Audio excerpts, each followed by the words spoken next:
Hello everyone and welcome back to Winter 89 Colors. My name is Melissa and, well, my name is Editing Melissa. And I am here from the end of this video. I've come back in time in order to tell you that I appreciate you being here. I appreciate you watching, and I am sorry if there is any repetitiveness, any, any errors. I don't remember to put things up on the screen. All these things. If there's anything wrong with this video, if there's anything wrong with this video, please note that there is hours and hours and hours of it. It took forever to film.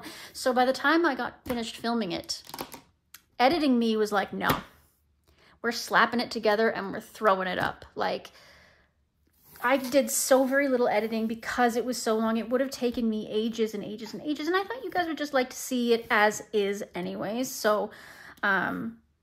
So I just let it be. I just let it roll. So it's very raw. It's very unedited. The only thing I do is throw some transitions in there from one cutscene to the next. So, I appreciate you being here. I hope you enjoy the video. You asked for long. I polled you all. I asked you in the community tab and you said you wanted a long video. So here it is. I hope you enjoy. I love you all. And we'll see you in the next one. Here we go. Hello everyone and welcome back to Winter 89 Colors. My name is Melissa and I am here today to share with you the epic journey that is my entire coloring book collection. Yes, you heard me right. We're doing this. We're beginning today. I don't know how many segments this is going to take me to film, and I don't know how many segments I'm going to be splitting this up into. But I think it's going to be fun. I'm not going to have too many expectations. I'm not going to try to put too much pressure on myself. I've got both a nearly liter of tea and still half my coffee left. So let's get into this right now. So the first stack of books that I am going to begin with is one that you probably will have never seen before, at least in part. Because this is the stack that is not technically part of my collection. I'm calling it part of the archives, or the archives, shall I say. Well, it's the, yes, because I have long-term storage, which is where I'm putting everything that's completed. And then I have the archives, which is stuff that isn't completed, but is also not technically part of my coloring book collection, but still kind of counts. Right.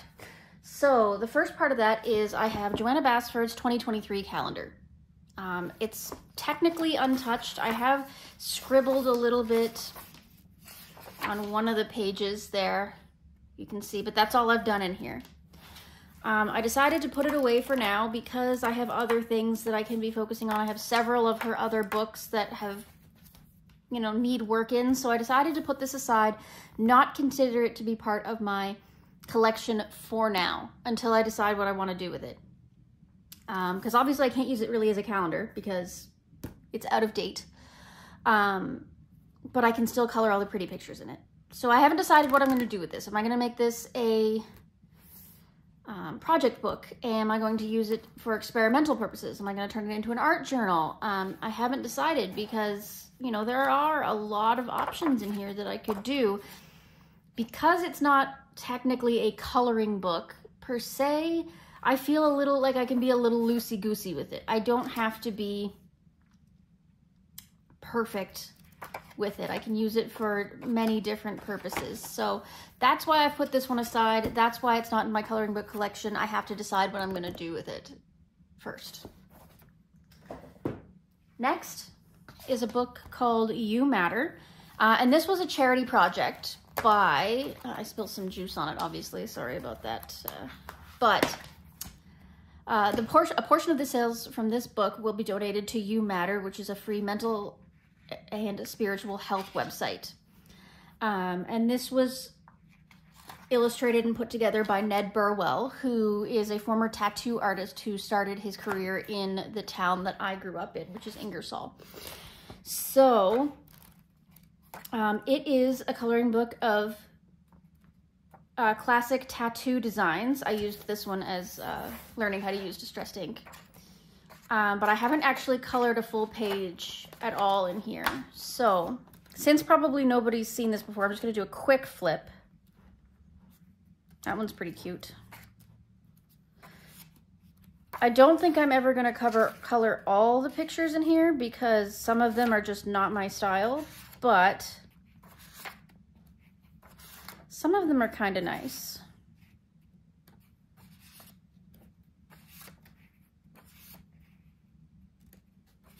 Some of them you can tell were just slapped together digitally, and some of them you can tell were drawn. A lot of them have religious undertones, as the nature of the charity does have a spiritual undertone, as mentioned. But some of them don't. Some of them are just sort of nature-based and what have you. So, yeah. So that's a really nice book. It was gifted to me by my father. My dad, he's a big fan of Ned Burwell's, both his tattoo artistry and his new spiritual work. Not that my dad's a spiritual person, but he just likes Ned's philosophies and stuff. So he picked this up, to contribute to the charity, but B, because I was early in my coloring journey at that point and he saw it as a coloring book, so he gave it to me. He knows I haven't done any work in it. He didn't expect me to. He just wanted to give it to me as part of my collection and to support the charity. So there's that. Next one is another gift from my parents early in my coloring career. So this is a Zen coloring book, Color Me Stress Free, illustrated by Angela Porter. We've all heard her name before. It was, I want to see here, 2015. This was a 2015 book. It's really nice. The paper is lovely. There's lots of demonstrations of illustrations in here. And the contents, there's a table of contents that shows you what each of the sections is supposed to be geared towards as far as relieving stress. I've done a few pages in here. As you can see, the book is beautiful. And they're all color-coded and divided up into different sections. So these are ones that were pre-colored. Same with this one. But it gives you a little write-up as to why this is in the book kind of thing. I see I did this one with pencils. I don't know what pencils. Could be any pencils. Don't know, years ago did that. Started this one, looks like with oil pastel. Interesting. Started this one, I think with pencil. Again, that's pre-colored. Again, I just dabbled in this book a few times. Here's pencil as well, some metallic pencils it looks like. Other pencils. Let's see. Oh, that's a nice one. So these are pre-colored. This one I did with pencil. One of my first forays into shading. I was really proud of this one, actually. There's no burnishing or anything. It's all done just by light and dark pressure of the pencil. So that was a really good first attempt, I think. Started this one, never finished it. I was intending to do it as a rainbow. So we're gonna do reds to oranges to yellows to greens to blue. You know how a rainbow works. Did this one all in glitter gel pens and neon gel pens. So that was kind of fun. This one was done in those multi-tone gel pens. You know, the ones that change color as they're going because they just slapped a whole bunch of ink in there. I hate those. I hate those pencils. I hate those pens. I don't know how to work with them. Like, this one luckily turned out okay. But those bother me. I don't know if it's an OCD thing. Not that I have OCD, but like, I don't know if it's a control thing. I can't control what color it's happening at what time, but I just, I have a really hard time with those. I'm not a fan of the fact that they're coming back. Here's another gel pen one. All blue, I guess. Here's another purple gel pen one. This one was done with some kind of water-based marker. Might have been Staedtler dual-ended, or it might have been Crayolas. Hard to say. Never finished it. Could go back to it, technically. You know what? Maybe I'll mark it just in case. Because I could go back to that one day if I wanted to. Did I put this one back in the collection? Do you think? This one was done with pencils. A few metallic pencils in there too. This one is crayon. Or crayon? Seems like crayon, but it bled over onto this side. I don't know. Who knows? I think that one's pencil of some kind. Okay. But the strokes over here, it looks like pencil. So I almost finished that section. I just have to finish up a couple in there and then it would be finished. So relationships is the next section. Angela Porter's colors here. Started this one, never finished it. I only have one segment left to do. I'm marking that one as well.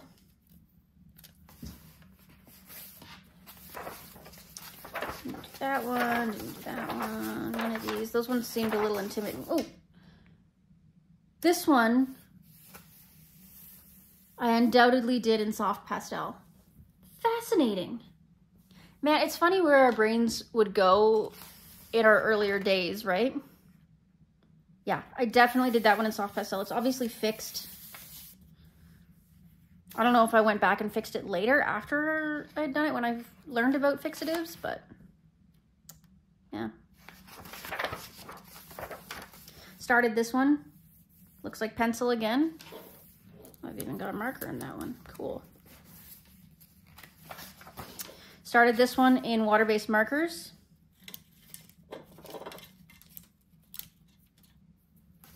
I don't know if I'll finish that one because it's so hodgepodge, but we'll see.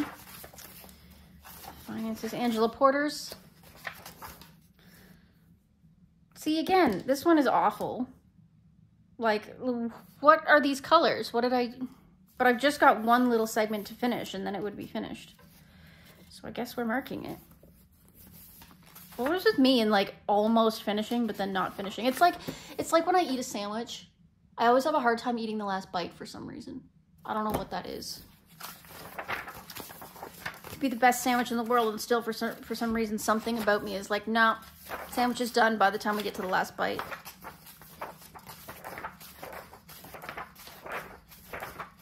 Angela Porter's. There's some nice like mandalas and stuff in here that I could use for like Disney Meg's mandala challenges. So, okay, so here's the one I showed you in pencil, metallic pencil.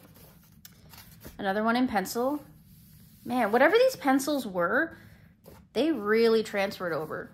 I was experimenting with some cheaper pencils at the time. I think I had some Staedtler ones, but I also had some like no-name ones that you could get at Chapters with in the adult coloring section back in those days. Some nice mandalas. So these are Angela Porter's again.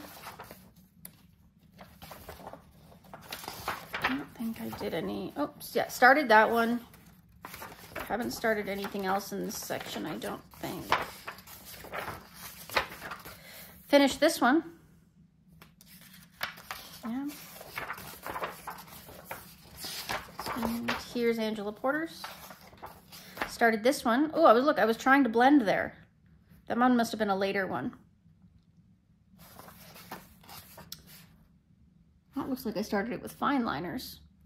Huh. How about there's just one that I didn't do? You see that? Of course, just one.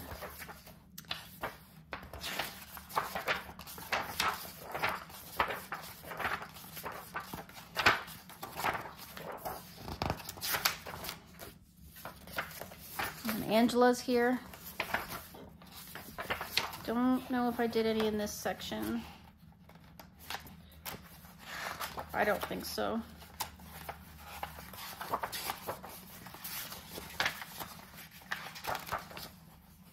That one's cute. I like that. I like this section actually.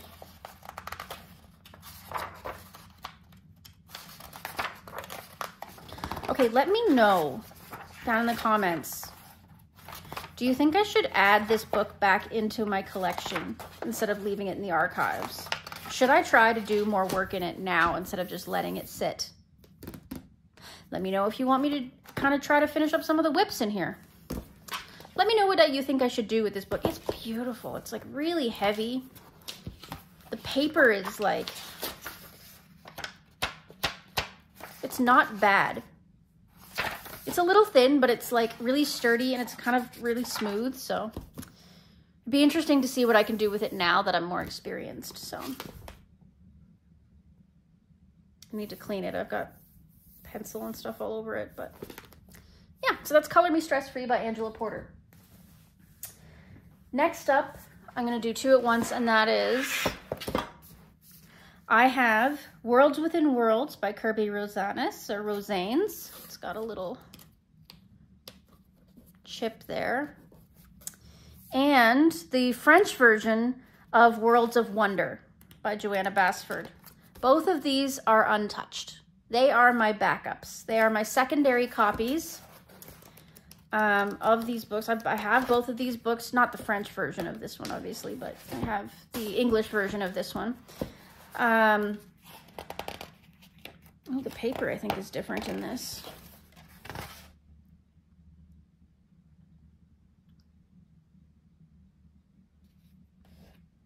Huh. Interesting.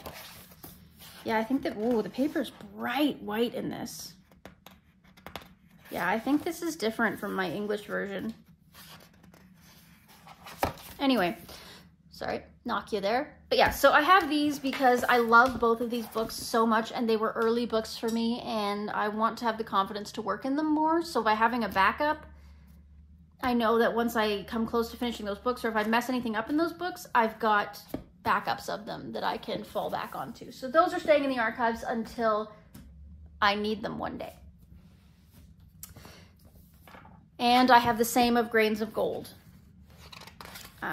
My dear friend Kiara gave me a copy of this book accidentally. She didn't realize I already had a copy, so I haven't decided if I'm going to keep this as an archive backup, because I love this book very much, or if I'm eventually going to use it in a giveaway.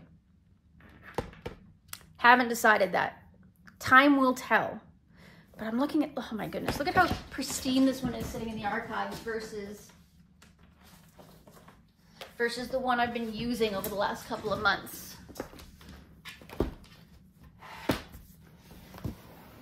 don't know if you can see, but the gold has changed color, and we've got all these scrapes along here on this one. They're still both absolutely beautiful, but I can see the difference for sure in the used one versus the new one.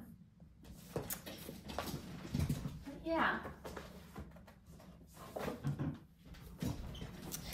Okay, so the next one up is 30 Days of Creativity by Johanna Basford. This one is again untouched. At first, when I bought this one, I bought it simply because it was an auto buy from Johanna Basford. I was just buying anything and everything I could get my hands on by her when I first started realizing my adult coloring career was taking off. And then I went, oh, wait, actually, I hate drawing, so why do I have this, right? But now, it's been sitting on my shelf in the archives for some time. I don't know exactly how long, many, many months, if not years. And I don't know. I've seen a few people pulling this out, particularly Amy Ward pulled it out and started using it as an art journal, which it kind of technically is. Just a different kind of art journal. And I started thinking, maybe I could do the same thing. Maybe I could use either this or that calendar for some art journaling or something like that. So I'm considering pulling this one out of the archives. I just have to decide for what purpose. So I'll have to do some thinking on that. Of course, if you have ideas, pop them down in the comments. And finally, my final archive book for the moment is this one. So my dear friend Wendy, for nostalgia's sake, sent this over to me, not realizing that it was craft paper, like that awful newsprint paper that you can't even look at without tearing. But it is Pokemon, and I do love my Pokemon, and it's largely Pokemon that I know. I mean, there's some that I don't. I know like the first 300. After that, I kind of get lost. I've seen a few of them before, but I'm not as familiar with them, with the new ones. But like the classic 3, I obviously know them. But I did do one thing in here. just simply because it was a challenge accepted kind of situation. I wanted to see if I could do it. So I pulled out the butteriest pencils I own, which is of course my Prismas. And are you ready for this? I can't believe I created this. Look at that. Look at that Blastoise. Absolutely beautiful. I am so proud of this, you wouldn't even believe. I do eventually want to try and do his compatriots there. But yeah, I really love the way that he turned out, and I can't believe that the paper held up. I definitely put look at how crinkly it is. Just from Prismas. It's so thin. I feel like this is the kind of stuff you have to photocopy or trace in order to do anything to it. And it's double-sided at that. Look at this. If you even opened a lid of a marker near it, it would melt, right? So, but anyway, so I really enjoyed doing this one. It was a labor of love, but it turned out perfectly. So I might try to do the same thing with these two at some point. But basically, this book is not something I'm going to be able to work in realistically, so I'm leaving it in the archives. Once in a while, I may pull it out and play with it, but it's not going to be part of my regular coloring routine. Yeah. So yeah, so that is the entirety of my archive collection for the time being. And yeah, I guess I will see you in the next segment. All right, the next segment that we're getting into is my PDFs. I do not own a ton of PDFs because it's very expensive to print PDFs. I may as well just buy the book if I want to print PDFs. It's very expensive because I don't have a printer. So I have to go get it printed, and that is not a cheap endeavor. So, but I do have a few. Some of them are gifts. Some of them I was willing to pay the price and just do it, but here we go. All right, so the first one is two different books. I have Glassy Worlds by Coco Wyo and The Way Home, Part 1. So I have Glassy Worlds, and this was printed out on like regular printer paper by a friend of mine who realized I was into coloring books. So they went and searched around and found this one on Etsy and did an awful job of printing. I'm saying this because I know this person is never going to see this video. So this will be interesting to work on, but I do appreciate the gesture.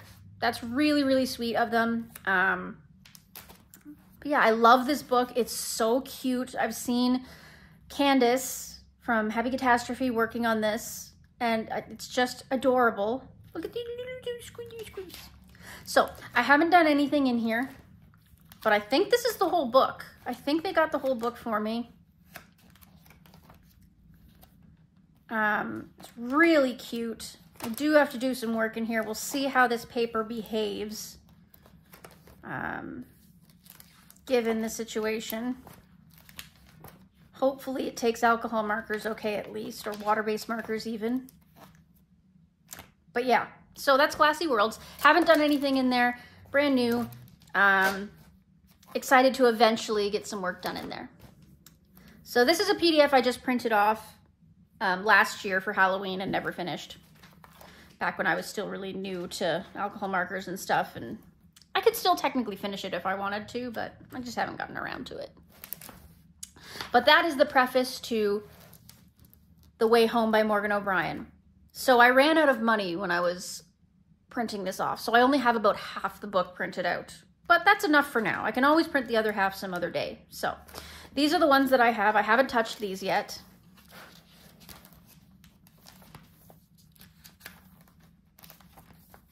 I think it's the latter half of the book, closer to the end of the book that I have, if I'm not mistaken. But yeah, So those two are untouched. Slightly newer PDF books that I have, so eventually I'll have to get into those. Next, I have Freebies by Coco Weil.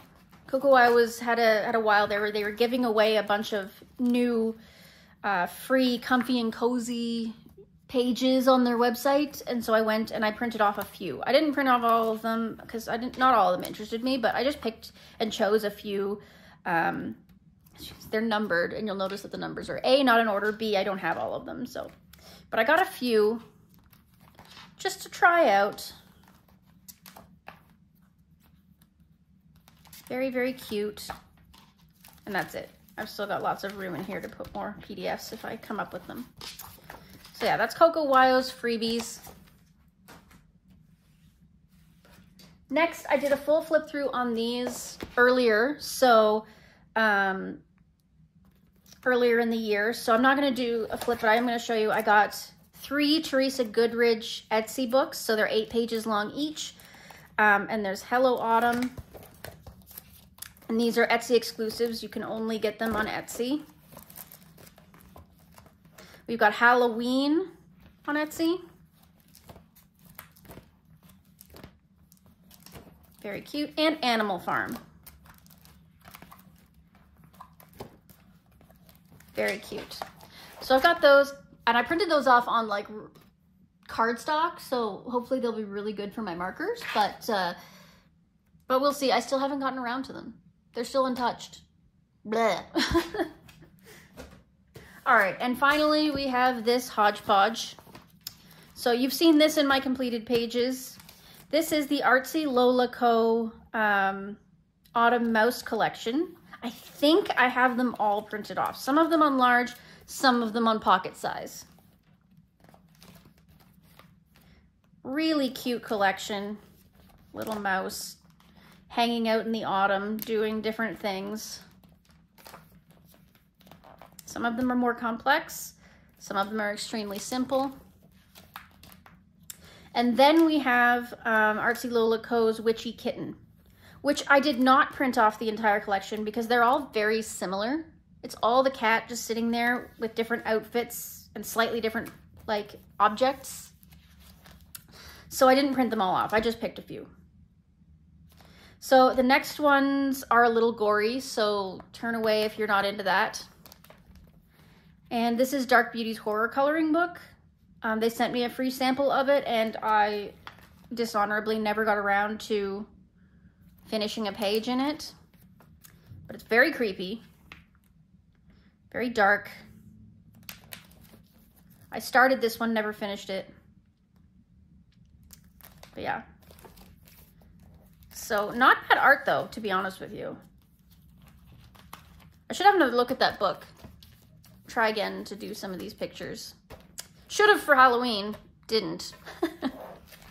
This was a page from a coloring contest that my roommates, also known as the Leaky Inkwell Art Studio, put on last year.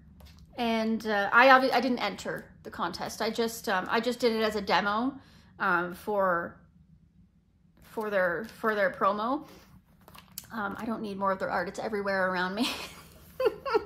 But they did do a giveaway from this contest, so that was really cool. Then this was a freebie for Remembrance Day last year. I have a few of Tatiana Bogema-Stolova's freebies. Printed these off. This is one of Rita Berman's freebies.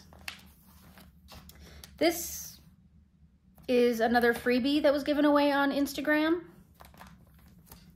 These I showed in my completed pages. They were freebies given away by Lily May Colors for a coloring contest. And then this one is out of a book that my husband is working in. It's a print book, but can't remember the name of it right now, but it's like a tattoo book. And he was wondering, he thought this was a really cool page and wanted to color it, but then he was like, no, I can't do it justice. So he's like, can you color it? And I'm like, sure, maybe. So I'm gonna hang on to it for a while and see if he wants it back in a while, and then if not, maybe I'll color it. We'll see. It's not really my style, to be honest with you, but if he really wants me to, I'll color it. And that is it. That is it for all of my PDFs. Like I said, it's a pretty short list, nothing very exciting, but again, in the comments down below, let me know what's going on. By the way, if you haven't liked, subscribed, and commented by now, please do that. Make sure you're subscribing. Make sure that you're checking the description box for links to the products, to the books, to things like that. I can't link everything in there in this video. It's going to be, we'd be here forever, but make sure to check down there before we move into the next segment. Okie doke. Okay, next segment that we're going to be moving into. I figured I would get these out of the way. Not that they're a burden by any means, they're just physically burdening. So that's my hardback books. So my first hardback book as of this moment is Tales from the Witch's Cottage, which was a gift from my dear friend Christy, and it's fabulous. I am so proud to own this book. It is amazing. I'm going to color it all year round, let me tell you that much. There's a few pages that I'll save for spooky time, but ultimately there's so many pages in here that can be done throughout the year. Just beautiful. Just amazing. I haven't done anything in it yet, but I will be doing something. Believe you me this, I am so excited about this book. I have to laminate it, or cover it or protect it, but yeah, really excited to work in this book. So that's Hannah Carlzon's Tales from the Witch's Cottage. Next, I have Tales from the Forest Kingdom by Hannah Carlzon. And that was a dear friend, pardon me, that was a gift from my dear friend Kiara. Thank you so much, Kiara. I love you so much as a friend, as a colorist, as somebody to buddy color with. You're just amazing. And I have done 2 pictures in here. I have done this one, and I have done this one. Both were very recent. Both were buddy colors. This one here was done for the hashtag Love and Light for Hannah when she found out the news about her brain tumor coming back. I did the background using tempera paint sticks. I masked off the owl and everything. And then I did the rest with Prismacolor. I spoke about this one fairly recently in my last completed pages, so I'm not going to go into very, very deep detail with this because you can always go back to those and have a look. This one I did in Space Timber, and this was a group with Candace's Happy Catastrophe. She created a group to buddy this together. So this was done based with Albert Duers, and then on top various different pencils such as Polychromos and Prismacolor. And I have a Hoo-Hoo acrylic marker on top for all the shinies, the stars, that kind of thing. And then I have a little bit of Renaissance watercolor on top of the nets to create that shine.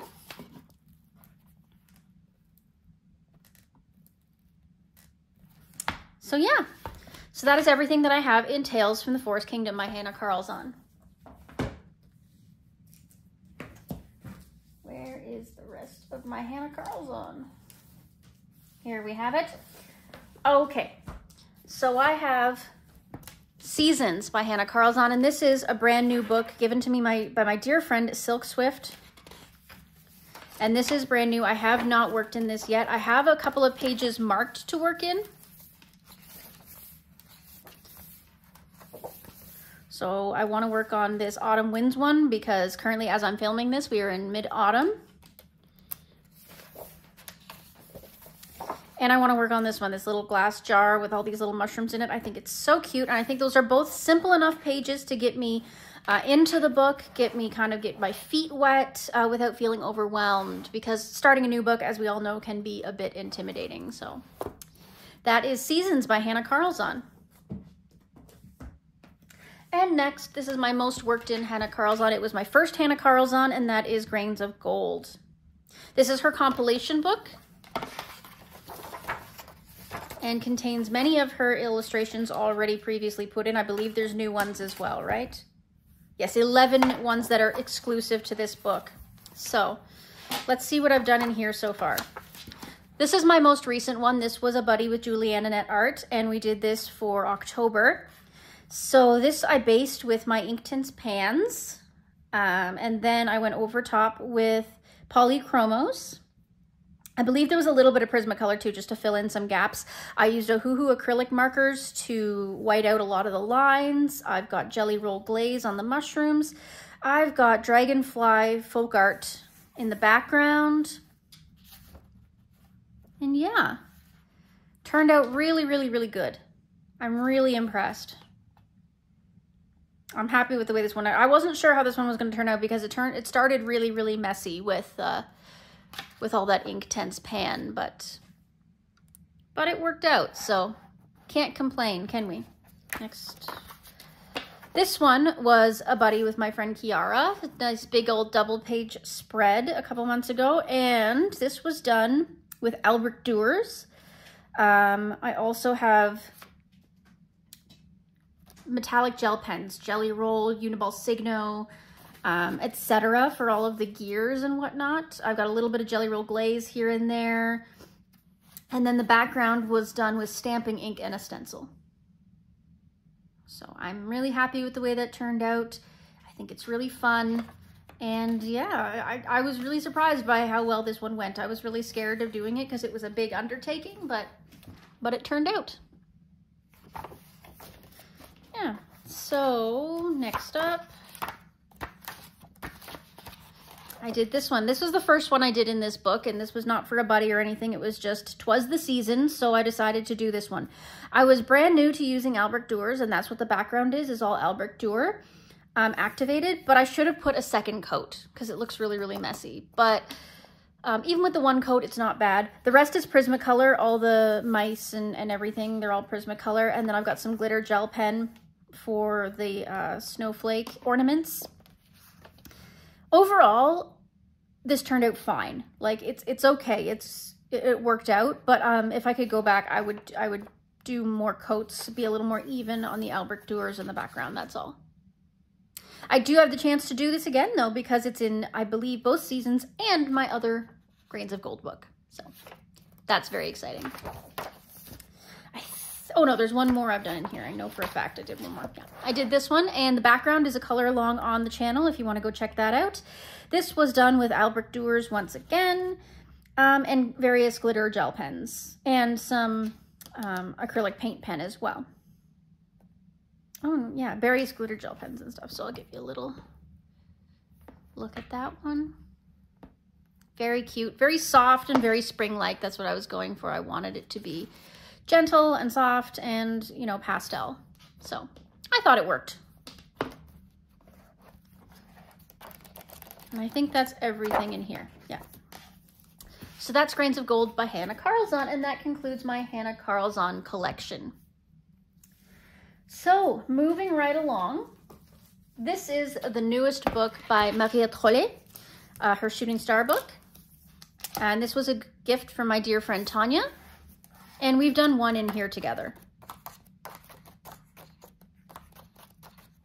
Yes, we did this one together. The background, once again, is a video on my channel, so you can go ahead and check that out.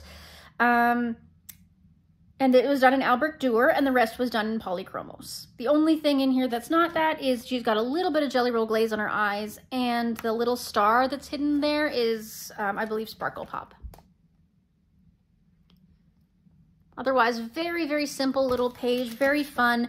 I'm looking forward to one of these days doing this one to match it, but we will see when that happens.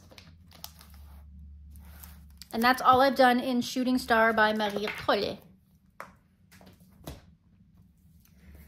Next up is Botanicum, and this is the other most recent one that I received. I bought this one for myself a while back. And I don't think I've done much in here, but I love this book and I'm really looking forward to doing more in it. This is the one that it has all the plants written down in the back, which is awesome. So I've got this one marked to do for Halloween. This one's a nice autumn one. I know I have at least one done in here. Ah, yes. So this one was a buddy color with my dear friend Emily from eArt Studios. So this one was once again Albrecht Dürer. I had just gotten my Albrecht Dürers kind of around this time period. So you'll see a lot of those in this situation. So I've got Albrecht Dürers for pretty much all of the details and the background, a few different glitter gel pens for accent, including Jelly Roll Glaze on the ladybugs. And then I have some glitter paint of some kind on top of the background to smooth it out. Get this up here so you can see. Yeah, very glittery.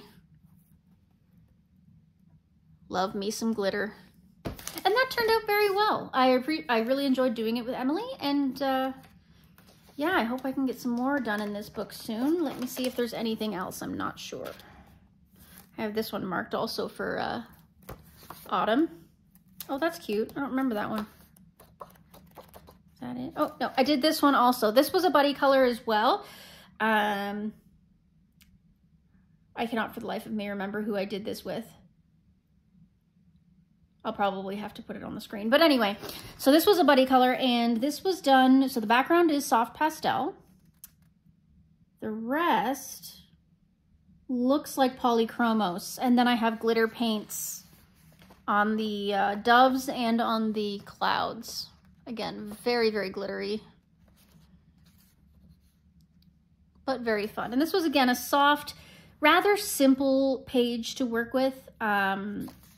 Again, a really good introduction into the book, but there's so much more in this book that I want to get into, so, you know, I'm really excited, and I'm happy with the way this one turned out. I wish I had contained the background a little bit more when I did this, because this is all contained in here, and then this kind of just hodgepodges out there, so, I mean, you live, you learn, right? I wish I had taped that off to create a more contained space, but that's okay. So that is, I'm fairly certain, everything I've done in this book. Yeah, that's everything in Botanicum by Maria Trolle. Next up, we have Twilight Garden. This is a really interesting book for me. This is one of her oldest books, and I don't know why, but I feel a lot of freedom in this book. I've been experimenting in this book a little bit, and I'm really happy with some of the results. The paper is so good, so I'm going to start from the front on this one, because I believe I did a buddy color. Yes, I did this one as a buddy color as well. The background is pan pastel, and then the rest is all Prismacolor, I believe. Yeah, looks like Prismacolor. I like the way that the key turned out. Looks really nice, very gold. I was really worried that the bird was going to be boring and brown, but then with the background and everything, I think it turned out, and it just looks like really cohesive. So I'm happy with that one.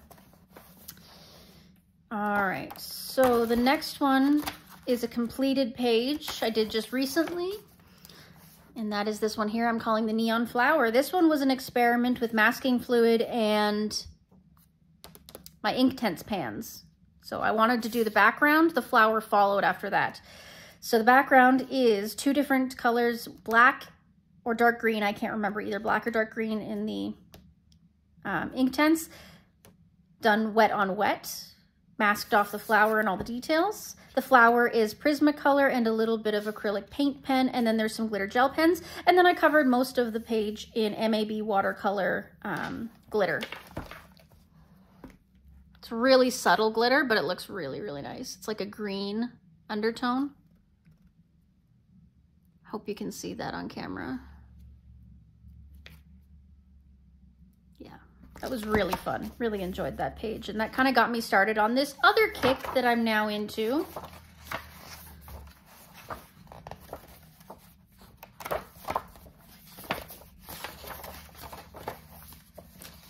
I decided to take that a little bit further. As you can see, I've made a bit of a mess on this page, but that's okay. And I pulled out some watercolors. I masked off these pages and I watercolored the backgrounds. And I am super happy with those and the way they turned out. So these are obviously whips now. I still have to color the center of them, but I thought that these backgrounds turned out really, really fun. And they've really opened up my eyes to wet mediums, and I'm really excited to try some more like this, and of course to finish off these pages. These are the old used watercolors that I got from a friend of mine in therapy. She gave these to me, and they're like an old brand that I'm not familiar with. But they work really well. I think they were a professional brand back in the day. So, and the only other thing I have done in this book is this page. So the background is acrylic paint. The bark is done with, the bark and the nest are done with, actually I think everything is done with Albrecht Dürer. And then I just softened the black lines on the flowers using a Faber-Castell Pitt pen. And then used acrylic paint pen to outline the leaves and just a few little glitter accents here and there.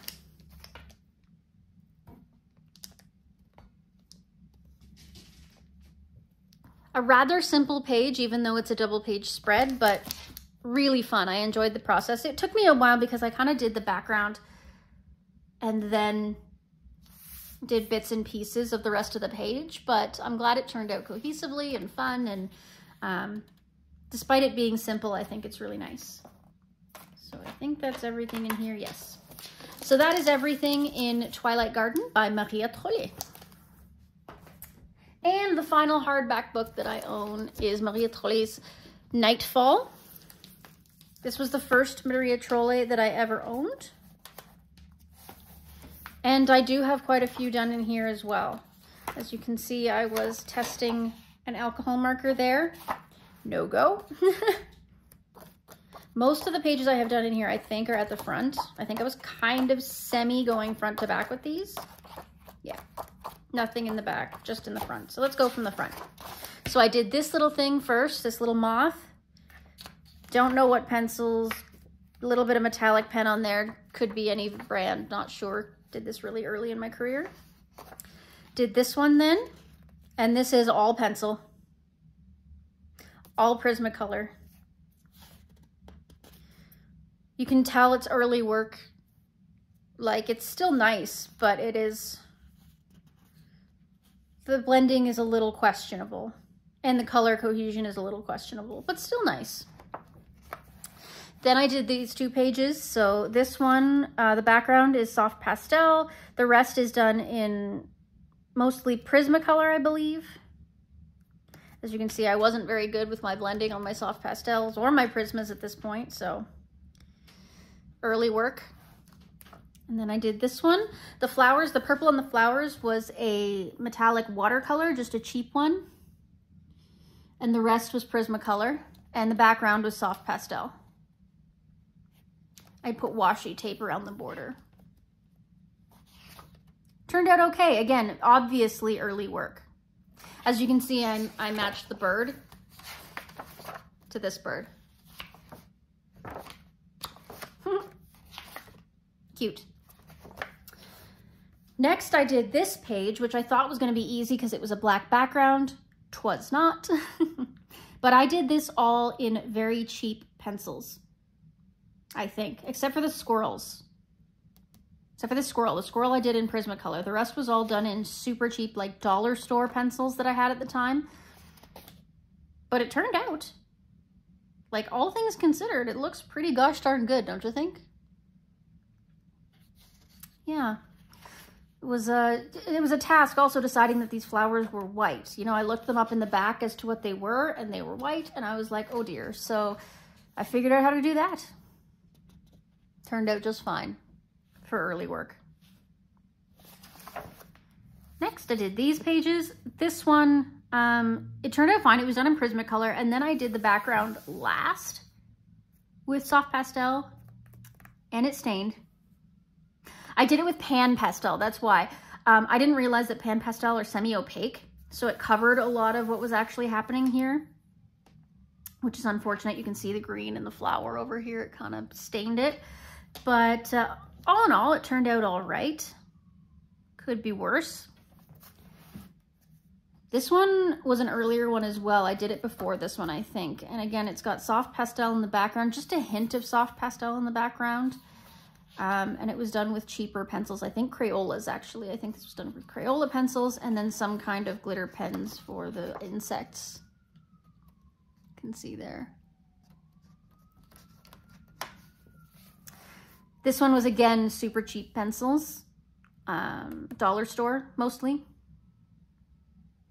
So Little bit of gold pen in there as well. Again, could be worse, all things considered. This one was really early work as well. I think it was Prismacolor. As you can see, the blending was really questionable, and I used Sharpie, metallic Sharpie for those little sprinkle thingies up top. Not my best work, but we got it done. This one was, I started a color along with My Colorful Country Life. Never finished it. Don't know if I ever will. At least not the color along. I might finish the page, but didn't finish the color along. For no reason. Like, it's not like I didn't love it and everything. It's just, I just lost interest, I guess. And maybe I'll try to go back to it. Who knows? But yeah, that is everything in Nightfall by Maria Trolle. And that concludes all of my hardback books. So, again, if you're still here, make sure you don't forget to like and subscribe. Let's move into the next segment. Alrighty, so the next segment that we're getting into is my Morgan O'Brien collection. So I have 1, 2, 3, 4, 5, 6 Morgan O'Brien books, aside from the PDFs. So these are all the printed Morgan O'Briens that I own. So let's start with the singular, Annie Day. This is my newest Morgan O'Brien, and it was a gift from my dear friend Christy. So thank you, Christy, for putting this into my collection.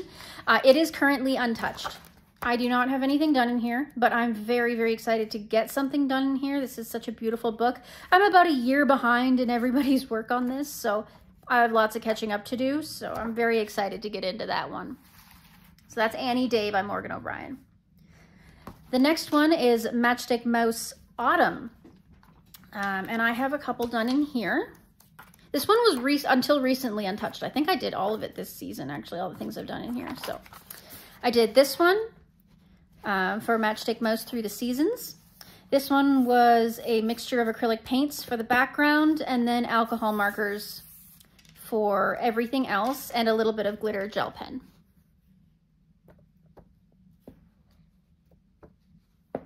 It turned out all right. I feel like I could have done better on the chestnut, but that's okay. Though I did some blending with the alcohol markers as well. These were my cheaper alcohol markers, so they didn't blend quite as well as I would have liked, but nonetheless, still a really cute picture. And I did this one, acrylic for the background again. Alcohol marker as a base, but then I have pencil on top for shading, and of course glitter gel pens again. I don't know what pencil I used, but it's just really simple shading, nothing super exciting. I did this one just recently, and this is all alcohol marker aside from some glitter gel pen, and this was done with a color palette.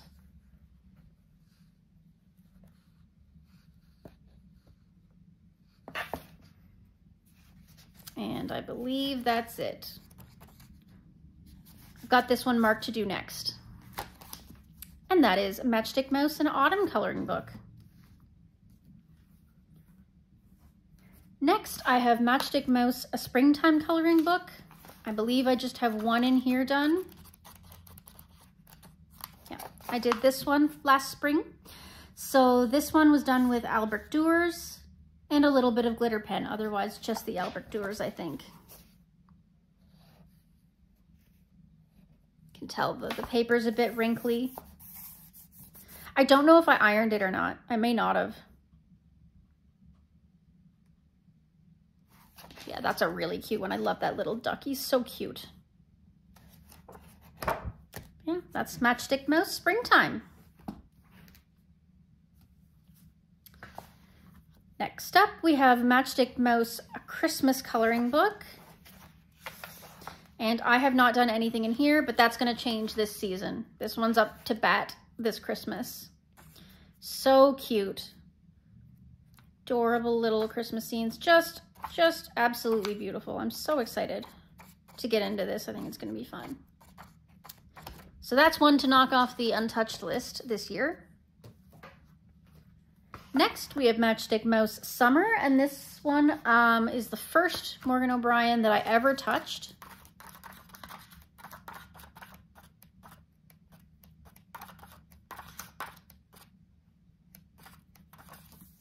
So I have this one. This one's a slightly more recent one, and it is alcohol marker, pencil shading, and a little bit of glitter gel pen for the rain. Oh, and it looks like I have Jelly Roll Glaze on her eye as well. So that one turned out all right. Nothing super special about it, but very cute nonetheless. I just love these little, I love the snails. I'm a snail fan. They're so cute. Next we have this one. This one was done entirely in alcohol marker, nothing else.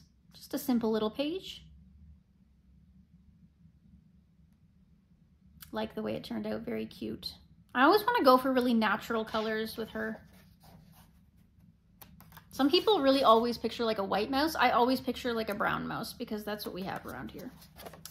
This was the first Morgan O'Brien I ever touched. You can see I even dated it.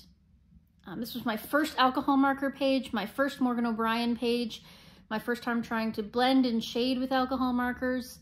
I remember that I was just sitting in the living room while my roommate and my husband were chatting, and I just pulled out my markers and started coloring this, and I'm really happy with the way it turned out considering it was my very first go at it. So very exciting.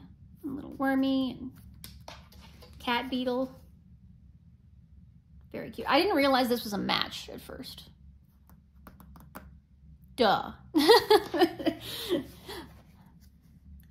It's fine. Don't ask questions. It's fine.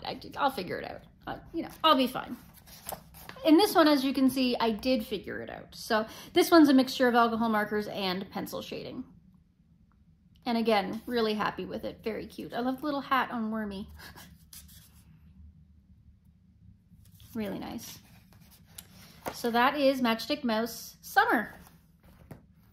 And my final Matchstick Mouse book, my final Morgan O'Brien, is Matchstick Mouse Floral. And I only have one done in here. And that was this. And this was a buddy color as well. I did the background using Albert Duer's alcohol marker to base, and a little bit of pencil shading and glitter gel pen.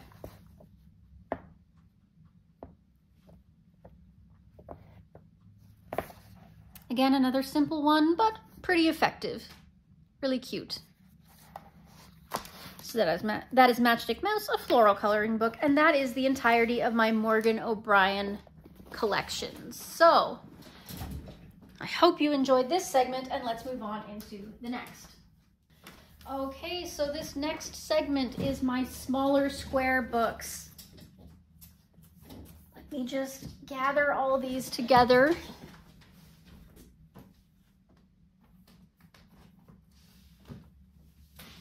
So these are all books that are odd shaped, ones that don't fit into the 8.5 by 11 category or the big hardback books or any of those other sizes that are pretty normal. So we have, let's see, 1, 2, 3, 4, 5, 6, 7, 8, 9, 10, 11, 12, 13, 14, 15, 16, 17, 18. 18 of these odd size books. Let me take a drink of tea here.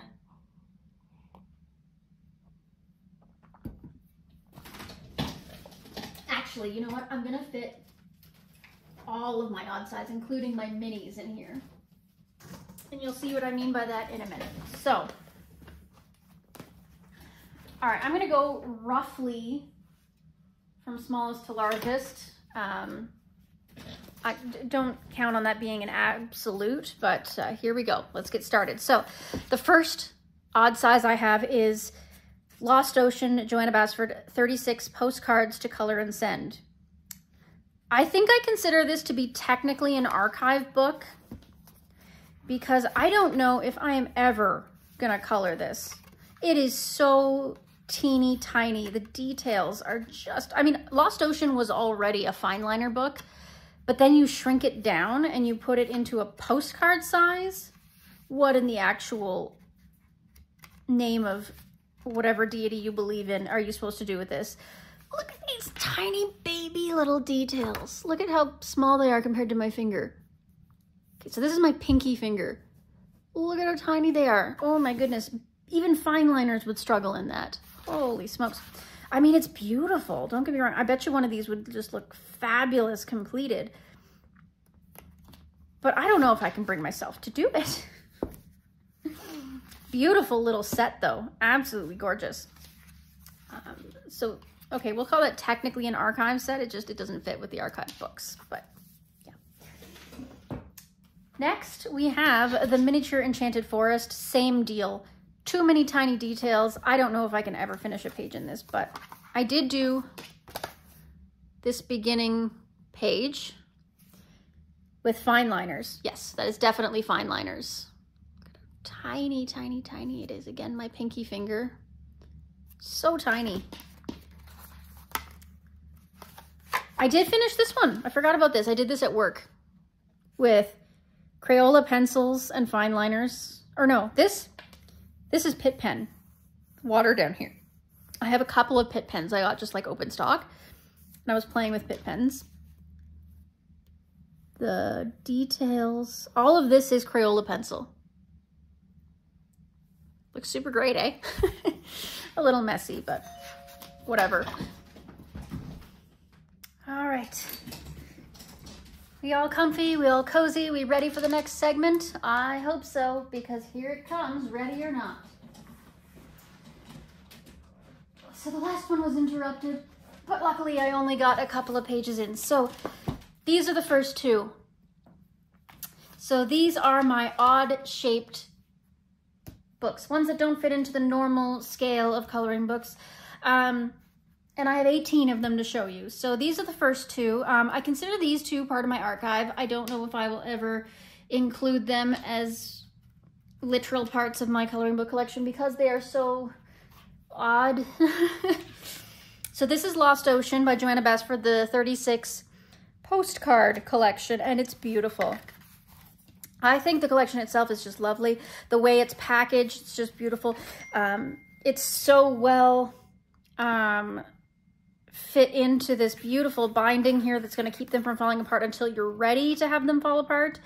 But the details are so tiny. Look at them. Look at how tiny they are. Even a fine liner would really struggle with that. So I don't know if I'll ever color any of these. I mean, I kind of wanna, because I think they'd be really, really, really, really, really, really pretty, but I don't know how I'd really approach it. So this is in the archives. It's not considered part of the coloring book collection. And when I say that, I mean, literally, it's not gonna go on the spinning wheel if I ever do a random. It's not gonna be, you know, part of any buddy colors. It's not, you know, I'm not, these may or may not ever get some color into them. So this one's never been touched. This one is the Miniature Enchanted Forest, and it's the same thing. It's so tiny. The details are just impossible, really, in some cases. It's beautiful. Don't get me wrong. I love it. And I've even completed a page. Look at that. Completed that little froggy. It was doable, so I finished it. Background is... No, it's all pencil. Yeah, this was done all in Prismacolor, and then I've got, like, little glitter accents and some... metallic jelly roll in there, but yeah, all pencil, including the background. So I did complete one in here, and I do love this. I kind of wish I had the big book, but the big book's kind of hard to find right now. I don't know what's up with that, but the big version's hard to find. I started this one with polychromos because that you can sharpen them so sharp that you can actually almost get into some of these details, but still really, really hard. Yeah, this is definitely her old work, and I've got part of this done again, same thing. I think I've got different pencils used in there. Random pencils, I'm not sure. I finished this, again, with random pencils. I was actually trying to do real work in here. Look at this. What is this? I was actually trying to do real work in here at one time, but then I realized it was just... I can't commit myself to it, so I'm going to keep it in the archives. I might pick away at it here and there, but no. Not going to put it in my statistics by any means. So I've got some gel pen, some pencil, some fine liner. This is just an absolute mess, is what that is. Now I finished this one. So the water is done with Faber-Castell Pitt pens. I got those that day and I thought, you know what, I should probably give them a go. So I did. And the rest is done with Crayola pencil. And then I did this with fine liners. So there is some work done in here. It is possible, but it's just, you have to really be in the mood for teeny, tiny baby details. So there's those two. Now we're moving on to more real books. So now we've got our pocket-sized books. These ones here. And I have 6 of them. So let's start with Johanna Basford's Small Victories. This book I got and I was so excited. It was the only book I've ever pre-ordered. It came in and I did a flip through on it immediately because I loved it so much, and yet I have done almost nothing in it. It is very, very empty, which is really sad and disappointing. I've done this. I think I still want to do a background on it. I didn't at the time, but I think I should. I think I should count this as a whip.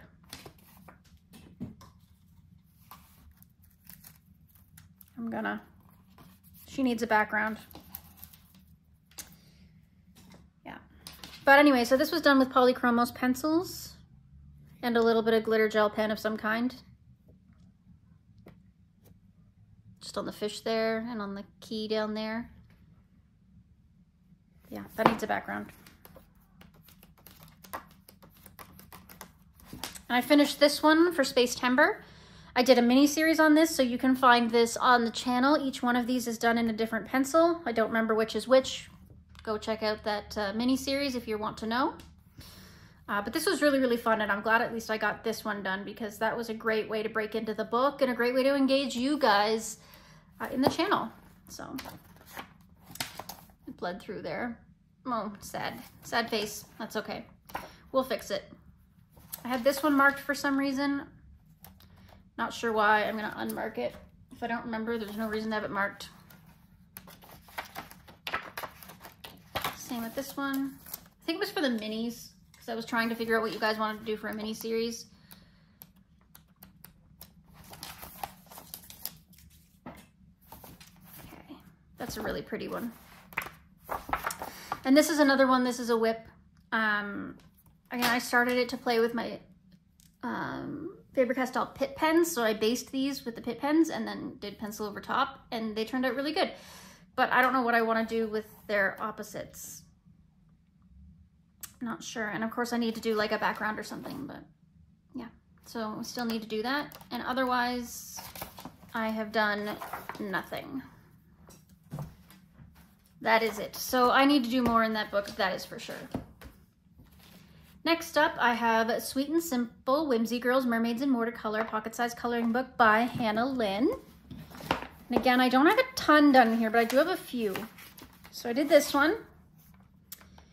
And this was done with Albrecht Dürer, a little bit of alcohol marker, glaze pen, and the background is Ohuhu glitter marker.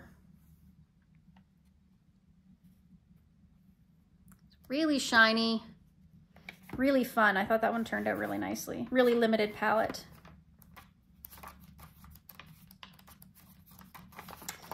Then I did this one. I did this one in the spring, I think, around Easter. And it was with Artex pencils. Just a little bit of alcohol marker here and there, like for the skin and the sky, but the rest is all Artex pencil. And I've got some glaze and some glitter pen.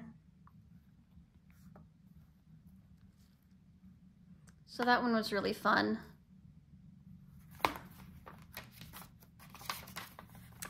Did this one for Space Timber this year. Again, it was based in alcohol marker, and then I went over it with Color pencils. And then I've got a glitter pen on the outside for the border. And I even put a couple of little stick-on rhinestones on her antenna there. So that one was fun. I did this one, and there is a small little video on the channel about how I do the shading on the hair. I probably should have done better as far as outlining the black lines, but guess I was feeling off that day. I don't know. But she's got glossy accents on her eyes and Sakura glaze for her lashes. This isn't my best work, but at least it's another page done in here. I do like the seahorse. He turned out good. Then I did this one for Easter, And I spilt something here and all the dye went everywhere. But this is done in alcohol marker. You can see I messed up her face a little bit there. But I've got Folk Art Glitterific in the background for glitter. And pencil in her hair for shading.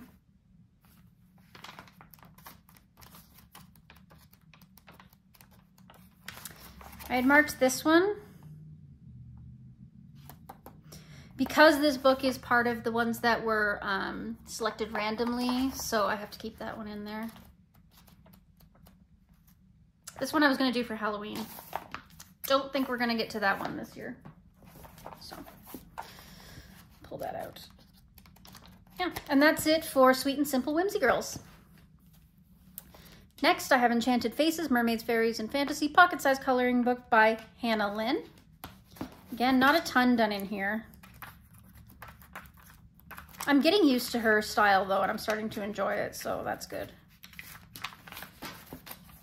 Just did this one recently. This one was done with alcohol marker and Color colored pencils. And I've got some dimensional magic on her eyes and the apple and her lips. And this one was a buddy color as well. And, oh, and this one's also a video up on the channel. So you can check that out if you want to. Yep, did this one in the spring. You can see I spilt something here. Yeah. Oh well, doesn't affect it too much. So it looks like I've got Albert Doers for the hair and the sky and everything. Actually, I think I did Albert Doers for this whole thing. Plus some glitter pens and glaze pens. I like the sky. I like the way that the sunset came out. Or the sunrise, I guess. Really pretty.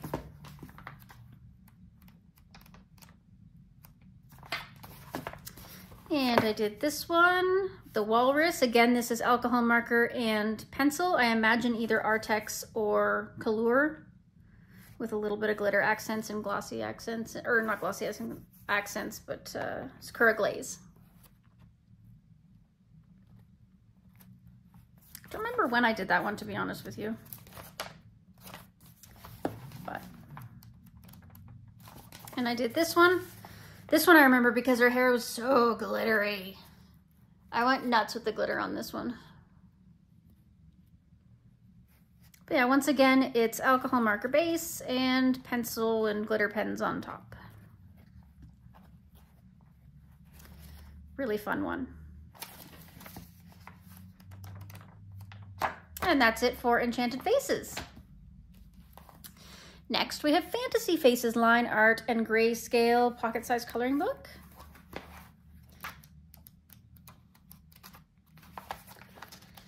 Oops. And I have this one, which is a whip. I started it when I was in a bad headspace. So I based it in alcohol marker, but I never came back to it. And I initially had scrapped it. I thought it was so bad that I couldn't fix it. But now looking back at it, like looking at it recently, I put it back in the list and I'm gonna try to come back to it at some point and work on it. I finished this one, which I'm pretty proud of. It was kind of Game of Thrones inspired type situation. She's got all this fur on her and the copper border. I've got some white Signo, I think, for snowflakes in the background, and yeah, but this is mostly just alcohol marker. I like this way this one turned out. Really pretty. And then I did this one for Halloween this year. Alcohol marker base, a little pencil in the hair, and a lot of gloss and shine.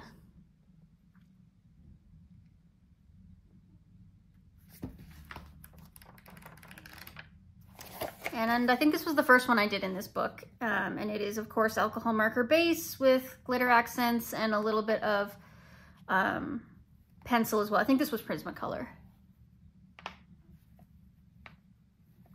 Very shiny, including the background. It's all glittery. Yeah, that one went pretty well. I like that one too. And that is it for Fierce and Fancy Fantasy Faces. Next up, we have Reptiloids 1 and 2, and I am going to be coloring, or I'm going to try to color in these in November, but we'll see. So I have a couple marked in each, but I think I've only done one in each of these so far. Yeah, this one marked as a possibility, and I have this one marked as a possibility. But I did this one. Like, I named him Frank. I don't know why, but I felt like he needed a name. And he was done all in Color pencils. And then some glitter pen. And I've got dimensional magic on his horn and eyes. But I really like the way he turned out. I thought it was pretty good. And the Color pencils really held up. I was surprised and impressed.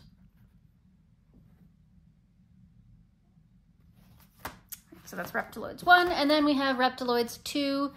So I have this one marked to maybe do, and I have this one marked. He was so cute, the little crocodile. I don't know why. Super cute. Again, I think I have one done in here. I have this one done, and he was again Color pencils, except for the basket, which is Prismacolor. No. This was Artex. This is all Artex except for the background, which is Color, and the basket, which is Prismacolor. That's right. Not too much glitter, not too much shine, not anything really special, just mostly just pencil. But I thought he turned out pretty cute. So that's Reptiloids 2.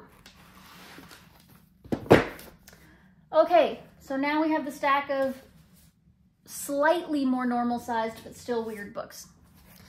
So the next one up is Metallic Mandalas. This one came as a set. It had a set of metallic watercolors with it. And in the front of the book, it tells you how to use them. So it gives you some techniques. So it was by Amy Voskamp. But I have a few done in here. So I did this one really recently for Meg's Disney Mandala Challenge, and this was the palette, and it was Maleficent, so I did this one with Color pencils, gold pen, and acrylic paint for the background.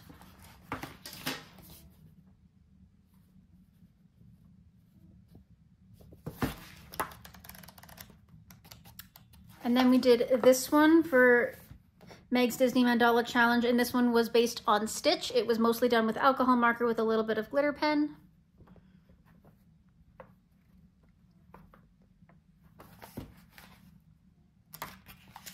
This one was also Meg's Disney Mandala Challenge, and it was Winnie the Pooh. And it was mostly water-based marker, I'm not sure which, but water-based marker and glitter pens. And that's it for that Metallic Mandalas. Next up, I have these Coloring Heaven Pocket Editions. So I have Sleeping Animals, which is designed by R.J. Hampson, and I have Halloween by Olya Koss. So Sleeping Animals, I haven't done anything in yet. I've laminated it, as you can see. I consider it very dear to me, but I haven't done anything in it yet. So I am excited to get to that, but I'm kind of like nervous because I don't know why, but I really like this book. And then Halloween I have done, I think, a few in. Okay, so my husband did this one. And I'm really proud of him. He sometimes goes through my books and picks out things that he wants to do, or if I see something that I think he might like to do, I'll show him it. And this is one that he thought he might like to do, and so he did it with Crayola Super Tips. And I think Staedtler dual-ended water-based markers, and then he used acrylic paint to do the background. And I'm really proud of him because, again, he's reaching out of his comfort zone to do this. So that's one done. And then I did this one. This is alcohol marker base with Ohuhu acrylic paint marker to black out, or to white out all the black lines. And then I've got super golden markers for all the stars and glimmers, homemade glitter glue and all those glittery bits, and some metallic pens, you know, the usual glitter stuff. Super fun. My husband thought this one was so creepy. He did not like it. I don't know why. I didn't think it was that bad, but he just finds the eyes very unsettling. Oh, I guess that's all I've done. Okay, so that was Halloween Pocket. Next, we have Christmas Mandalas by Kameliya Angel Kova, and this is an interesting one. So I do have a few done in here. So I have this one. No idea what I colored it in, but I have all kinds of like glitter glue and Christmas paint and stuff on top of it. So it's very shiny and glittery, but I have no idea what I based it with. Not a clue. Couldn't tell you.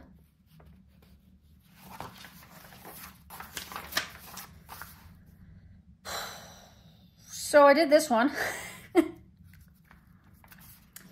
And then as an experiment, I wanted to see if I could put satin glazing liquid over the top to seal it. You cannot. At least not with whatever I based it with, which I don't remember now. But it just smudged everything and it's pretty ugly. Ooh. So that was a fail.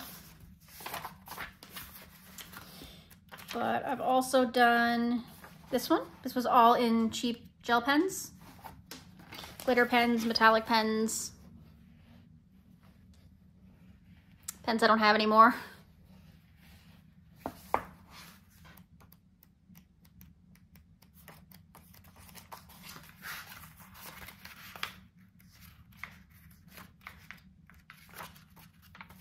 This was the same glitter gel pens. Some no-name brand, I guess, probably, that I don't have anymore. Did this one, and this was this was one I was pretty proud of.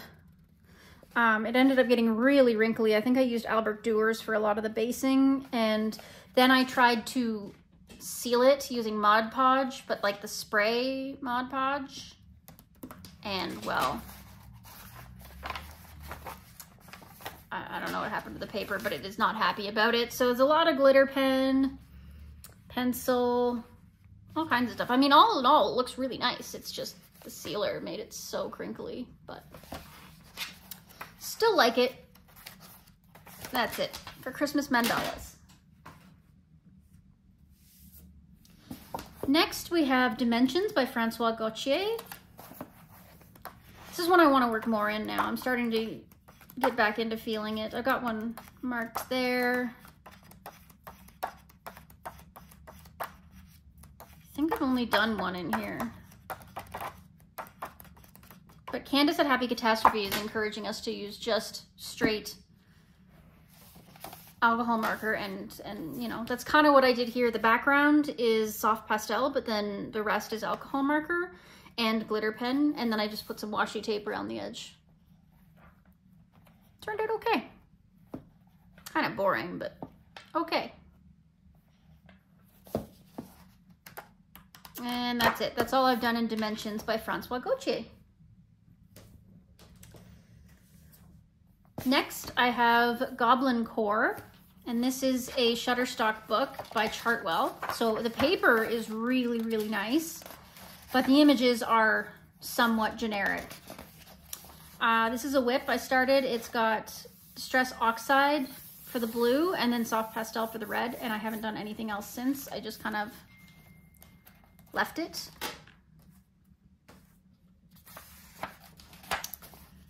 I have done a couple in here though. So I did this one, oil pastel for the background, but I used mineral spirits to like rub them off, so it just left the dye behind on the paper. There's no oils left on it. And then the rest I did in pencil, I think. Maybe a little bit of alcohol marker here and there. Yeah, a little bit of alcohol marker to base and then pencil over top. Turned out quite all right, I think. Different.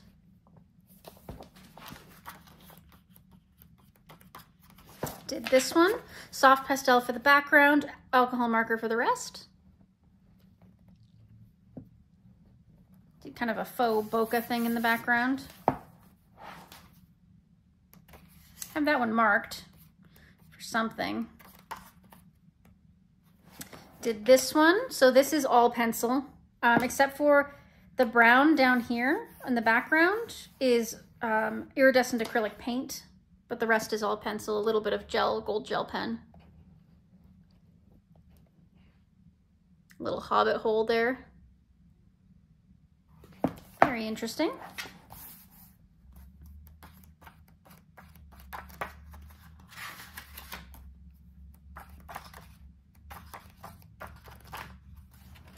Did this one, very, very cute. So it's all acrylic paint for the background. And then I just used, I think, Artex pencils for all the pencil work. And then I have like glitter and iridescent paint and all kinds of things for the wings and the eyes and stuff. So mixed media, but turned out really cute.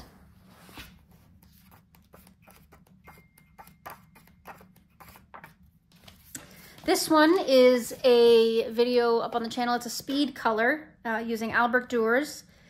And I've got some gold paint. I've got some Renaissance gold paint. I've got MAB watercolors paint and the Attic Company gold paint for this gold border. But this is MAB. This is MAB. Oh, there's no Renaissance on here. It's all MAB. Yeah. Really nice and shiny. Beautiful paints. This turned out way better than I envisioned when I first started it.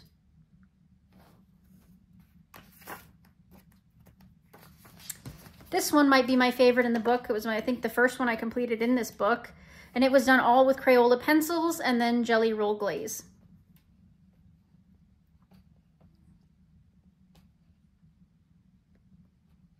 Very cute. And that is it for Goblin Core. Okay, so next up in the small or weird category, I have Spooky Coloring Book by Sarah Seswick. And I've only done 2 in here. I was testing some ink back here. I did this one when I was at my parents' house.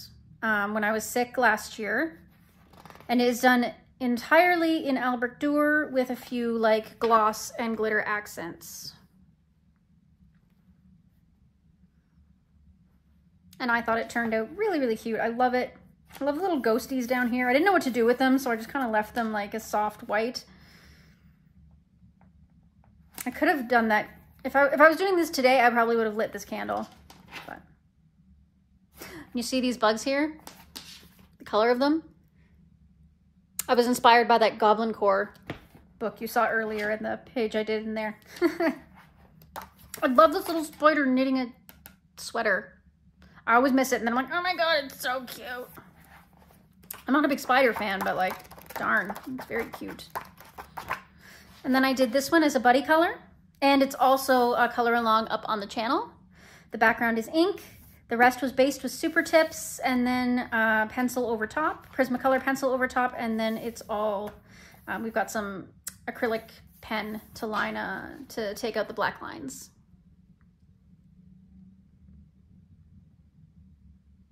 No glitter and no shine. I know, right? How weird of me. But that is spooky. Next up, we have Hannah Carlson's Space Coloring Book, and I only have one done in here. This was a gift from my dear friend Kiara. And this one bled through. As you can see, it bled through there and it's ghosting everywhere else. And that is this page. This was a big old group buddy color, and I did it in Albert Dürer and Polychromos, except for the window, which I did using super tips picked up off a palette with a wet brush. And that's why it bled through. There's also MAB watercolors glitter over top for shine. Let's see if we can get it on the camera.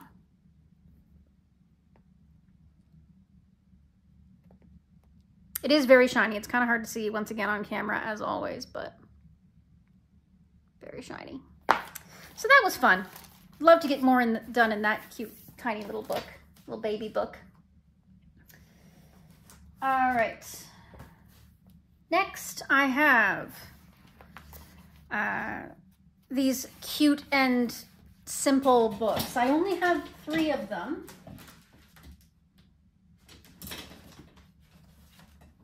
I only have 3. I'm not flooded and inundated with them as some people are, but I do have a lot done in them. So the first one is Simple Fall by Alexandra Franzese, and this was a gift from my friend Christy. And I completed this page. The background is tempera paint stick. The bulbs themselves are soft pastel, and then homemade glitter glue for all of that glittery goodness.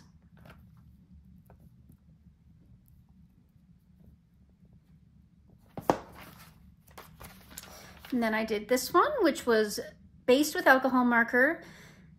And there's some glitter on the glitter pen on the scissors there. I did some pencil to do the shading. The table that it's on, the brown, that's tempera paint, and I mean like bottled tempera paint.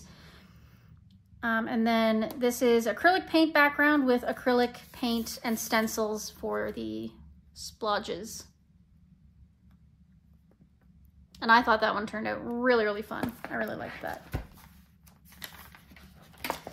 And then I did this one, which was all alcohol marker, mostly Ohuhus. I just blended my little heart out.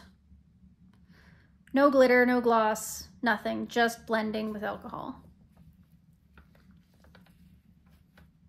Really, really cute. I love the way that one turned out, but I think it used up a lot of ink. This one was based with alcohol marker, and I did a little bit of alcohol marker shading. And then instead of shading the tree and the leaves, I decided to put glitter to try and, put definition into them. And whether it worked or not is totally up for debate. But it's glitter, so I'm fine with it, whatever you decide. And that's it for Simple Fall. The next one is Coco Wyo's Stress Relief. And this was gifted to me by my dear friend, Wendy. So I finished, this was the first thing I did when I got the book. I had to, show her that I got it because she was the first person to send me any Happy Mail. So I was so excited. So I did this real quick with some alcohol marker and sent her a picture of it. I did this page. This was all alcohol marker for the objects, and then I used acrylic paint pen to get rid of the black lines. The background is tempera paint stick with some homemade glitter glue on the top.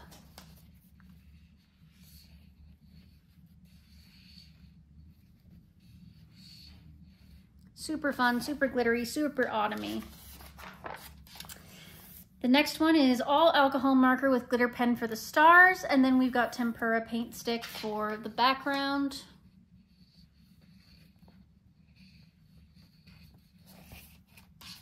I should probably give that another coat on the background. It's a little uneven, but whatever. This one is alcohol marker, and then the background is pan pastel.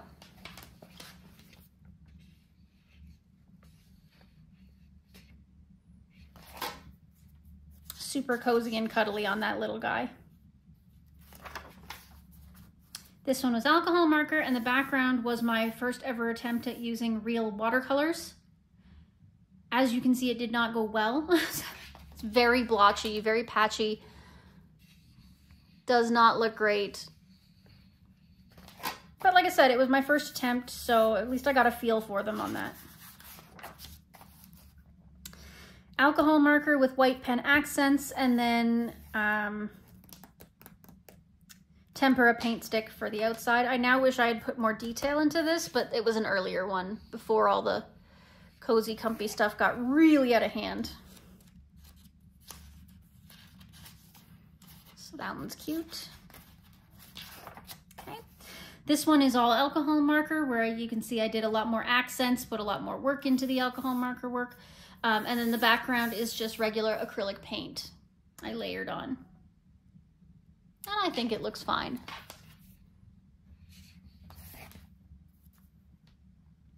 Very cute, very simple, mindless work. This is all alcohol marker. As you can see, we got some bleed through on this. I don't think I used enough paper in between, and it bled through a little bit, but that's okay. I'm really proud of the way that the blending went on this one, like on the sunset and on the top of the trailer. I thought that it just looked fabulous, and I'm really, really happy with it. The mountains didn't turn out quite as good, but that's okay. We'll forgive it.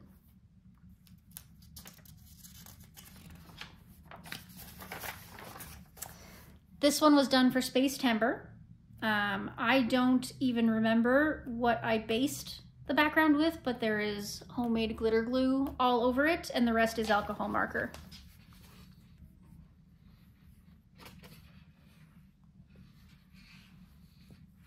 And washi tape for the border, of course.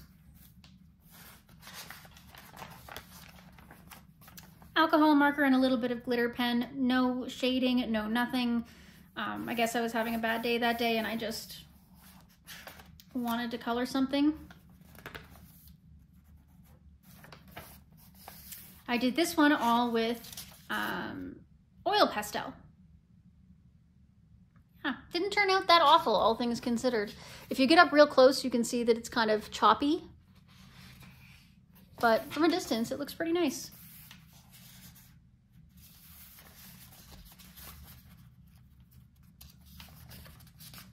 And then I did this one, and this is alcohol marker. I even did little dots and little stripes with it and everything. And then the background is tempera paint and a stencil.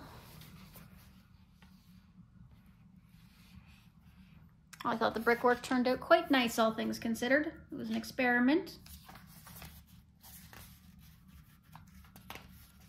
Haven't done anything else in here. Yes, I did this one.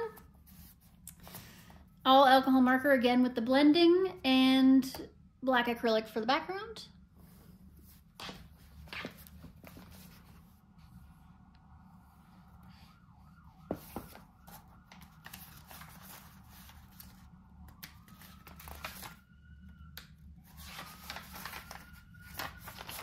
Here's the big version of that front page. I have MAB watercolor over top of the tractor beam to give it some sparkle and shine. The outside is soft pastel and the rest is alcohol marker or acrylic marker.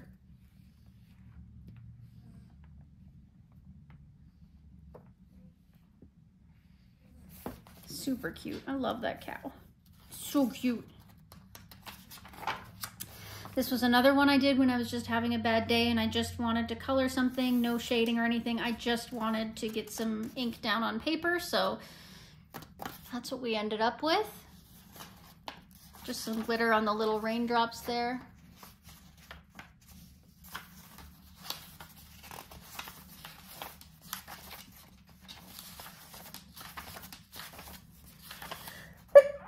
Pardon me. And then I did this one again, alcohol marker for the teacup, a little bit of acrylic accents, and then acrylic paint for the background. Iridescent on the top there, matte on the rest. I obviously used something and traced, probably used a compass. Anything else, or is that it? No, that's it. I got a lot done. Like, I think that's one of the books I have the most done in. I do want to get this one done eventually, so I'm happy. Next is Spooky Cutie by Coco Wyo. I have a couple done in here. So the first one is Little Baby Cthulhu. Alcohol marker with acrylic marker accents and homemade glitter glue and little Halloween decals just for fun. I have so much fun with these little mini pages. I don't take them too seriously. I just love to play around and make them cartoony and fun.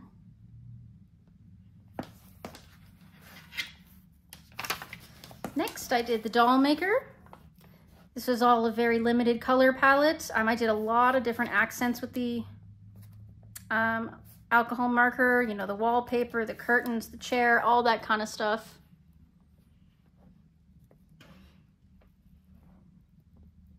Made it all a little different and very little shine just on the lamp here. The copper there is shine. Good gel pen, I think.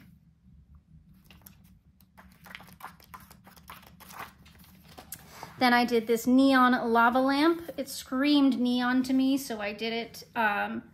Actually, this was all done, aside from the flowers, and the bow, this was all done with tempera paint stick. Like the background is tempera paint stick, the lava inside the lava lamp, and even the base of the lava lamp is all tempera paint stick. And then homemade glitter glue on the hearts there, and a little bit of acrylic markers to get rid of the black lines. Again, just another fun one. Didn't take it too seriously. And this is a whip right now. I don't know if this will be done by the time this airs or not, but I've just got it based with alcohol marker. I want to do some more with it. I'm not sure what, but yeah. So that's Spooky Cutie by Coco Weil. And that's it for all my comfy, cozy, simple,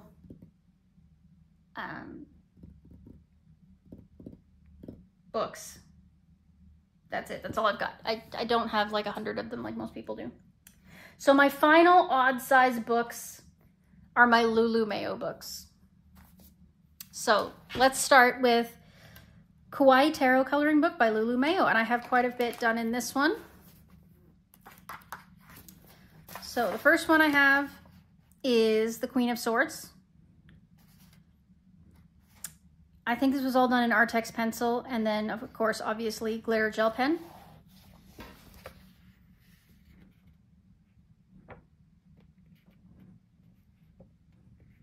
Very fun. There's one. And then I did these two. I've got the Ace of Swords and the Two of Swords. This one was obviously neon pencil of some kind. I'm not sure if it was Artex or Prisma. I think Artex. This one was Prisma for the water, I can tell. And I've got glitter glue on the moon there and on the waves. And gel pen for the cards themselves, that metallic.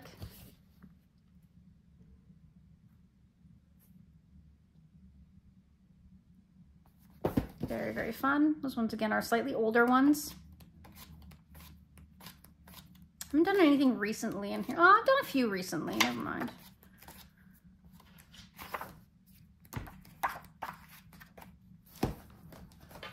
These ones, this one was an older one, the Five of Wands. This was done with Prismacolor, acrylic background, actually, and then acrylic paint for the card itself.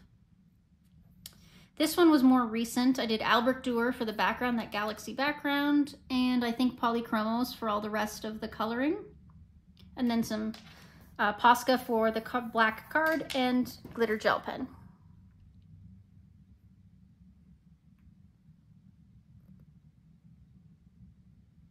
Really neat little pages. Now we're out of the minor, we're into the major arcana. And oh yes, we have the Tower, and predictably the Tower did not go well. The Tower is one of the scariest cards in the deck. Most people would think it would be Death or the Hanged Man. No, no, no, it's the Tower. It symbolizes crumbling, crashing, misfortune, drawbacks, things like that. And I had tons of crumbling misfortunes and drawbacks on this. So much so that I ended up having to gesso the entire page and redraw it in with my Prismacolors. So the background is acrylic paint, but the rest is all Prismacolor and Posca and gold pen. And then I put some glossy accents on top of this little symbol here, and it cracked and it bled my gel pen. So this page just did not go well at all. You want to see there? I don't know if you can see the crack and the bleeding. Yeah, this page was an absolute disaster, but And I think one of the biggest problems with it was that I tried to mask off seals, and then I tried to take it off too early. I was worried about leaving it on too long, so it didn't dry completely, so that it tore the paper to pieces. It was an absolute, it was just a disaster. I can't believe I salvaged it, to be honest with you. But super cute little seals. Did this one, cute little batty. Oh, I love bats, they're so cute. And all the creatures in the trees. Oh, so adorable. Really cute page for the devil. Copper paint for the outer rim here, and then black Posca. Yeah, this was a pretty early page as well.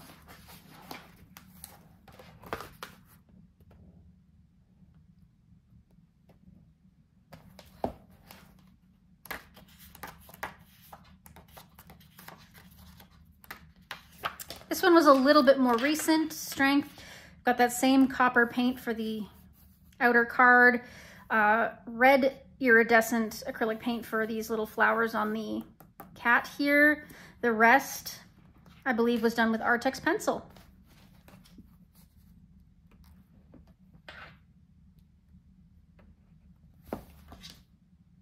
And that one turned out all right. Next we have the Hierophant, and this one was a very old one again. I've got acrylic paint, homemade glitter glue, Prismacolors, soft pastel, iridescent acrylic paint, you name it. I threw a lot of mixed media at this page. But she turned out really nice. Yeah, I really like this page. And then I've got the Emperor, which was done largely in Albrecht Dürer and Polychromos. Black acrylic paint for the border. Jelly Roll Glaze for the letters here. Gold paint here and there. No story on that one, just a nice little page. Did the Fool. This was again an early one, and I threw the book at this one. I have no idea, like I have every medium under the sun on this one, all kinds of acrylics, all kinds of paints and glosses and glitters and you name it. It's just a right mess, but it's really fun. And I'm actually happy with the way it turned out because it is so fun and bright. Right, so that is Kawaii Tarot Coloring Book by Lulu Mayo. Next up, we have A Million Little Monsters by Lulu Mayo. I've done this one. This was a buddy color. And this was Albrecht Dürer's Polychromos and all kinds of glitter pens and black acrylic for the background. And I thought it turned out very cute. I tried to like make it so that some of the trees were there, but then there's also monsters hiding and pretending to be trees. I love the little butterfly on his nose, really cute. I didn't fix it very well. It's kind of bled over onto this page, but that's okay. This is a whip I'm working on in here.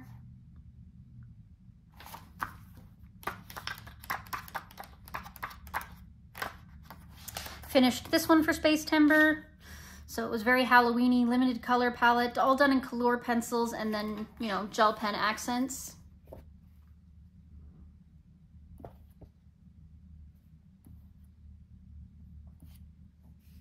Very fun little page. As with all of Lulu Mayo's, it's so cute with their little hanging on in the ring there and a little flying pumpkin. Just adorable. And that's it for A Million Little Monsters. Next, we have A Million Sea Creatures.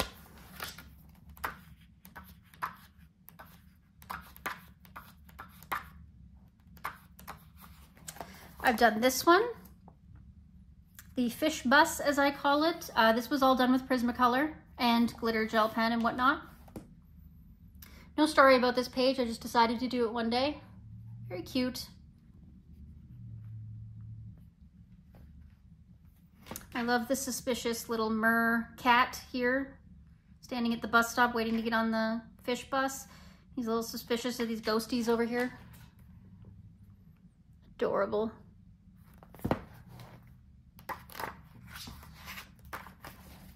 Did this one, again, I think just for fun. I don't think there was any reason that I did it. Acrylic background, Albert Duers for the water, and yeah, Albert Duers for all of it, and then glitter gel pen.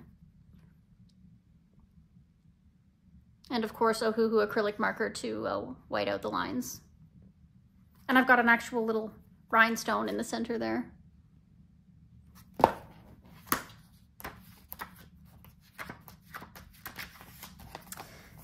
And this was another early one. I think that this was Prisma as well. I think it was done in bits and pieces. I don't think I did it all at once. I think I just kind of kept coming back to it as I felt like it.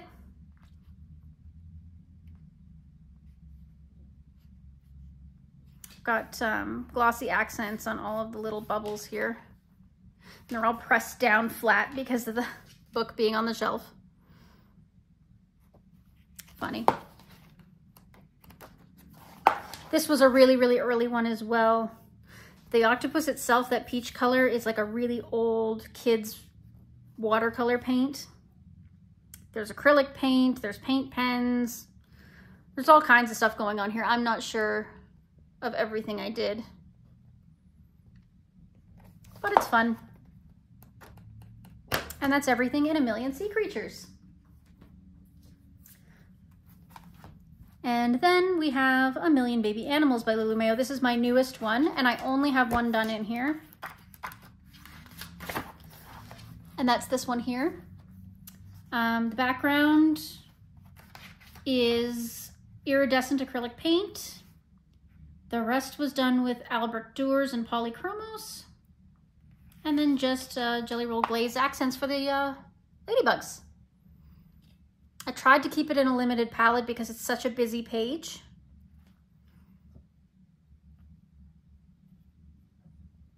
But yeah, it turned out pretty cute with the little baby bunnies. But yeah, this book I'm struggling with because it is so busy. Every time I look at a page, I'm like, where do I even start? How do I not make it look overwhelming? But yeah. Okay, so that's all of my Lulu Mayo. Woo! My stack's falling over. No! 911, help. Okay. All right. So that's most of my, I only have one sector left in the weird book category, and that'll be coming up next. Okay, so here is our next segment, ladies and gentlemen. Rita Berman. I absolutely adore Rita Berman's work. It's something that really intimidated me at the beginning of my journey, but now I've taken some time to get to know her, and I love it. Love it, love it, love it. So I'm going to start with this one, which is Meine Reise. Hold on, I can do this. Meine Reise durch Afrika. Meine Reise durch, yes. Meine Reise durch. There we go. I looked up how to say it because I'm so tired of being useless. Yes, so this is her newest one, and I have done 0. Yes, 0 in here, which is sad, but again, I think the work is just so beautiful, and I'm not sure exactly where to start. I'm not sure what'll do it justice. I'm not sure, you know, how to honor this book best, and I know that that's the worst excuse in the world for not getting into the book, but I will. I'm going to. This is going to happen. It's happening. It's a thing. Next is Meine Reise durch Asien, and I've done 1 in here, so at least it's not untouched. Am I proud of the fact that there's only 1? No, but at least there's 1, so lay off. But yeah, so this one's really nice. It was based, the background is pan pastel. The gold here is a gold acrylic paint by Folk Art, I believe. And the rest was done with Prismacolor. Gold is so shiny. Yeah, I did this one because I thought it would be a good little intro page. Yes, the colors are a smidge Christmassy. I didn't really intend that, but I think they worked out really nicely, and it looks very traditional. I love the little cat in the pocket. I think that's such a nice little addition. Really cute. But yes, again, this is one of those ones that I want to do more in. Of course, I should have already done more in it by now, but hey, you know what? I'll get there. Next, we have Meine Reise durch Europa. Look, I wrote it down how to pronounce it. I'm not messing this up, ladies and gentlemen. I've done a few in here, so that's good, at least. I did this one, which I'm really, really proud of, especially because Rita Berman's account reposted this, put this on their story.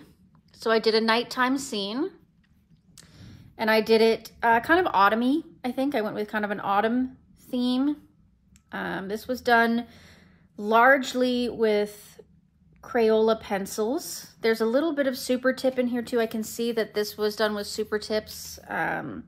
Obviously there's some white gel pen of some kind, black Posca around the edges, and then some homemade glitter glue on top of that.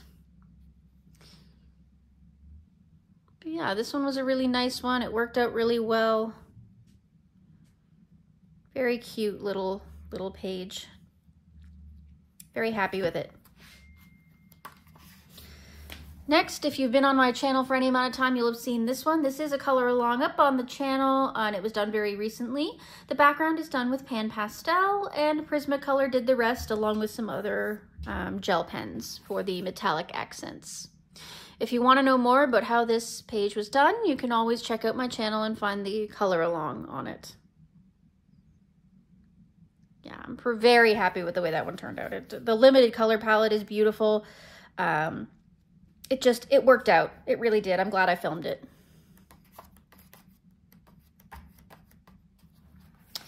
And there was this one, and this one was done with a mixture of different pencils, it looks like. I think it was a mixture of Artex and Albert Dürer, and then of course a few gel pen and acrylic paint accents.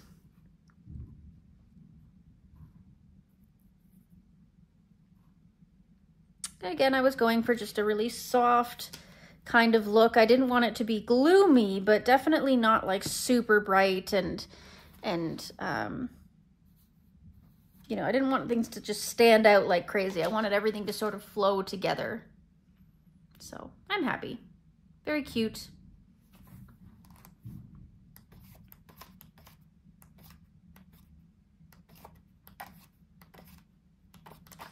Ah, yes.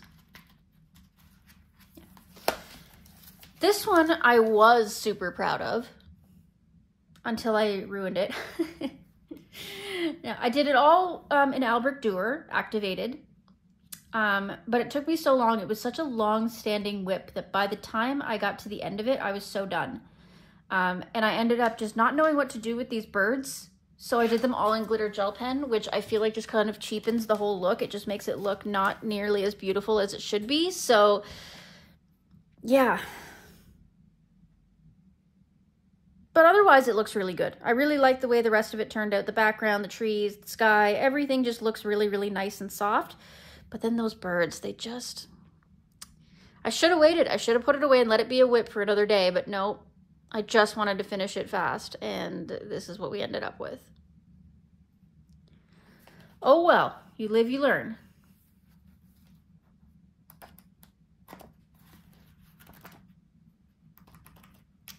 Which brings us to this double page, which we have been working on together on the channel. This is our mini series where I'm picking one using a random wheel, and we're doing them together on the channel. I'm doing them using different materials, different techniques, and trying to go through with you all the different ways that you can work in this book. It's to help encourage you to get into this book. It's helped to show you my different techniques and different products that I use. It serves a lot of purposes, and I think I'm going to continue with it because so far it's doing pretty well. At first it wasn't, but I think it's picking up some pace now. So I'm excited to see where this little series takes us. So the house was done with Polychromos. This was Artex. This was Color. This was Albrecht Dürer. And this was my cheap Temu pencils. All in all of them have turned out really cute so far, and I'm happy. And that is it for Meine Reise durch Europa. And finally, we have Die Welt unter die Lupe Zülande. And I do have a few done in this one as well. I love this book. I think this is the first one I did in this book. I've got watercolor pencils for the background. I believe they were Prismacolor watercolor pencils. And then the rest was done with regular Prismacolor. And you can see I was early in my journey when I first started doing this. Didn't know how to use watercolor pencils. Didn't know how to do much of anything, but I like the color palette and it turned out okay, all things considered. So I'm not mad about it.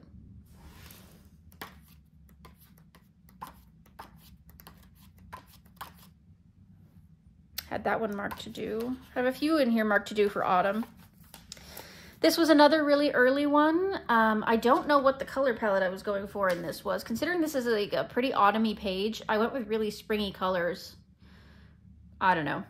This was done with Prismacolor, but the background is a mixture of Prismacolor watercolor pencils, and then I've got a metallic or pearlescent watercolor over top of it, I think. Yeah. I mean, it's not bad. It's not my best work, but I mean, we can't win them all, right? Some of them we've got to concede that sometimes second place is good enough, right? I tried and it worked out, and again, it was early work, so could have been a lot worse, all things considered.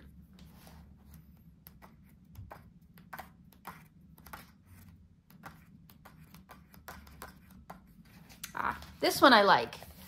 This one turned out good. This one I did with Crayola pencils, I think. Yeah. This one was Prismacolor.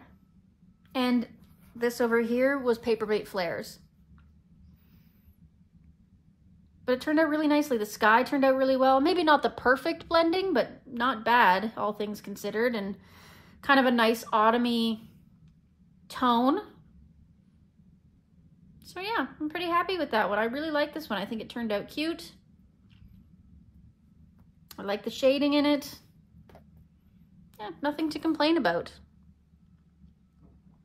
Like I said, other than a little bit, like the sky isn't perfectly even blending, but we'll get there.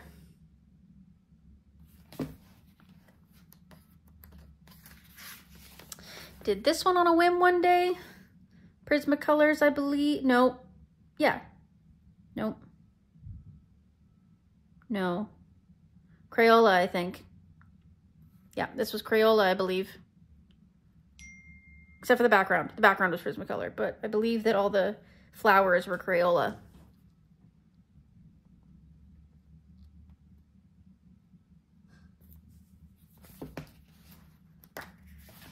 Did this one recently for spring, and it was done with Albrecht Dürer's Activated, and it's got some Jelly Roll Stardust on there and some Jelly Roll Glaze.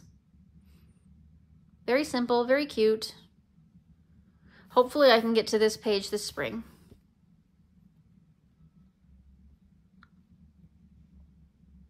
All that glaze on there. Really nice little light palette. I think that's it in here. Yeah. So that is it for Die Welt unter die Lupe Zülande. All right, we're on to the next segment.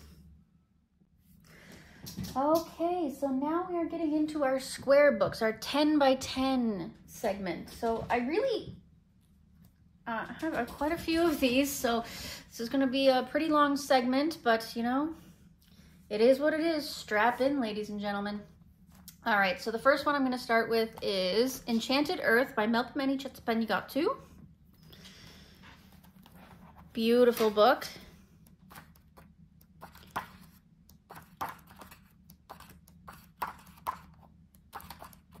So, first one that we come across is this one here. This is the Peacock. I did this one for Space Timber. The background is done with polychromos pencils, and everything else is based with either Crayola Super Tips or alcohol marker, and of course polychromos accents if necessary. And the peacock's feathers were all done with Ohuhu glitter markers, which I think was a perfect way to achieve the look that I was going for, because their feathers are very iridescent and they change color depending on which way the light looks, looks on them. So this is the perfect peacock color.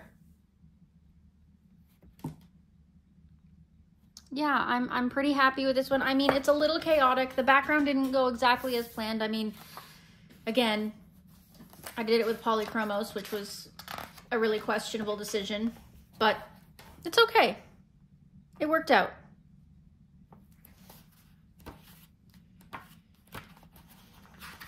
Next up, we did this one.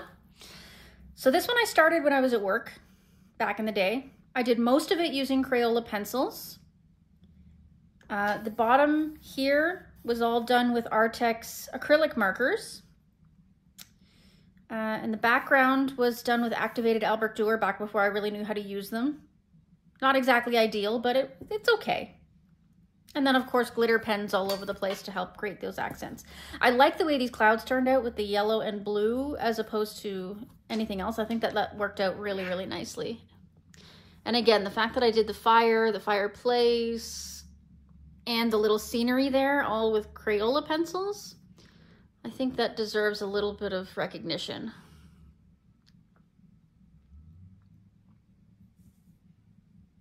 Yeah, I like it. I like the way it turned out. If it wasn't for this background, I would redo this background if there was anything I could do about it. But that's okay. This is a whip I'm currently working on. With a buddy. We both got stuck at the very end. We only have a few elements left. And I'm just struggling to finish it. I don't know why. But it's done with a multitude of different pencils and the background is stamping ink.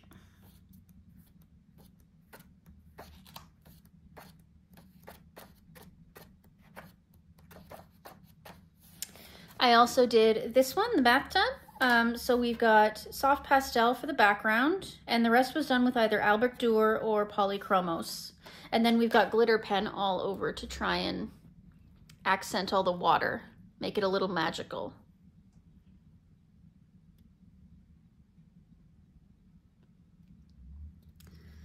I don't know if I'm 100% happy with the way it turned out, but I don't hate it either. It's pretty good. Very bright. Yeah, I've seen some versions of this done recently that definitely put mine to shame, but it's okay. I did what I could with what I had at the time, and there's nothing wrong with that.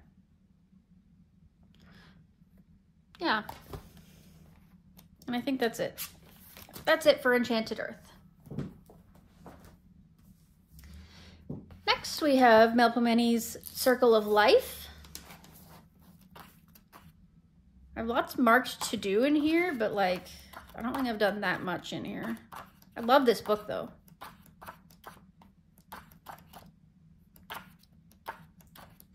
I'm gonna have to go through and revise all these tags because I don't even remember what they're for anymore. Ah, this one. I love this one. I thought this one turned out really good. This one was a mixture of Albert Durer's, polychromos. I think there's a little bit of Prismacolor in here, and of course, glitter gel pen.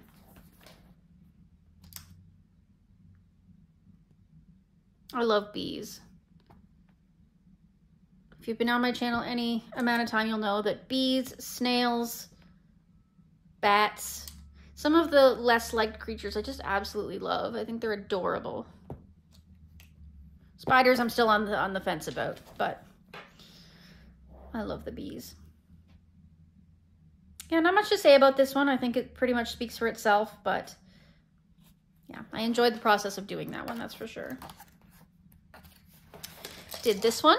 I think it's partially a video up on the channel, but it was done with a mixture of, no, I think it was all polychromos actually. Polychromos and Albrecht Dürer. Yes, it was. I was on an Albrecht Dürer kick when I did this one. But I think it turned out pretty good.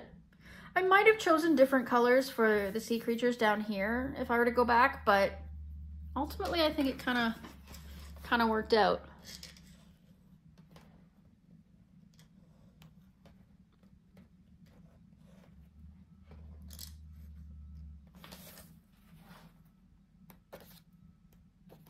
I think there's one more. Yeah. This was, I think, the first one I did in this book. So I did this one with a mixture of different pencils. There's some Prismacolor, there's some Polychromos, there's some Albrecht Dürer, and there's some dollar store pencils in here. Just wanted to see what would happen. The background is acrylic paint, silver acrylic paint. I put this washi tape here because the perforation started to break apart. So I didn't want that to happen. So I put down some Scotch tape on the ends, and then I just threw some washi tape there to help hold it together. I don't like the idea of my books coming apart. That makes me upset. Yeah, turned out pretty well. I'm excited to do more in Melpomeni's work. I do love her. Again, very intimidated at the beginning, but I'm starting to understand how to work with her now. So the next book is Romantic Country by Eriy. These are the only two. I have Romantic Country 1 and 2, and these are the only two Japanese books or Asian books that I own. And I absolutely love her work, and I'm finally getting to a point where I'm not scared to work in her pages. Okay, so here's the first one, The Vegetable Garden, and this was done entirely with Albrecht Dürer, and this was a buddy with my friend Emily. I like working with water mediums and soft pastel colors in Eriy's books. I don't know if it's something to do with the way her line work is drawn, but it screams soft to me. So using the water mediums helps to create that softness that I feel like her books sort of ask for. Very little sparkle, just a couple on like the nails on the sign here and the pitchfork, but that's about it. I'm pretty happy with that one. Next up, we have this beauty right here. This is a color along up on the channel. I did that for Halloween this year, and it was also a buddy color with my dear friend. And the background is oil pastel, and the rest was done with polychromos over top of satin glazing liquid. There's also a little bit of acrylic paint pen like Tuli Art or Ohuhu. The inside of the Pumpkin Smiles is also a watercolor, a metallic watercolor off of Etsy. I sealed it using acrylic sealer, so it's very, very shiny. I just wanted to make sure everything stayed in place because of all the different mediums I used. But yeah, I'm happy with that one. That one turned out really, really nicely, I think. I also did this one, and this one was done with Albrecht Dürer again, and it was again a buddy with my dear friend Emily. Just some silver accents on the tools and the plates and stuff. I think it turned out pretty nicely. I can just picture this as an old-timey kitchen. Little pumpkins down there, very nice. Yeah, very happy with the way that one turned out. Very soft once again.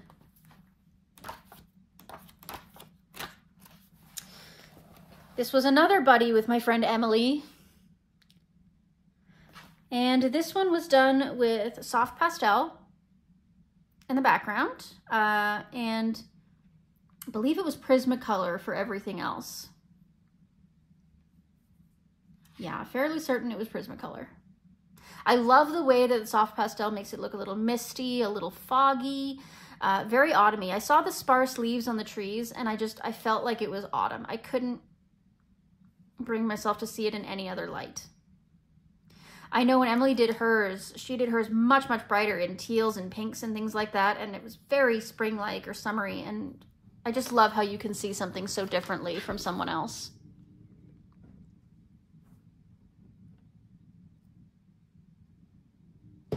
Really beautiful. I'm happy with that one. It's got to be one of my favorites, actually.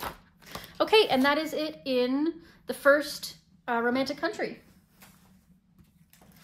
And then we have Romantic Country, the second tale. As you can see, I always have like little testers on the back end on these instructions. It's my best testing page.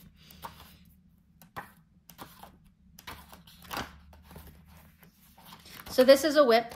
Again, this might be done by the time you see this video, but at the moment it's a whip. I'm working on it as a buddy with my dear friend Cindy from Cinq Couleurs. And it is just a total hodgepodge of different materials. I've got Albert Dürer, I've got ink tents, I've got acrylic paint pens, I've got acrylic paint markers, polychromos. It's all over the map. And it is not even done yet. I've got lots of work. I got to do the brickwork. I got to finish this wall up. I got to do this inside the window. I got to finish the kids' clothes up. It's just based with acrylic, but yeah, lots of work left to do, but so far coming along quite nicely. Yeah. More work to do there. Oh, is there not a sticky in this one? Probably fell out. Better put a sticky in it. There we go. This one was another buddy with Cinq Couleurs, Albert Dürer. Again, I wanted to make it really deep and dark, and I couldn't bring myself to do it because of the way that Eriy's lines are drawn. It ended up being soft again using the Albert Dürers. Oh well, like because it's so soft, I'm kind of mad about that I used the Jelly Roll glaze on the top of this jar because it stands out too much, and same with these little doodads up here. It just ended up being brighter than I wanted it to, but I still like it. Still like the way that it turned out. I think it's quite pretty. Is there anything else in here? I don't think so. Yeah, that's it. So that is it for Romantic Country, a fantasy coloring book by Eriy, the second tale. Okie dokie, let's move on. And this is a big segment. Hold on to your socks, people, because we are moving into the world of Kerby. Yeah. This is gonna be a long segment. So I hope you have a beverage and a snack and time. Okay, let's start at the beginning with Anamorphia. Now, I did a full flip of this book not that long ago, so I'm not going to go into crazy deep detail, but I am going to give you a look at all the pages I've done in here, all the whips I've done in here. I'm pretty sure this book obviously could be its own segment, so be prepared. Okay, so we've got this whip here. This was done in pencil and then I kind of erased it. I still don't know what I want to do with this page, so that's going to be a minute before we get to that. This one might have been the first one I did in here, first or second one I did in here, and this was the nameplate. I just got rid of the wording there and just put my name in there. So it's black Posca for the background, Prismacolor for all of the colored sections, and then I've got homemade glitter glue for the shiny bits. Oh, if you didn't know, yeah, my Anamorphia book is entirely loose leaf because the spine completely tore out of it. The publishing year that this book came out in was notorious for having absolutely no strength in the binding whatsoever. So That's super fun. So I've still got these guys to do. This one's not done, but this one's done. And this was a really, really, really long time WIP. I started it when I had Prismacolor watercolor pencils. I started out by doing these horses, and I used some really, really cheap, like Michael's brand kids watercolor paint to just slosh some watercolor over the waves, but I never came back to it, and I never finished it, and I never did anything with it. So I finally just recently decided to go back to it. So I left the horses as they were, but I used soft pastel to touch up all the background and the waves, and I used colored pencil to fill in all of these little creatures down here. I really don't know what pencils I used, it's hard to tell, but I put Jelly Roll Glaze on all of their eyes and whited out all of the lines on the waves, and I used a shimmery iridescent watercolor paint on top of all the foam on the waves. You see? So once again, is it my best work? Probably not, but is it complete? You're darn right it is. Still got a lot of work to do in here, despite the fact that I've done a lot in here. So this one was an early one as well. It was again done with Prismacolors, and the background was done with ink and a stamp. That's about it. No shine, no glitter, no nothing. It's just, it is what it is. And I'm happy with it. It turned out pretty good, I think. I can't help but make those doodles like neon. You'll notice that's a trend. I just always want to make them bright and neon and stand out, and something about them just screams neon to me. So there's that one. So this is still a WIP. So I finished this one, and I obviously did it in autumn Halloween theme a year or two ago. The background is soft pastel, Prismacolor for the rest, a few different glitter accents of different pens and paints and stuff.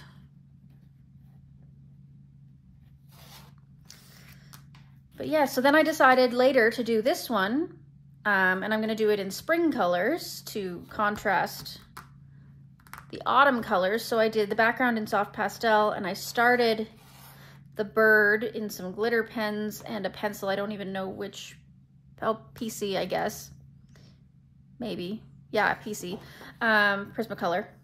But I still haven't gotten back to it, and I still don't have the motivation to go back to it. I keep looking at it, but I just haven't gotten there yet, so we shall get there eventually. I'm actually looking forward to doing some of these drawing ones. I'm not going to be drawing in them, don't get me wrong, but I'm going to do different things, like different tie-dye effects and watercolor effects and acrylic effects and things like that to make up for them, because I do want to finish those pages even if I don't draw my own in them. This is a WIP. So originally, the cheetahs themselves I did by slopping some oil pastel on there and then wiping it off using mineral spirits, which made a nice base for it. But we've got a long way to go since. I colored the plants down here, I think with either Artex or Prismacolor. And then I still have to do all the doodles and everything. And if I want, add a little more shading to the cheetahs. And the background is acrylic paint.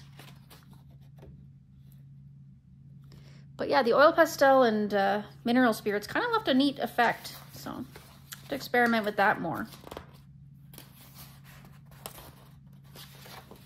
Here's another one. I have soft pastel started on the bird itself.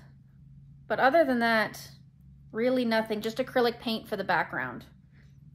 I had this one day, or it was one period where I was just really into doing backgrounds. So I went through and found pages that I could do the background on and just did them. Oops, sorry, knock you there. So this one's finished. And again, this is one of those ones where you're supposed to draw your own, but I did not. So I did all the rainbow in oil pastel. The background is black acrylic paint. And I put some glitter paint over top of Kerby's doodles to highlight them. And that's it. Pretty simple page. Highly effective though. I think it turned out really well. This is going to be a nice one to do one day. Not too complicated. A little repetitive, but no biggie. We did, oops, I gotta put, sorry, 1 second. I gotta put this in here because that acrylic paint really picks up dirt and debris. Okay, so this one is again a semi-recent one. I did the fish using Albrecht Dürer and Polychromos. The background is Prismacolor, which was obviously an undertaking. And then I used various pencils and gel pens to do all the doodles and whatnot. And I like the way it went. I've got the cool fish on this side with the warm purples in the background, and I've got the warm fish on this side with the cool purples in the background. And I think that turned out really nice.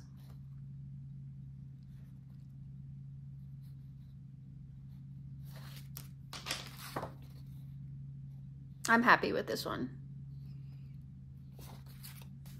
Might be one of my favorites in this book, actually. So this is one of the ones that I did draw my own, and you can see why I don't draw. I threw in the bats. Of course, I just blacked them out. They're not perfect, but I mean, at least the page is finished. I used a copper paint in the background. That's about it. This is one I keep looking at. I want to work on. This one will be fun too. Did this one quite a while back. The background is that super cheap watercolor paint, you know, the ones you get in the big pans of like 36 colors at Michael's or Walmart even. And then I put a glitter paint over top of it. The rest was done with Albrecht Dürer and glitter pens.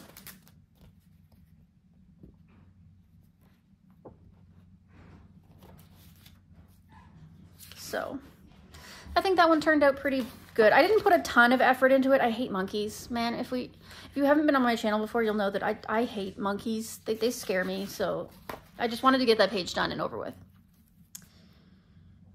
So this page has I think I've told the story of this page a few times in different videos. So I'm going to try to make this one a little bit more brief. So I started this page way back when I first got the book. I started the beginning, like the front part of the whale, I started it with Crayola pencils.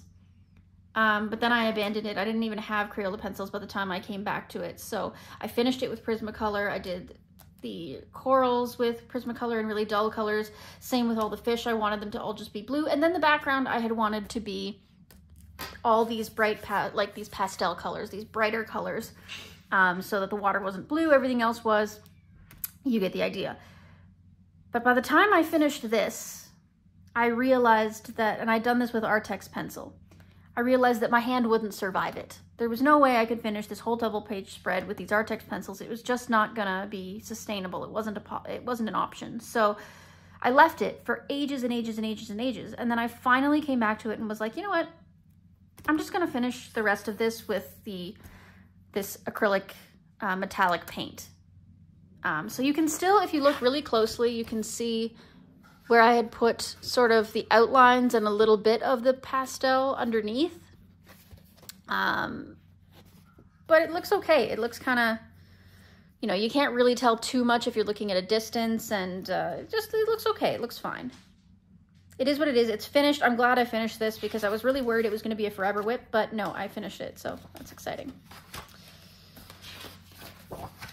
And still lots to go despite the fact that I've done so many in here. Okay, we've got this one. This one was a buddy color with my friend, I believe it was Tammy Colors too.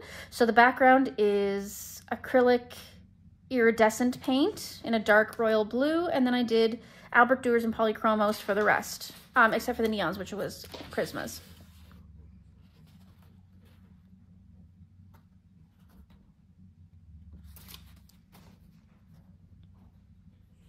Again, nothing really super exciting about it. It was a pretty simple page once I got it. It looked really complicated, but then once I actually got started on it, it really wasn't so bad. It kind of went really quickly. So yeah, that was fun. The next one we have here is the Chameleons, and I don't remember what I based the background with, but then I put a lot of glitter acrylic paint over top of it. And I did the rest all in Prismacolor. Yeah. Turned out really nice though. I love the way I wanted to make the Chameleons really rainbow bright.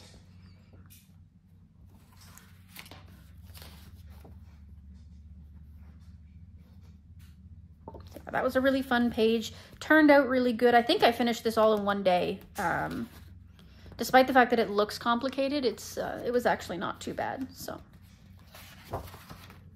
this was an oldie as well. I did this way back when I first got this book. I think it was done with Prismacolor, and then the background was a charcoal.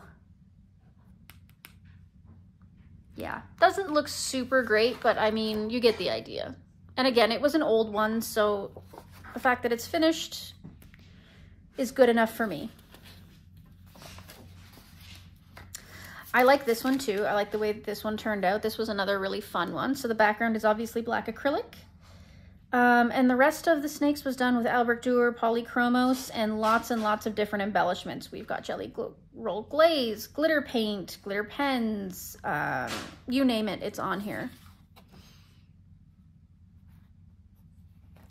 But this was just a really fun page. Again, one of those ones where I didn't feel too much pressure and I just did whatever I wanted.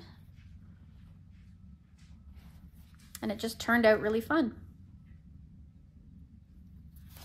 Yeah. Oops, this one again with the black acrylic paint, you want to put your guard sheet in there.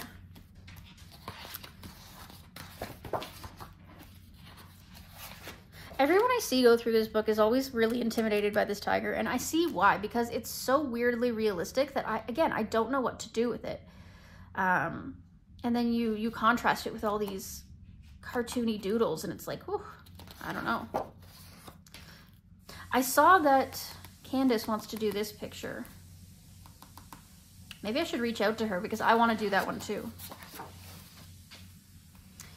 This was one of the first ones I finished. At least this was definitely the first big one that I finished in here. And it was done all with Prismacolor pencils and then a multitude of embellishments of different sorts. The background was cheap watercolor paint and acrylic paint and things like that. I got some homemade glitter glue up in the sky on the clouds. And I'm just really proud of the way the dragon itself, the Komodo dragon, turned out. I like the shading on it, especially since I was brand new to Prismacolors at the time. And it was pretty cohesive as far as color goes, so I can't be mad about it. It's a pretty big accomplishment for the time when I did do it, so I'm happy with that. This was before I discovered white paint pens, obviously, because now I would go back and I would do a lot of white paint pen in here to kind of accent things, but it is, you know, it's a little time capsule. This one's gonna be fun. I'm gonna enjoy doing that one. This one too. This is a whip. Again, a very long time whip. I started it at the same time I started that horse and water page at the beginning of the book that I showed you. But I've since come back and I've done a little bit of work on it. I've gone back with some Prismacolor to do some of the shading on the fish, but I've still got a long way to go on this one. Just haven't felt like working on it recently, so I guess we'll see if I get back to that one this year or not. This one I had an idea to do a blue palette because these type of monkeys, I forget what they are. They're not baboons. I don't know. Anyway, they have like blue on their face and whatever, so I thought that'd be cool to do a blue palette. This one I'm looking forward to doing. Again, I don't know if I'll draw anything in or if I'll just leave it and do some paint and what have you, but this one I was really proud of because it was an accident. I started the background just because I was having a block and I really wanted to just put some pencil to paper. So I picked out my least used Crayola pencils and I started coloring the background, not ever expecting to finish it. And lo and behold, I got to a point where the background was almost finished and I was like, well, I may as well just finish the entire page. So I did. So it's all done in Crayola pencils with some white paint pen and some iridescent acrylic over top of all the cloud poof smoke things, and that's it.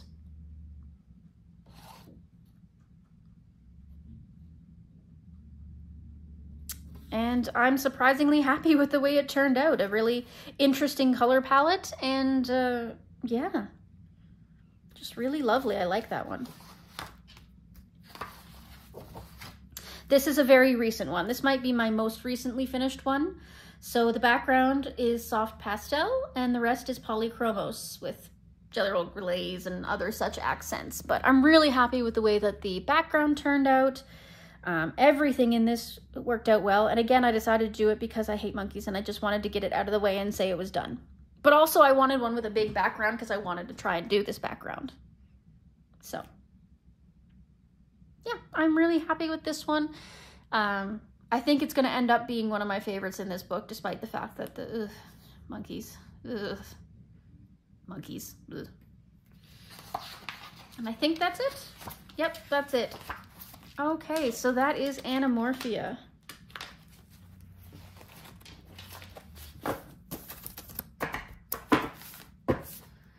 All right, so that's one Kerby down. Which one should we do next? I'm thinking, let's go into Color Morphia. I got this one, I think the year after Anamorphia. And it too is starting to fall apart. It falls into that category of very easily falls apart. So we'll see what happens. So this is one of the ones that has all of the samples in the front of other colorists' work. So this is the first one that this is a whip. I did this in Prismacolor pencil, and all I need to do is the ground. All the animals, the leaves, everything is all done. I started the ground and now I'm like, bleh. I don't know. I don't know what to do with it. I don't know if I want to finish it. I mean, I do want to finish it, obviously, but it's going to be a task and a half. So I guess we'll see. But this is a nice book. It's got a lot of variety of the Morphias. Here's another whip. Originally, I had scrapped it. I had said I didn't like it and I didn't want to finish it. But a couple of years later, I came back to it and I'm like, nah. Even though it's not my favorite, I could finish it. There's nothing inherently so wrong with it that it couldn't be salvaged. So here's that page again. See, this is nice. This is out of Mythomorphia. This one was a recent salvage. So it had originally been scrapped as well from my early days. But I decided, because I had done it in Prisma and I had burnished it and it was like, it was not looking good, ladies and gentlemen. So I was like, how can I save this? So I decided to go over it with oil pastel. And you know what? It's not bad. It's not ideal, but it's not bad. I think it's now salvageable. So I can go back and I can do the sky and I can do the water and one day get back to this and finish it up. I have this one marked to do this autumn, but I don't know if I'm going to get to it or not. We'll see. Got a lot of transfer here. I don't know if you can see. A lot of transfer from the other page. So I must not have put protector pages in between when I was coloring.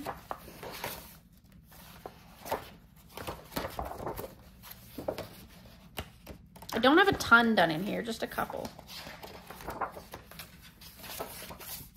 Let's see, look at... But here's one that's done. This might have been my first ever Kerby page that I completed. And I am so proud of it. This was done with Prisma. It took me 12 hours. I know this because I did it continuously. But I was so proud of it. I love the way it turned out. My idea was that I wanted to do a purple bird. And I figured that because it seems like all the plants and everything are growing out of it, I thought I would do those in blues and reds because, you know, blue and red equal purple. So he's kind of, you know, growing out all these plants that are the basis. So no embellishments, just Prismacolor.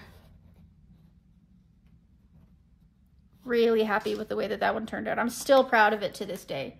Could I have done more shading, done better work on it? Sure, but this was my first. So I think it turned out pretty swell. Here's a whip. Definitely salvageable. That's not bad work, actually. So got to get back to that one eventually. Don't think there's anything else. Nope, that's it. That's everything.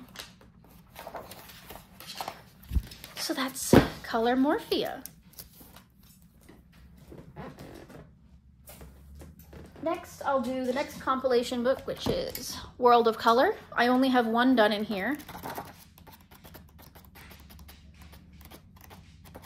Where'd she go? No, you're in here.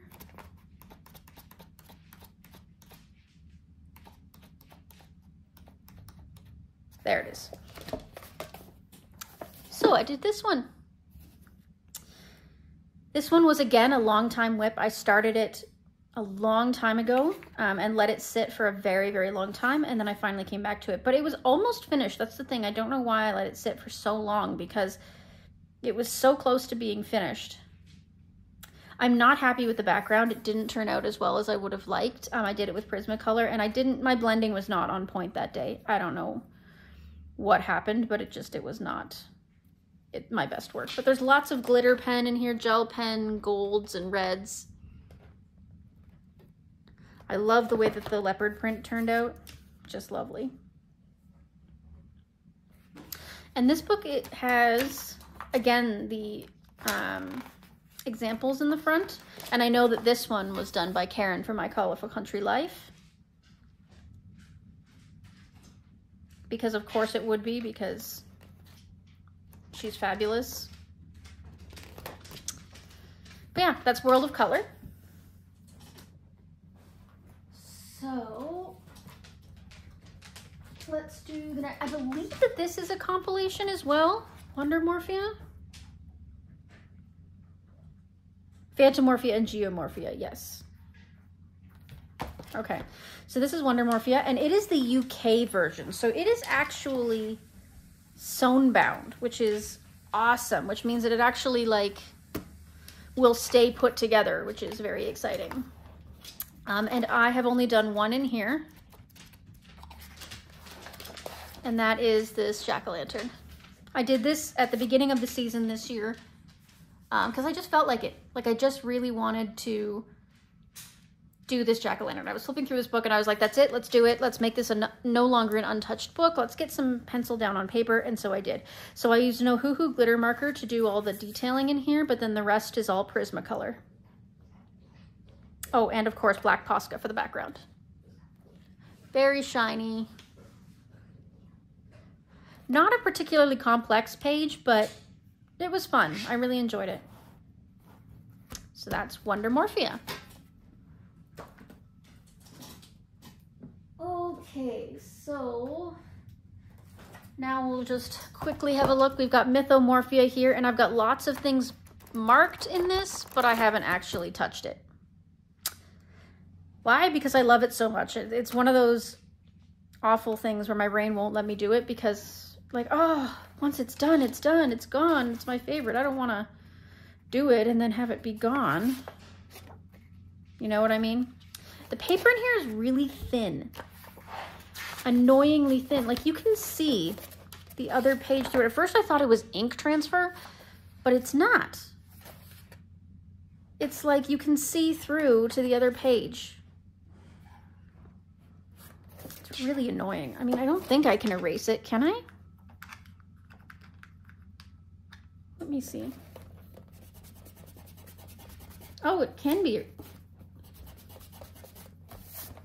Like a little bit, you can kind of erase it. I haven't broken the spine on this, as you can see. Well, you can kind of erase it.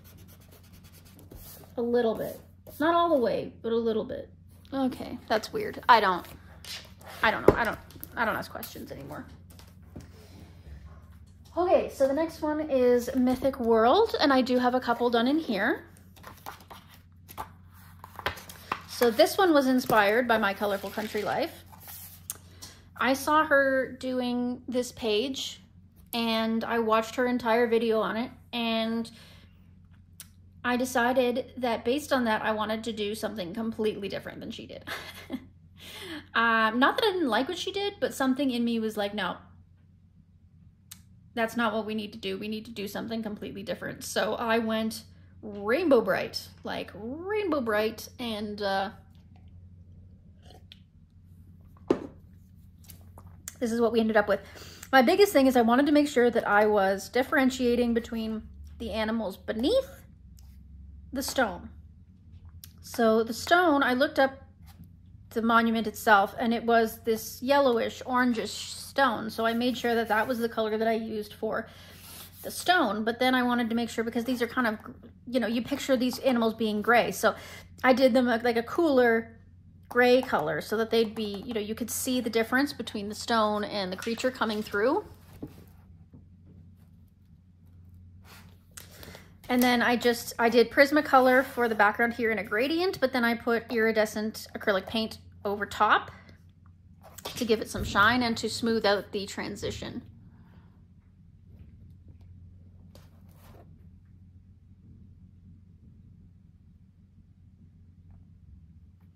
And I had a lot of fun doing this page. It actually didn't take me as long as you'd think. I did it in more or less one sitting. I think it took me a couple of days, but like I worked on it as continuously as possible. I didn't do anything else in between. So yeah, I'm really happy with the way that one turned out. So there was that one, and then there was, so this one I kind of scrapped because I'm not happy with it. And I love this page, but I don't know.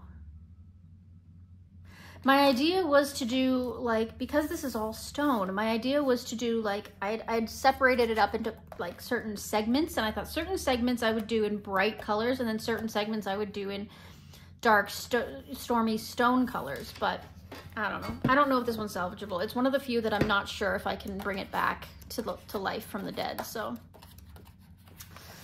Did this one. Prismacolor. Yes, this is all Prismacolor with just a few little glittery accents, really subtle ones, but otherwise just Prismacolor. Might have done it for Mermaid. Not 100% sure, but yeah, I wanted his hair to like be a little different from the water, but still really blend in with the water, move into it very smoothly. So that's why I did it more tealy, whereas these blues are a little bit more like marine blues. Yeah. Not bad. Not one of my favorites, but not bad.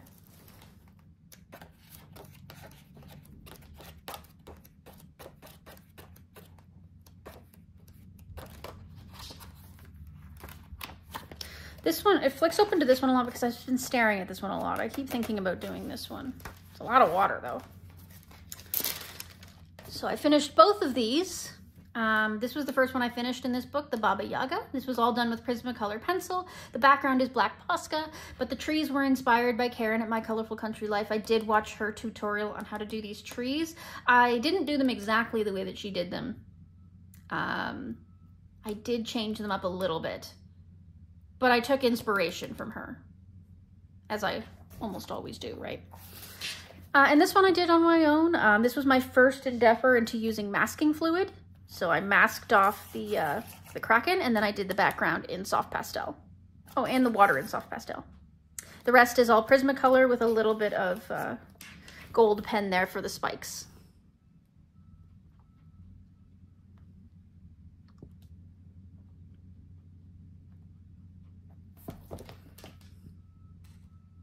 I'm really happy with the way that this Baba Yaga turned out, like the way that the bottom turns out, and it's like really wispy and kind of looks like it evaporates into thin air. I thought that turned out really good. I'm happy with that. And that's it for Mythic World.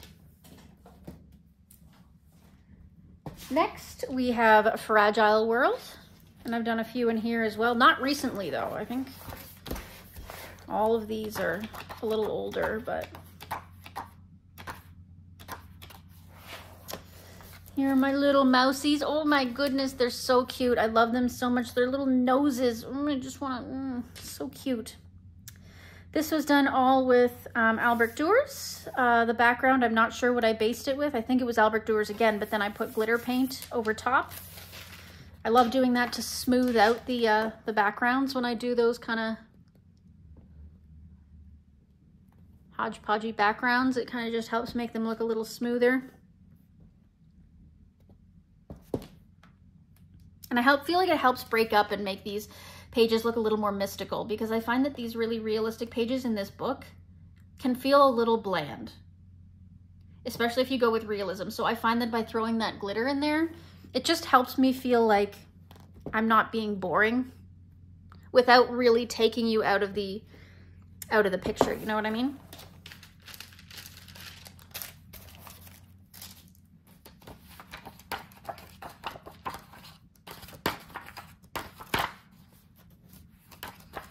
You can see I've looked at this one too. It's open. You can see it bled through just a little bit in some places here, but that's okay. I don't think it'll be hard to cover. And I did the little baddie. Oh, the little baddie, so cute. This one was done with Prismas. No, polys. This one was done with polychromos. Background, same thing. I did it with something, I think cheap watercolor paint, if I'm not mistaken, and then I put glitter over top. Same idea. I might keep that a theme with this book, because I think I've done it with every page in here so far. Put the glitter over top.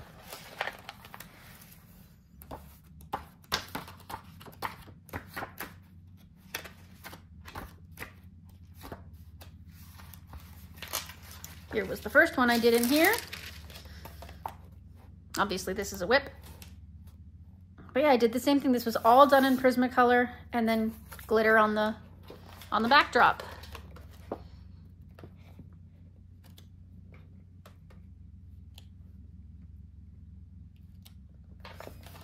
Yeah, I just feel like that glitter adds a little something that makes it just a little more magical.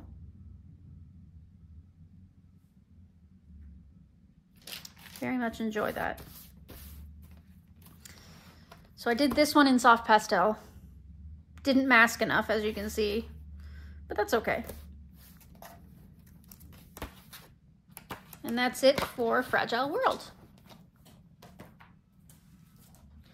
Next we have the almighty Worlds Within Worlds, possibly Kerby's favorite, our favorite book in Kerby. It seems to be the most popular if we took a vote. I've done a few in here. Ugh.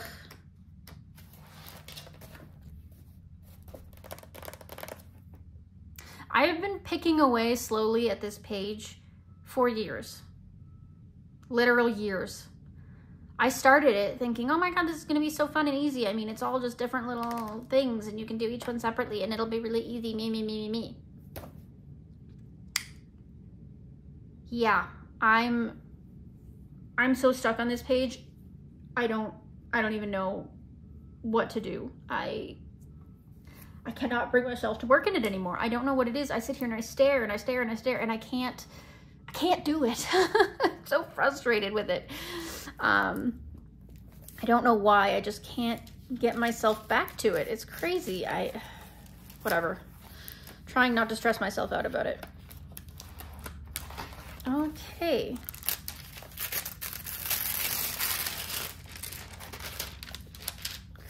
Oh dear. Well, that's not good. Right, well, let's ignore that. But anyway, so finished this one. This was a really nice one. I did the background in pan pastel. It was my first endeavor into using pan pastels. The rest was done with, I believe, polychromos. Yes, everything was done in polychromos.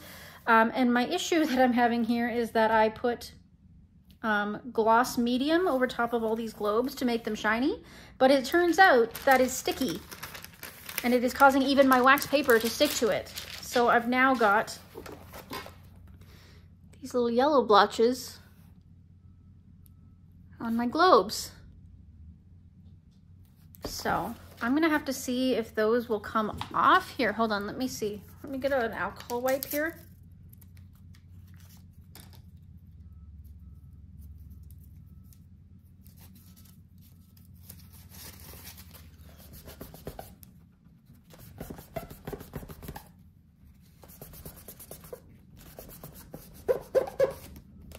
Comes off a little bit, so maybe I'll spend some time getting that off and then maybe I'll spray some fixative down to see if that helps protect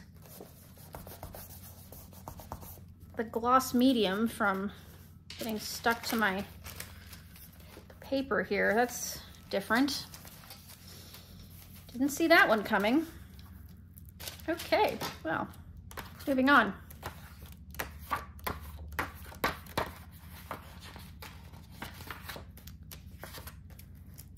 we finished this guy. Did this one on a whim one day. The water is Albrecht-Dürer, the camel itself is polychromos, and the mountains are Prismacolor because no other pencils have the range of grays that they do. And the sky is soft pastel. This one was fun. It was a really simple endeavor, although time consuming because of all the detail in the camel and the mountains, but it turned out really nice. I really like it. I tried really hard to make sure that the lower part of the camel was darker than the upper part because it's under the water, but it turned out really good.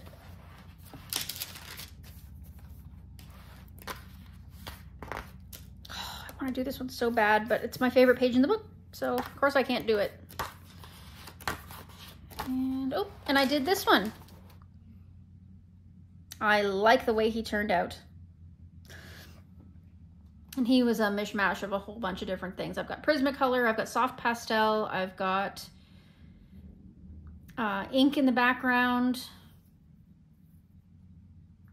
Lots of different stuff. I don't even know.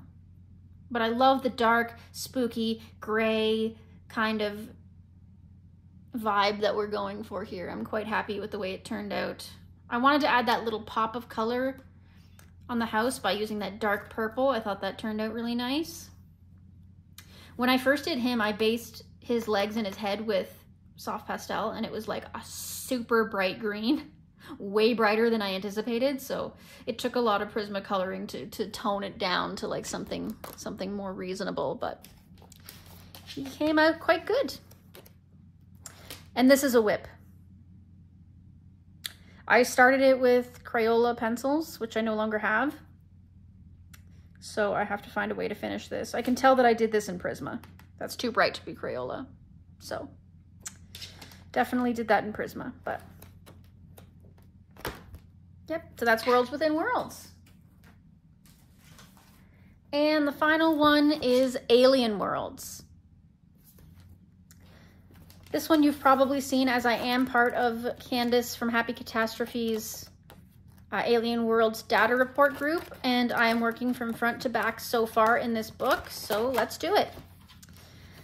So I did this one with the planet is Prismacolor, our text for the ship, and then this was black. The background was black, so I just put some iridescent acrylics over top of it, just sponged them on and smushed them in there, and they turned out pretty nice. Gave it sort of a galaxy effect. Put some glitter over top of this lake here. Just a really simple start to break in the book. I am also Lieutenant Winter of the SS Icebreaker, by the way. Did this one next, and the metal was all done with Artex pencils. Embellishments in Jelly Roll Glaze. The screens were all done in Albrecht-Dürer, and then I put glitter paint over top of the glass to make it seem more galaxy-like.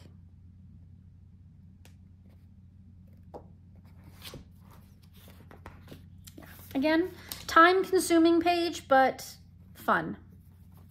Haven't done this one yet. I'm gonna wait until the end because it's a mixture of a lot of the different planets. And I haven't been to every planet yet.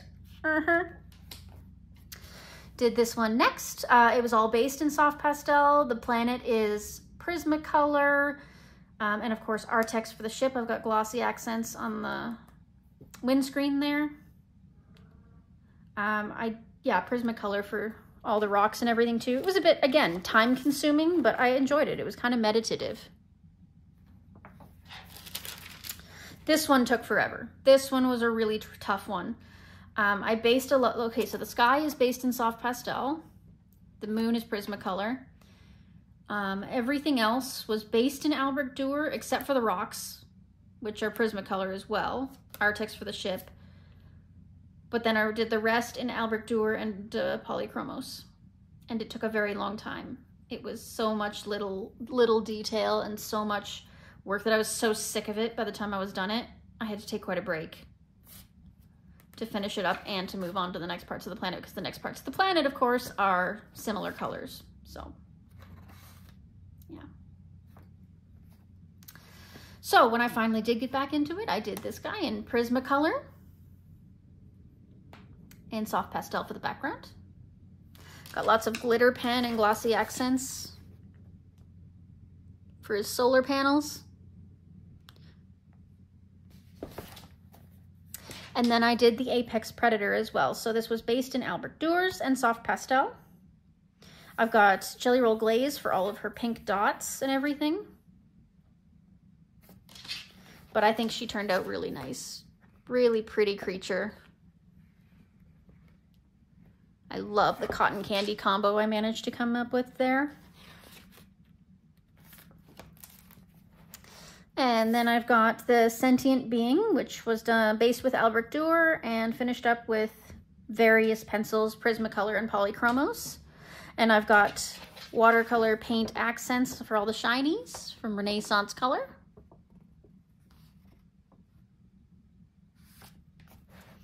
And then this one I've got iridescent acrylic for the background and Prismacolor for all of these plants, Albert Dour for the creatures, and again Renaissance Color for the shiny accents.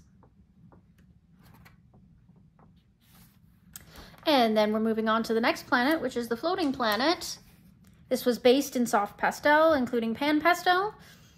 And then I used color colored pencils for the rest, except for this big planet, which I did in oil pastel.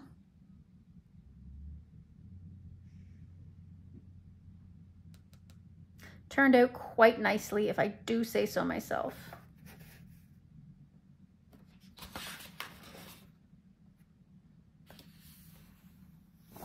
And then this is the next one that I have to work on. Haven't been able to bring myself to do it yet, but it's definitely on the list. And that's Alien Worlds by Kerby Rosanes. And that is the entirety of my Kerby Rosanes collection. Whew, that was a long one. I hope you survived it. I hope you, and I hope that you enjoy the next segment. Up next, I think we're gonna be doing Johanna Basford, so strap in. All right, let's get straight into our next section, and that is the Johanna Basford section. So I'm gonna start with Lost Ocean. I do have 2 copies of this book, both going now. So I have my original copy from way back in like 2016 or whenever it was released. And then I have my brand new copy. And my brand new copy, I've started the front cover here and I've finished the back cover. I'm doing this as a buddy color with my dear friend Mandy. Yeah, and I did this in Prismacolor pencil and then stamping ink for the center, a few little glitter gel pens and what have you. And I am gonna finish the front cover at some point in the next few months. Again, to finish off this buddy with her, but I don't think I'm gonna be doing any more covers. At least not outer covers. I just prefer the idea of laminating them. I thought I'd give it a try, but I don't think it's for me, so. But that's okay, there's nothing else done in this one otherwise. It's brand new. Well, I mean, not brand new, it's been sitting on my shelf for a while, but you know. So this is my original copy, and it is very beat up. As you can see, I was testing out how inks would even work on this front cover. I had a mishap with masking fluid there. See, the cover's torn. As you can see, I was experimenting with a multitude of different things, even aside from all the dirt and debris. But yeah, so I have lots done in here. This is a treasure trove of interesting things. Someday I'd love to do one of these big fold-out covers, but kind of seems like an impossible mission. So she did have some hidden objects in this one if you've never seen this book before. I haven't worked in this book. There's still lots to do in here. So this was an early one. The fish itself was done in all cheap gel pens of some kind. And then later, when my coloring career was more established, I came back and I did the background with acrylic paint, some Posca for all the little bubbles, some glitter paint. Just kind of filled in the background a bit. Got to do his counterpart at some point. As you can see, I've scrapped this one. You know, technically I think it's salvageable because it doesn't even look that bad. I did the background with Distress Oxide, and I mean, it doesn't really look that bad. I could probably finish. I might even unscrap this one, actually. I did this with a variety of like pencils and pens to see how it would look going over the Distress Oxide. And it turned out okay. I was planning on doing like the rainbow of fish, but I guess I could probably do it with acrylic markers. I think that's what that is. That looks like acrylic there. I just happen to have my acrylics out right now. Let me just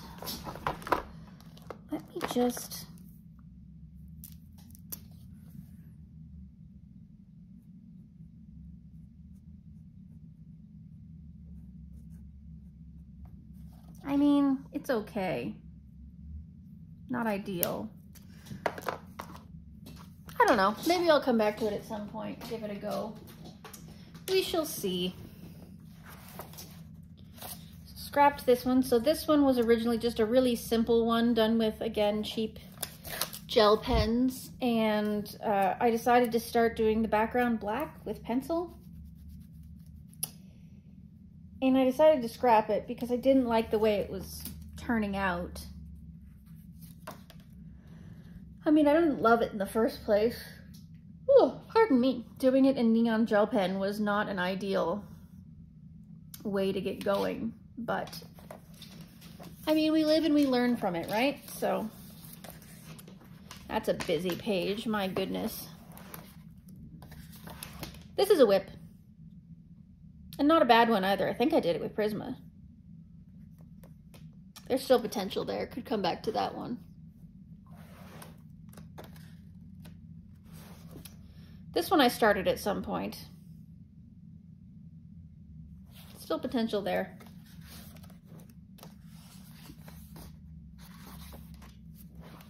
Here I obviously was playing with stamping inks and masking fluid. I did not mask enough, as you can see, but I think that's still salvageable. It actually probably won't look too bad once I put pens or pencils over top of it. I think that's savable for sure. I don't know about this one. I started it in Crayola pencils. I don't know if I'm ever going to get back to it. I don't think I like the colors I started with, so I may not finish that one. This one is done in water-based markers. I started putting some pencil over top of it.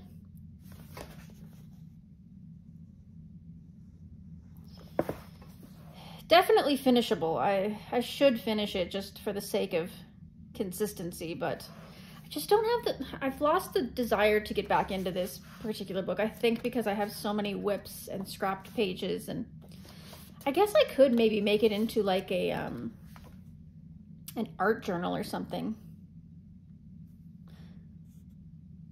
See, you can, I got all the gel pen over here because I didn't know how to fix my pages, so it's covered in gel pen everywhere. Not that that's not fixable. I could do like an acrylic background or something. It's possible. I think this one's salvageable. But I've been watching Amy Ward Art go through and do some of her art journaling and how she turns coloring books that she finds taxing. She can turn those into art journals, and maybe I'll do that with this book. And this was done with water-based markers as well, just straight coloring, nothing fancy. Gel pens again.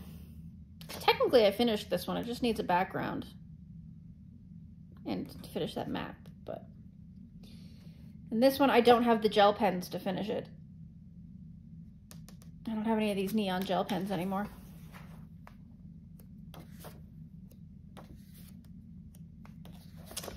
Did this one slightly more recently with Prismas. I've got the iridescent acrylic paint in the background. I've got matte acrylic paint for this seafoam color. This one didn't turn out bad at all.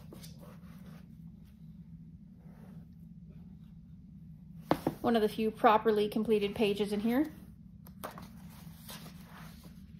Again, scrapped this one. You tested some oxide on there.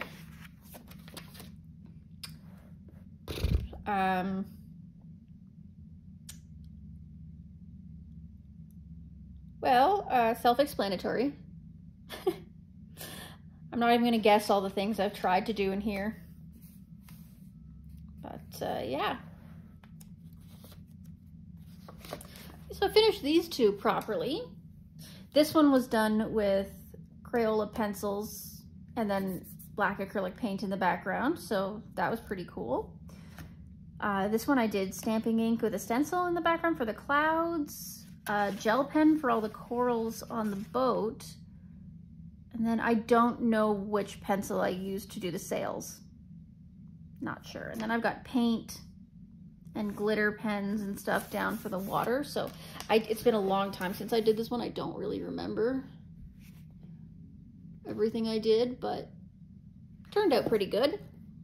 Same with this guy.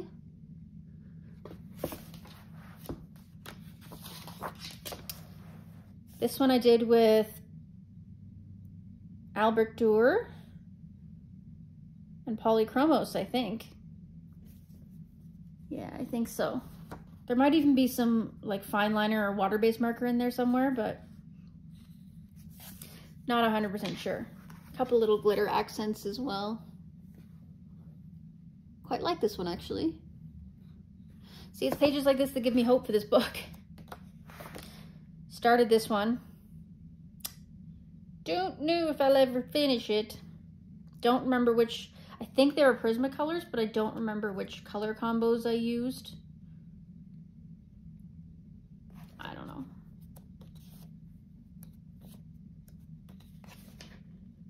Yeah. Finished this one in gel pen, and I was actually pretty happy with it because it was very bright and very fun. But then I tried doing like a soft pastel black background for some reason. Or oil pastel even, I'm not sure, but it just smeared everywhere and kind of ruined it, so yeah. Oops. Oh, this was another nice one. The way this page folds, but yeah. This was done in all Prismacolor, even the background.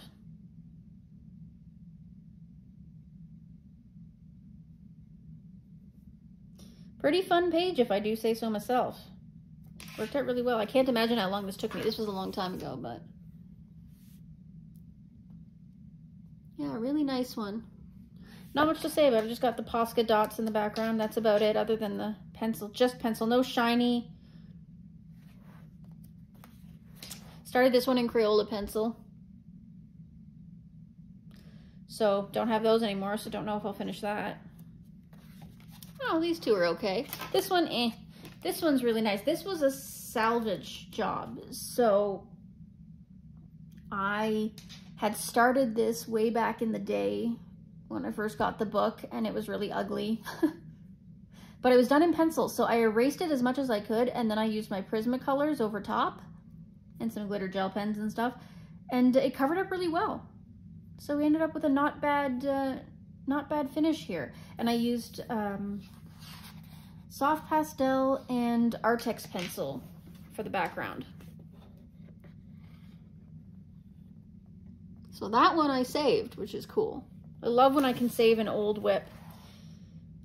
Same with this one. This one was started in gel pens and I finished it up in pencil. Iridescent acrylic paint for this outer background, and then I put glitter paint over the whole thing to A, seal in those gel pens, and B, try to cover up some of the not so pretty elements of it, so it's extremely uncohesive.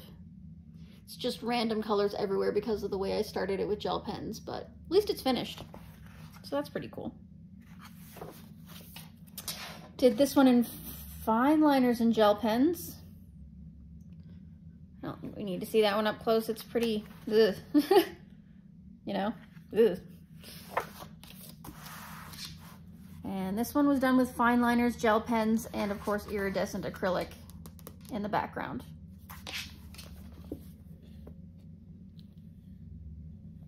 So you can definitely see my, oh, and I forgot I did this one too, gel pens and stamping ink, obviously, in the background.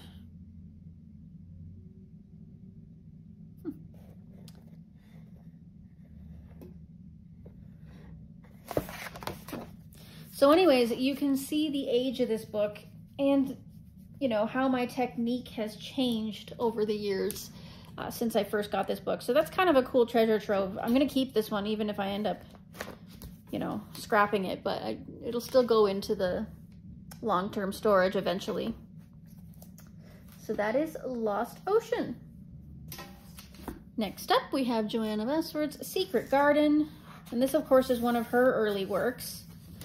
I should have laminated it. It's really starting to fall apart. I might still, just to try and save it. So, this was an experiment. So originally it was done in gel pens and fine liners, and it looked actually not bad. It was pretty cohesive. But then I wanted to seal it, so I put Mod Podge over top of it, and that kind of smeared it, made a mess of it, and it even smeared the, like, I don't know, it just, and then this got stuck to it. It just, unfortunately did not, kind of ruined it. I've since stopped sealing my pages with Mod Podge.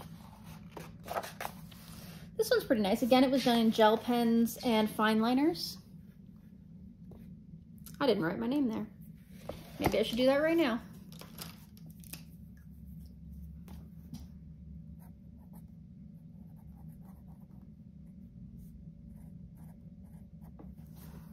There we go. I Mod Podged this one too. It turned out okay, I think, because the materials, like the flowers and whatnot, had all been sitting there for quite some time, so they were really well dried. But okay, so this paper is very yellow, very yellow. So this is my 2-page spread. Look at this. I'm fairly certain that this was done entirely in Prismacolors. And of course a few little gel pen accents. But I'm very satisfied with this. I had put some lavender in the center here, but it didn't blend as well as I would have liked it. I wanted to make it look very magical, like there's a magical mist in the air, but again, it kind of just looks like a mess, but there are worse things. This was a really nice page, and I was really proud of this when I first got it done, so yeah, cute. And then I got these two. So this one was done in fine liners and gel pens, but modern ones. So like we're talking about like my Triplus fine liners, and then gel pens like Jelly Roll and things like that. So didn't do a background on it at all. This was like in my transition period between my old me and new proper coloring me. So it turned out okay. I think this was the first full page I ever did with Artex pencils. If not the first, one of the earliest. And I did it in a really limited palette, which is unusual for me, but it turned out pretty good. Pretty happy with it. You can see I had technically started the page with like fine liners over here, this bright green, but that's okay. Next, we've got this owl and this leaf page. So this owl, the owl itself was done in Crayola pencils. In fact, it was all done in Crayola pencils, I can tell. Wow. I was very dedicated to trying to use up my Crayola pencils when I first got into my coloring career. I didn't want to waste anything, but I did not enjoy using them. But sometimes they turned out reasonable results. I ended up doing the background with an iridescent purple acrylic paint. And then this side, I think, was also done with Crayola pencils. And then the background is cheap gold gel pens. I was just trying to use them up. I used like 3 cheap gold gel pens to completely do the background.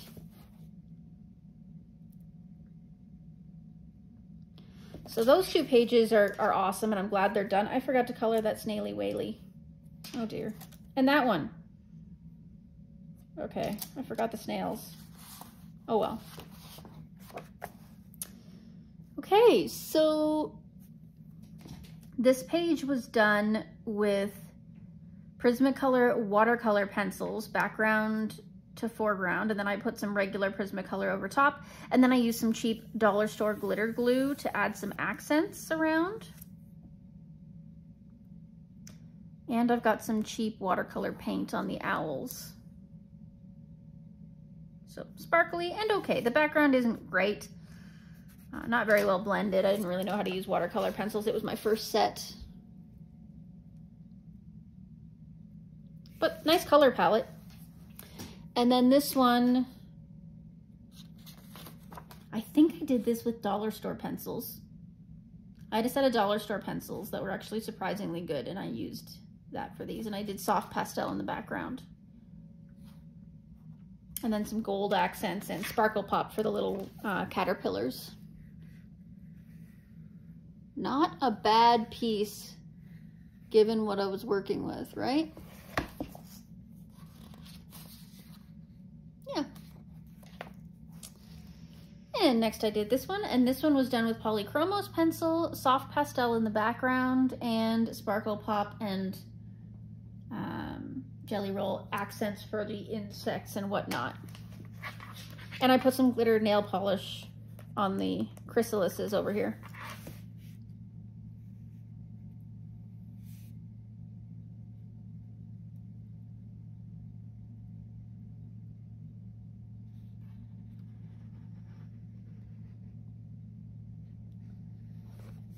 Pretty nice spread. I don't know why I decided to do the background pink. I just picked up my pink chalk pastel and just made the background, and then I came back to doing the leaves later. Oh, this is a whip. Yeah. This is a whip. Don't know what I'm going to do with it. I just felt like doing a background this day. So I did. I did a background. Don't know what I'm going to do with the rest of it. If you have any ideas, drop them down below. Okay, I've got a couple more in here. So I got a whip. So I started this one because Johanna was running a coloring contest at one point for this page. I did not get very far. No siree Bob, I did not. I don't know why. I just never got around to finishing it.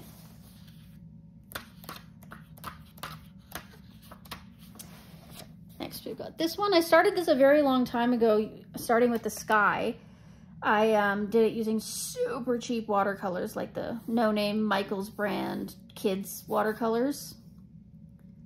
And then I used white acrylic paint for the clouds and acrylic paints for the bees. Some of them I drew in, some of them were already there. I'm sure you can tell which ones I drew in. But then I eventually came back to it. Oh, and I used the paint again for the blue inside of a lot of the flowers as well. Yeah. Anyway, so I came back and I finished it using Color pencils, my 72 set of Color pencils, and Ohuhu glitter markers. So she be shiny.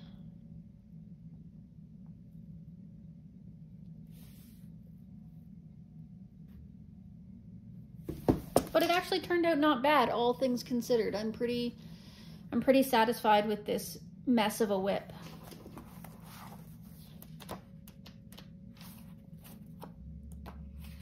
Got that one marked for fall.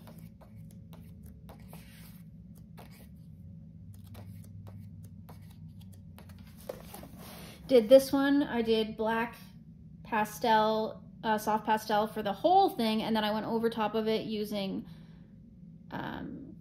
so all the leaves are Gold Shadow by Jelly Roll, and then the centers of the flowers are Jelly Roll Glaze, and then a white, I think it was just a white Jelly Roll for all the petals of the flowers. Just something really simple and backwards and sort of I wanted to just do this wallpaper page experimentally once again, so it was kind of fun. Unfortunately, gold shadow bleeds through over time.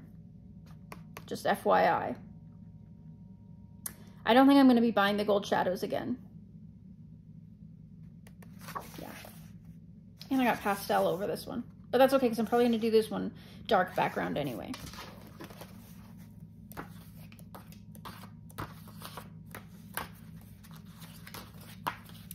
And then finally, this is my pride and joy in here. My pride and joy background is matte acrylic. This background, soft pastel. And then the rest I did with Polychromos or Prismacolor. I'm not 100% sure. It's hard to tell. Could be either Polychromos or Prismacolor, I'm not sure. But then the bottom here is what I really like. Where all these little stones were, I did that using Jelly Roll. So they're very textured, like you can touch them and they feel raised like stones. It's pretty cool.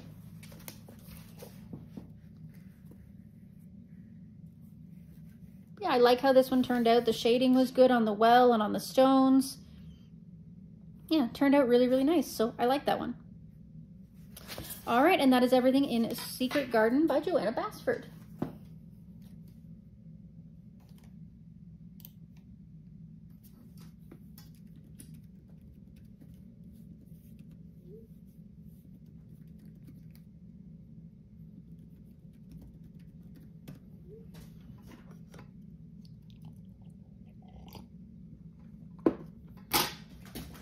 Next up, we have a book that we're going to be seeing more of coming up, and that is Johanna's Christmas. I don't think I have much done in here. Again, I got this early in my career and wasn't very good at it, so it's nice that these are sort of single-sided though, which is nice. Maybe I'll try some alcohol markers in here this year. Here's a whip. Yeah.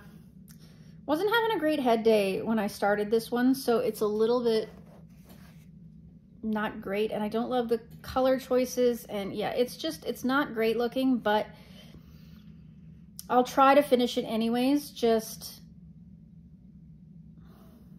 to say it's finished, you know? Oh well. This one's nice. This one's okay. I can work with this one. I just never got around to finishing it for some reason. I don't know. I think I went through a phase where I was just kind of not into coloring Christmas at all, so.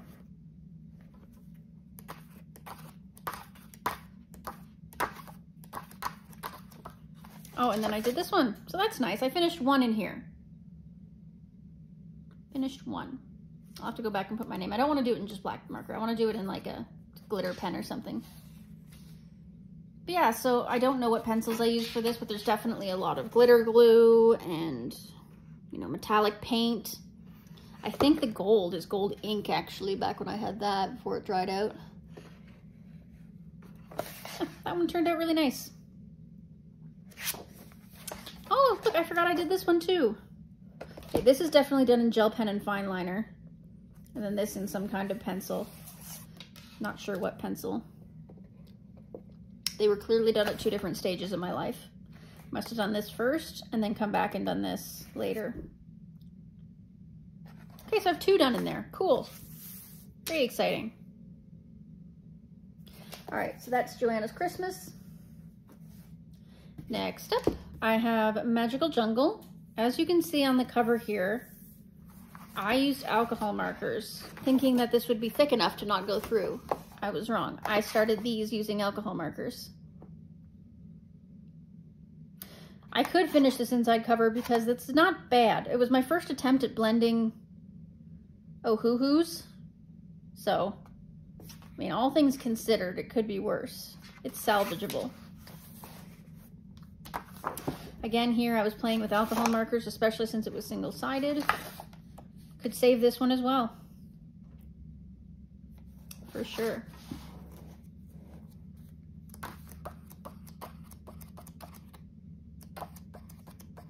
Haven't done much in here.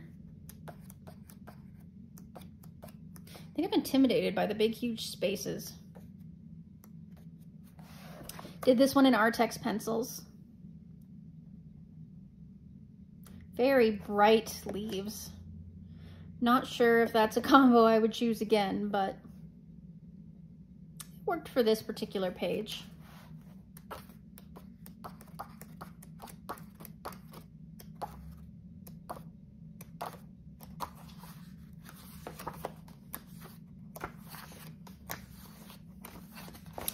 And this, you'll notice, is my cover photo on YouTube. If you go to my homepage, it's like this little bit here.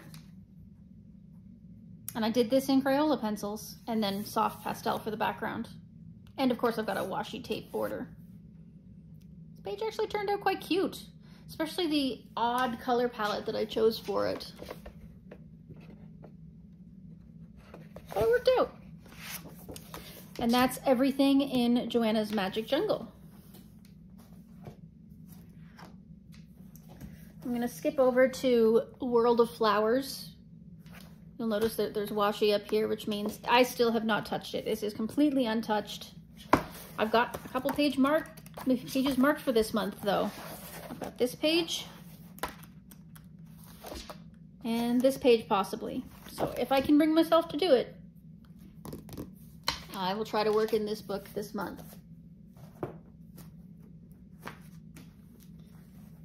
Next up we have Rooms of Wonder. And I've done some work in here.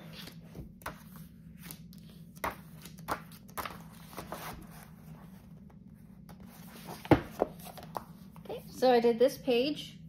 I did the pineapple and its insides using Polychromos pencils.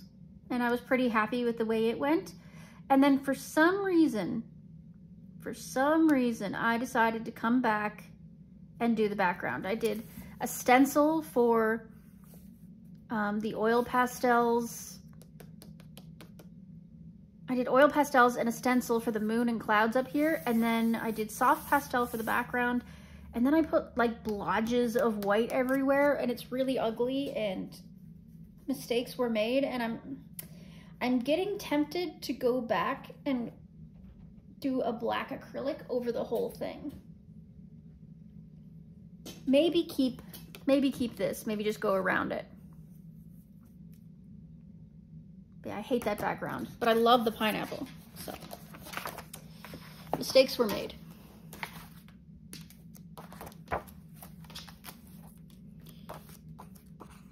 Got this one marked for Halloween this year, but didn't get around to that.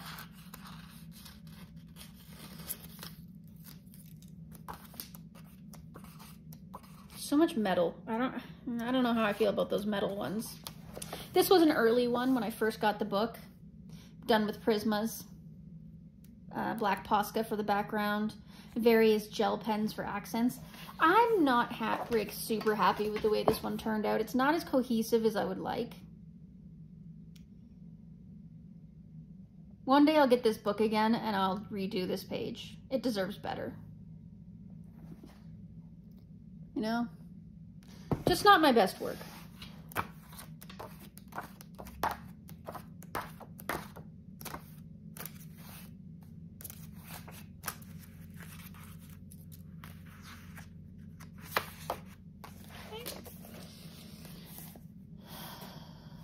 This one was a labor of love. I was inspired by our dear Karen at My Colorful Country Life, because she did a video doing this page and she did it in Inktense and in like blacks and purples.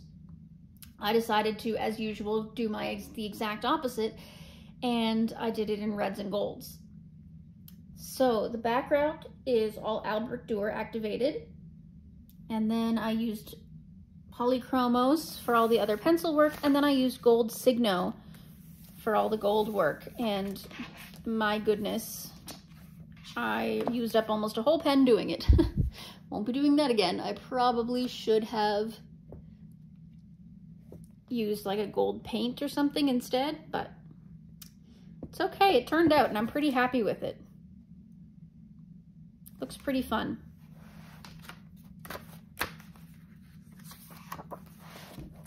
And then I did this one. So I used pastel pencils, like as in soft pastel pencils, to do the background here and then blending up into the sky where I used regular soft pastel.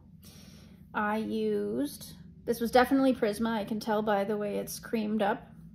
So I used Prismacolor for all the flowers and pencil work, and I've got Sparkle Pop and Jelly Roll accents for all the glitter.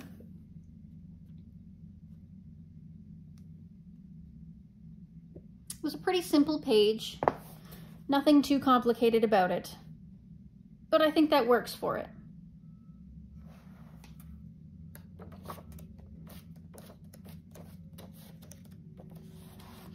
Did this page, and I think it was in Artex pencils. Yeah, I think so. And I don't know if I want to do its twin matching or opposites. Do it in a completely different color scheme, or do I try to match it up in this color scheme? Questions. So many questions. I don't know. Guess we'll see. Obviously, leave me suggestions if you want to. And then I just did this one real quick. Crayola pencils, I think. And obviously, like, metallic paint.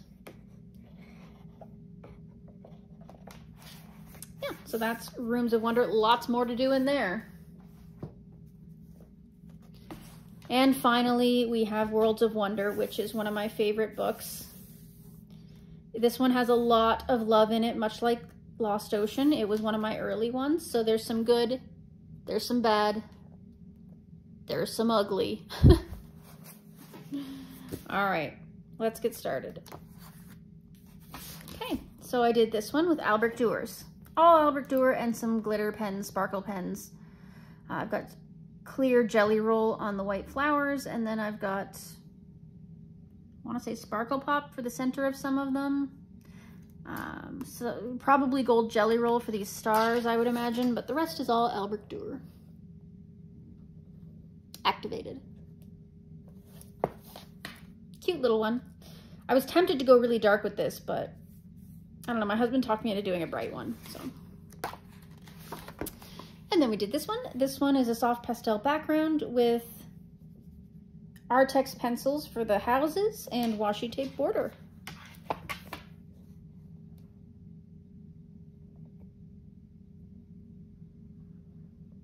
Nothing super special about it, but I like the primary look I went for. I was still very bad at using soft pastels at this time.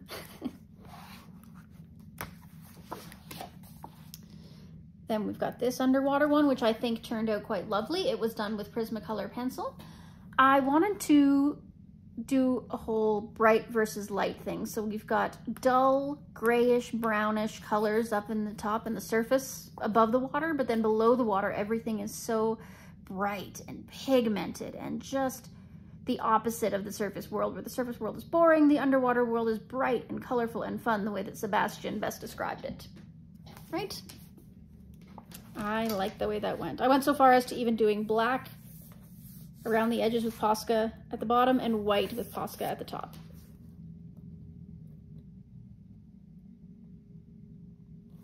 So that one I'm happy with. It turned out really well. Lots still to do in here too, though, like despite the fact that I've done quite a lot. So this one, I started when I first got the book and slowly worked my way through it until just recently.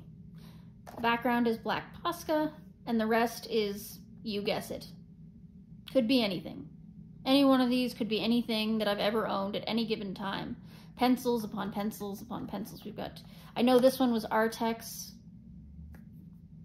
This one was Polychromos and Albrecht Dürer when I first got them. Prisma, I can tell by the grays that are blended there. But it's really hard to tell otherwise which ones are which mediums. I've got silver ink on that ticket, I can tell that.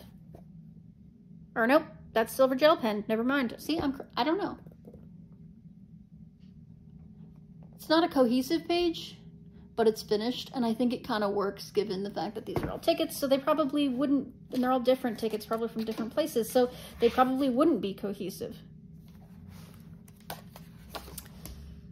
This is a whip I need to work on with y'all. I started it on camera as a whip and chat, and it remains to this day a whip, so I have to get back to that. I think it's with Prismas.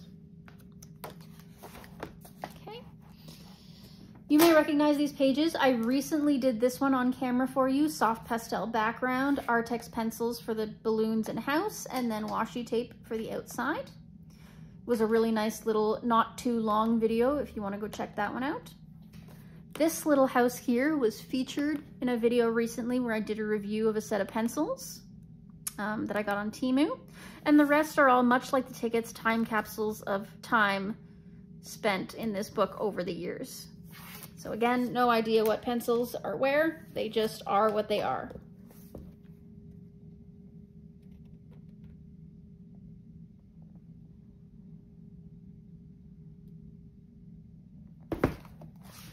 Happy with that page. Obviously this one's not finished, but we'll get there. Whip here, again, experimentation, playing around with things. Playing with mica powders. Very interesting. Another time capsule of throughout the years coloring. Some of these squares are great and other ones not so much. You can probably tell if you look hard enough which ones I did recently and which ones I did at the beginning of my career. But I finally finished them up, blacked out the background with Posca, and was able to move on from this page.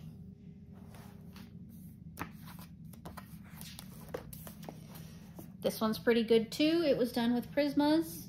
The background was done all with, okay, so the upper background and the clouds were all done with oil pastel. The lower was soft pastel. And I felt like for some reason the page was offset like top to bottom, so I put some washi at the bottom here just to make it feel a bit more balanced. I like the way the clouds turned out with that soft pastel, or the oil pastel. They look very natural to me. But yeah, so that was another nice one that's finished. Oh. Okay, so we've got another time capsule. Again, all done at different times throughout my career. This one was Crayola pencil, I remember that. That one was Crayola. This one was Prisma. Again, a very early Prisma when I didn't really know how to use them. The rest I'm really not sure. This background is Prisma. This is Prisma, I can tell. Yeah. Not bad, all things considered. This one was more recent, and this was a buddy color with, why is the name escaping me? I know this. Oh my goodness. It's gonna bother me. Why can't I think? I'm gonna move on, and like 3 pages in, I'm gonna remember, and it's gonna annoy the crap out of me until then. Anyway, this was a beautiful buddy color, and I remember theirs was really nice too. They again tried to steer away from the reds. It was a little bit more like, I think it was more like coppery colors. But yeah, I really wanted to do no reds. So the only reds in here are pinkish reds, and they're sort of in the neon situation. I think, if I'm not mistaken, this was done with Artex? Yeah, I think it was Artex. I don't think it was Prisma. I could be wrong though. Yeah, I wanted to go for that really neon feeling. I love the way that these little lily of the valleys turned out. Very cute. All right, let's move on because this page is gonna bother me. My Starseed. Starseed, yeah. That's who it was that I buddied with. Okay, another oldie. These little houses I did a very long time ago. I only recently came back and did like the background and the washi tape. Nothing special about them. I don't know what pencils I use, no idea. They're existing. And then these ones, this one I did in Crayola pencil, and I followed a tutorial by Pencil Stash, who, like I said, I don't think she's on YouTube any longer. And then I did all the rest sort of, you know, over time after that. I just kind of messed with them and slowly, using different pencils. I think this one was Color, if I'm not mistaken. But using different pencils, I finished them up. So, little birdies, all done.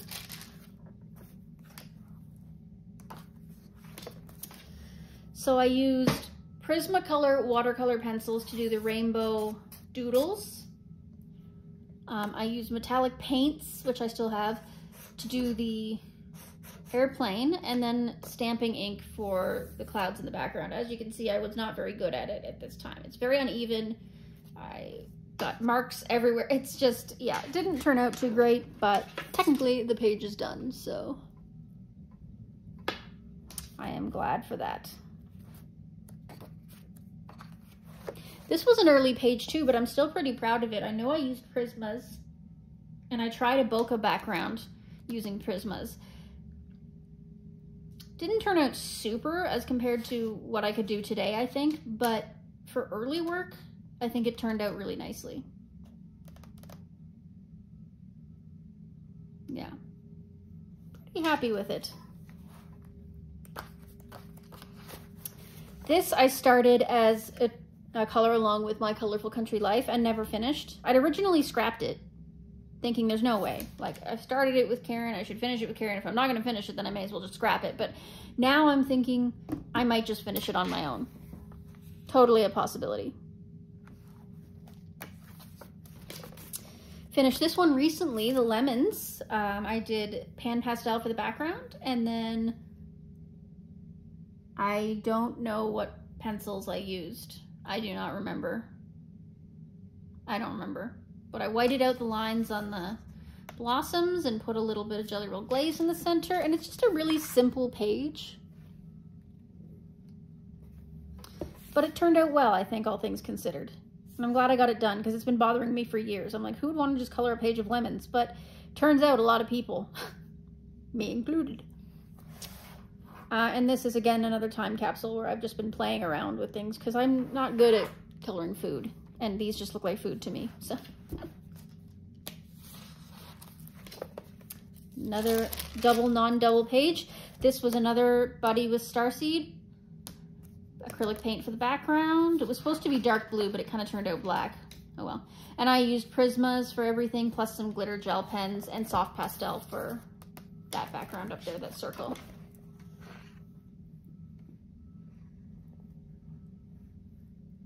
Turned out really nicely, really cohesive. I like the red, it looks really bright. And then this one I did with Prismas, and it was beautiful until I decided to do this oil pastel background. It was with a new set of oil pastels that I had never used before, and I didn't know how to use them properly, and they just look so messy. I'm tempted to repaint this whole background black, just to save face on this one, but it serves as a good reminder of the mistakes we make, right? Finished up this one. Again, it was a labor of love. I had been using it sort of as a test page for a long time, and I finally just said there was enough done of it that I just wanted to finish it, so I just finished it. Again, it's a mixture of gazillions of different mediums. I have no idea what pencils I used on here at any given time, but it turned out at least finished. At least it's done. I don't have to think about it anymore for a while, and yeah. Another finished page in this book. Again, this is another recent one, and it was done with Artex pencils, if I'm not mistaken. I've got ink for the background of both the water and the sky, and I've got some water color paint for these little bubble things down here. And then of course I've got all kinds of glitter paints on the boat and the houses. Could be Sparkle Pop, Could be a Hoo Hoo glitter pen, who knows?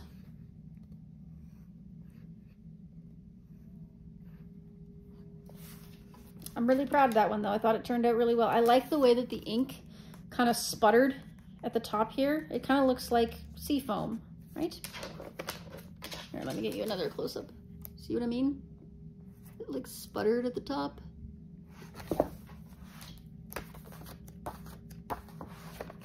Two oldies. This one I think I followed a tutorial for. Might have been by Karen. Unclear. If anybody knows, let me know. And this one was a mess. I started it right when I first got the book, and then I erased it as best I could, and then restarted it in pencil again. And then the background is Prismacolor watercolor pencils. Badly. Acrylic paint for the border. It's done, but like obviously if I could do it again, I would do it much differently. And this one's okay. It was just a, you know, I don't think it was my best work ever, but it's all right.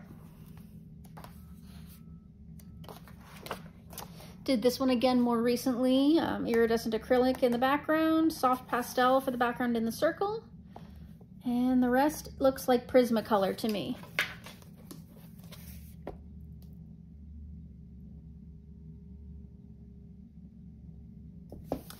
Of course, I think Jelly Roll Metallic for some of the accents. Yeah, cute little bird. All right, so I really liked the way that this one went. I think it was Prisma, if I'm not mistaken, until I did the background. The background didn't turn out nearly as well as I would have liked. I cut out some scrapbooking paper and put it on the corners to try and give it this bordered feel, but I couldn't make up for the fact that the background's kind of icky, but oh well. And then I did this one in Prisma with a lot of different glitter pens. I think I had some Jelly Roll, Papermate flares that I was using. And I've got some Jelly Roll glaze and stuff. Got some water-based markers in there. Yeah, just a cute little picture. The background is okay. It's just soft pastel. I could have done better on this one. I should have done better on this one. Again, we live, we learn. Did these two completely incohesively. Not a fan. This one's okay. It's got silver ink as the background here, and it was done in Prisma. I haven't the foggiest what happened here. Yeah, that one didn't turn out so great. This is okay. Really early work with Prismas. This one I did with Colors, I believe, just recently. Not a bad little set there. Yeah. So I didn't like the way that this one was going, so I gessoed over it, and then I started using it as an experiment as to how things work over top of gesso. So this one's well and truly scrapped. There's no saving it. But that's okay. Can't save them all, right? Especially when you're learning. I don't remember where I've got these out of. Okay, well, it's fine. All right, so that is my entire Johanna Basford collection. So, you know, let me know what you thought, and let's keep rolling. Okay, and our next contender. We have my collection of Mythographics. Now, my collection of Mythographics is not huge per se, but it is large enough. It rivals Kerby and Johanna. So I don't think I have as many done in these though as Kerby and Johanna. So let's go. So we've got Mythographic Wanderlust by Alessandra Fusi. This one has those horrid objects in it, but we persist. Marked this one to do for autumn. I don't think it's going to do it, to be honest. This is a very complex book. It intimidates me quite a lot. It always has, and I think it always will, but I think I'm starting to figure out what I can do to make it tolerable. I like this one. I want to do this one day. This was the first one I did in here.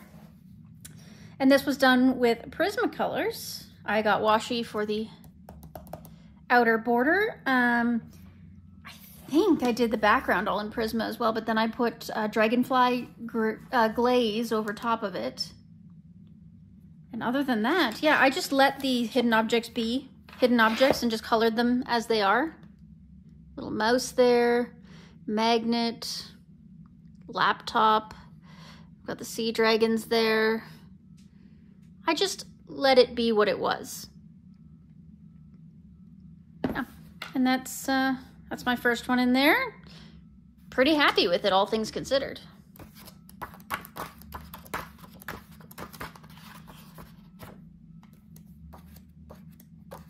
Is that all I have? Oh, I've got a whip. I started the background using Pitt pens. I just have a small set of 6 or 8 Pitt pens, and I started it with that, and I don't know if I love the direction it's going, but I think it's still salvageable. I may still finish this yet one day. But that is it in Wanderlust. Next, we have Cosmic Spirit, which is a contender for my favorite of the Mythographics, and that's by Fabiana Attanasio. I like it because it's pictures I can understand. Rather familiar with the stuff that's going on in here, the tarot and the horoscopes and what have you. So anyway, so I love this picture too. I almost did it for Space Timber, but didn't get around to it. I don't know if I did any in here for Space Timber. I really wanted to, but I just didn't have the time. I had so many other Space Timber books to work in that I just couldn't bring myself to do it. I love this picture. I'm very excited to do that one eventually. That's why it's marked. Any time of the year, I think that one will count for, so.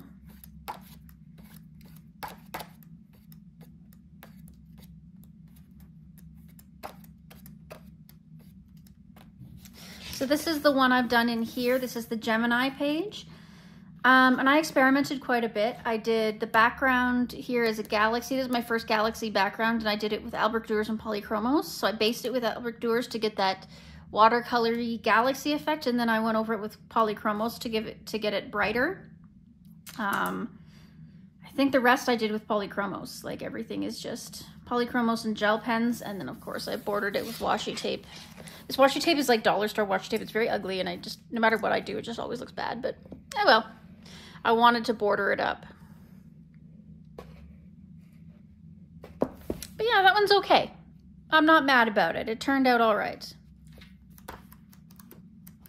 And that is sadly, oh wait, I forgot. I based some of this page in alcohol marker.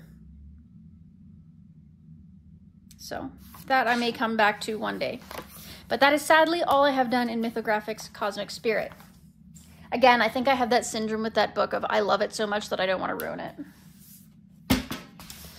And here we have Magical Earth by Joseph Kattenbang, and I absolutely love this book as well. But again, have not done a ton in it. So I did this one, and this was again in Polychromos, or no, sorry, in Prismacolor. And then I did gold for the background of the hourglass. And I went with blue and blue for the fairy and for the caterpillar. I kind of went with the Alice in Wonderland theme with that. And I'm really happy with the way this one turned out. This was a bit of an earlier page, but I'm still happy with the results of it. I thought it turned out really, really pretty. So that is that one. Next up. I have that one marked to do. I think I was going to try to do it for autumn, but I don't know if I'm going to get around to it. I'm going to unmark it just so I don't feel so pressured to do so many pages. And I think that's it. Yep, just done the one in there. Again, I think it's the same as Cosmic Spirit where I'm afraid to ruin it. So next we have Paradise by Fabiana Attanasio. One of her older ones, and I have experimented in here a little bit. I'm less afraid to experiment in this one. Maybe it is because it's one of her older ones. Maybe it is because it's got all those hidden objects, so I don't expect it to be perfect. I've gone through and I've gessoed some of the hidden objects on some pages that I wanted to do, like on this one. You can see it's fuzzy because I put a little bit of watered down gesso over top of it to try and make it easier to cover. Next time I'll use satin glazing liquid, because the gesso makes for a really heavy texture even if you water it down.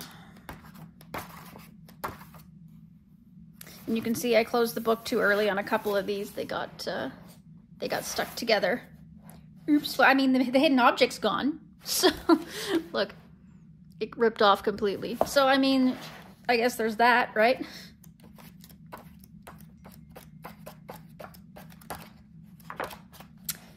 I did this flamingo page. It's very wrinkly. I should have ironed it. I did not, but oh well. So, it's all based in Albrecht Dürer, and I put dragonfly glaze over a lot of it to try and help smooth the transitions. Yeah, it's either done in polychromos or Albrecht Dürer, the whole thing, and then plus I have some glitter paints and of course my washi border. But yeah, it's very, very wrinkly, but that's okay. I'll forgive myself. It was an experiment and it was a pretty early page, and I'm still happy with the way it turned out color-wise and everything. I think it looks really fabulous. And I managed to cover all the hidden objects. I dare you to find one. I can't. Oh wait, no, I see one. But other than that, I mean, they're so well hidden. So I'm happy with that page. I also did this page, which I am less happy with. I did the background with soft pastel and then used pencil for these palm leaves or branches or whatever. And then I just took some iridescent or metallic watercolor paint and colored in all the fish, just a singular color in iridescent, kind of to make them look ethereal. And I'm not sure I like it. I'm on the fence about how it looks, but it did achieve that ethereal effect. But I wish I had done more detailing and stuff on the fish, but oh well. And that is it in Mythographic Paradise.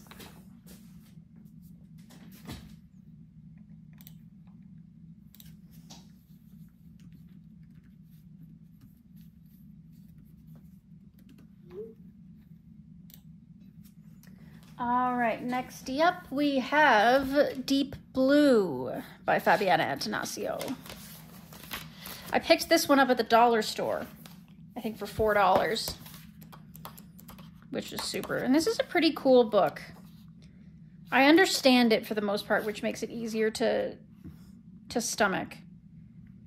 I have this one marked because I feel like it's one that my brain can wrap around, so I should be able to do it fairly easily. But yeah, the concept just makes sense to me, I guess, for some reason. I did this one as a buddy color.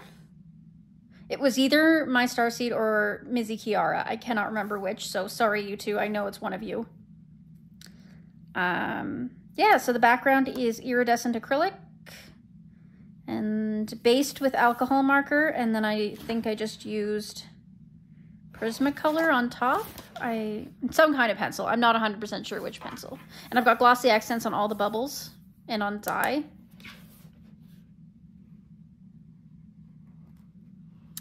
I'm not sure. I go back and forth with this one about the color scheme. I think I should have done the mushrooms more of a purpley color or more of a brown color to make it fit with all the flowers and everything.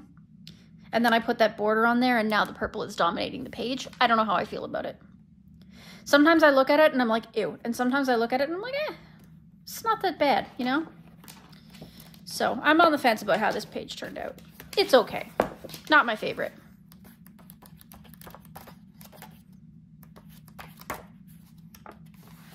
Then we have this page, and this was a group buddy color started by Candace at Happy Catastrophe.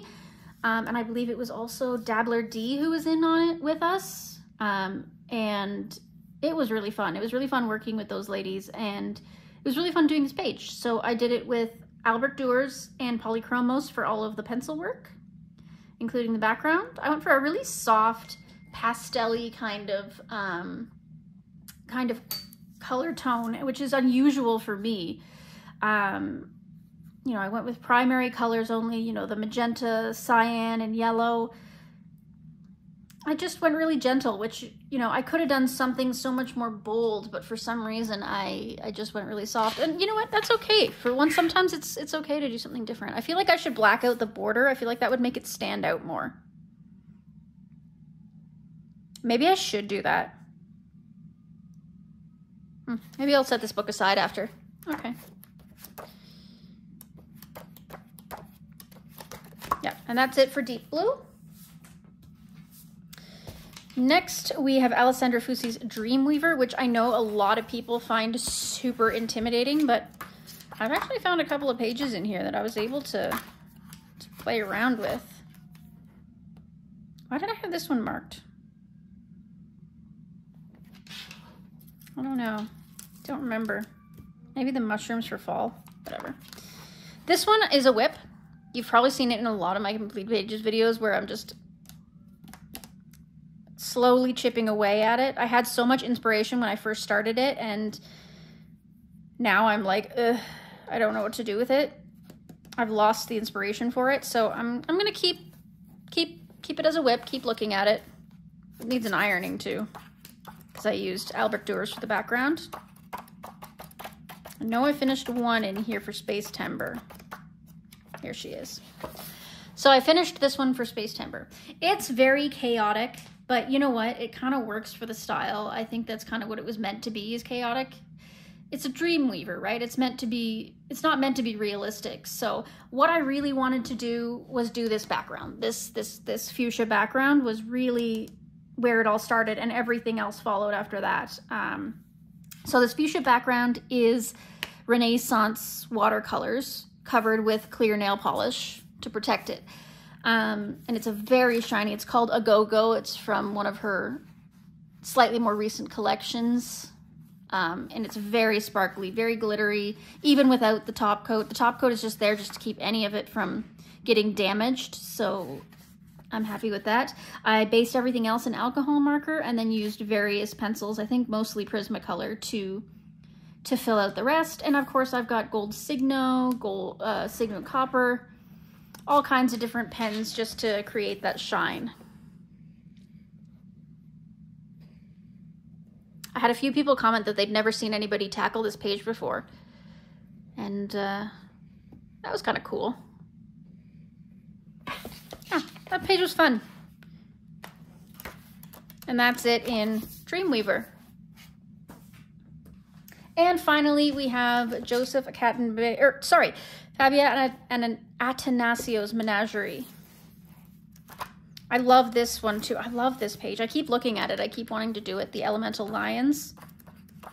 I've seen so many people work in this book and so many beautiful pages come out of it. I remember Shell's Coloring Journey did that one. I've seen a lot of this one for autumn. I want to do this one. It's really cute.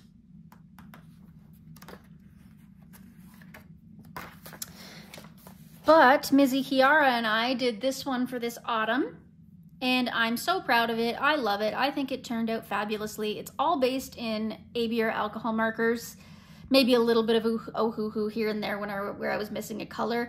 I've got Ohuhu glitter markers, and I've got Renaissance watercolors, and I've got some Prismacolor and some Polychromo, some ABR, some Color, you know, you name it. I have thrown the book at this page and it turned out fabulously. I am so happy and so proud of it, and it's one of the few mythographics that I feel like it really does the artwork justice. So magical and so cute. It looks like they just crawled in the window and started doing magic when no one was looking, and I love it. And the moon just glows with that Renaissance watercolor on top of it, doesn't it? Fabulous.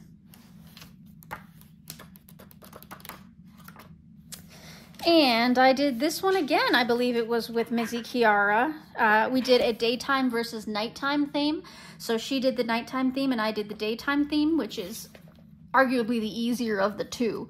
But I did the center, like inside the globe, in soft pastel to make it look like there's that filter of the glass so that you're looking in and the air is different from from the water and all that kind of stuff. And I did it mostly in pencil.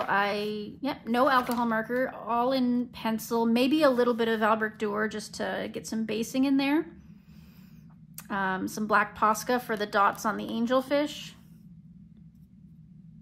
But yeah, I like the way it turned out. I like that the soft pastel inside the globe gives it that little difference. Not a lot of glitter or shine on this one, just pencil and soft pastel.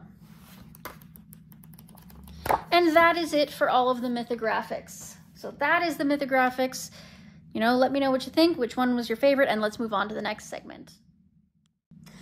All right, everybody. So our next segment is Creative Haven books. I've got a few of them.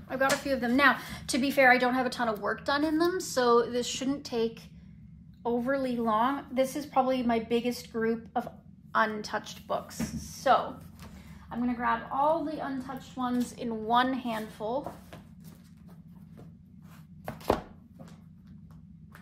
Yeah, okay, so I've got 4 untouched in here. They are all the Christmas ones. I'm gonna go through these more in my planning for Christmas video, which will be coming up.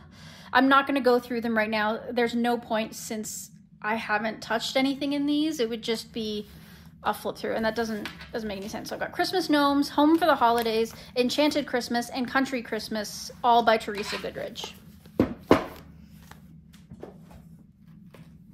Also, let me know for buddies in those coming up for Christmas season, November, December, even January. Just let me know what you want to do. Send me 2 or 3 pictures from the book you want to work in of those, and I'll pick one for you. Okay. So the next one is another Christmas book, but I have done one in here, and this is Christmas Charm by Teresa Goodridge. And I did this one. And I did this one very specifically because it was bothering the crap out of me. I kept looking at it and the physics were all wrong. Everything about it was just killing me because it was just so badly drawn. Sorry, Teresa, I love you, but your physics was so off in this picture that it drove me to insanity, and I had to fix it. So I think this was my first page that I did with Albrecht Dürer and Polychromos, or maybe just Polychromos, I'm not sure. But yeah, so the problem is that they had this door, these hinges here. You could see the door, and it was sitting right behind the horse, and I'm like, how could the door be behind the horse if it's hinged in front of the horse? That doesn't make any sense. So I made it as dark as possible to try and get rid of the hinges on here, and we'll just say that the door is swung in behind where we can't see it, and this is just the backdrop. So I did that really dark to try and do that. And the same with this window. It looked like it was, you know, forward on this wall, but the horse's head is in front of it. It didn't make any sense. So I made it so that it was like back on the back wall. And that this starting here was the front wall, but the window is back there. You know what I'm saying? Like the physics was driving me nuts. So I fixed it. And I'm really happy with the way it turned out. I made the horse a Palomino because I don't know if I've ever colored a Palomino horse before, but I wanted it to stand out from all the brown that was around. I didn't want to do a chestnut or a bay horse because I felt like that would just blend in too much, so I made her a Palomino. I'm a horse person, by the way. Grew up with horses. And then I got all the little berries and the carrots, and I made all the birds robins, as you can see, but I let them kind of blend into the background. Got the cute little bunnies over here, little floofers.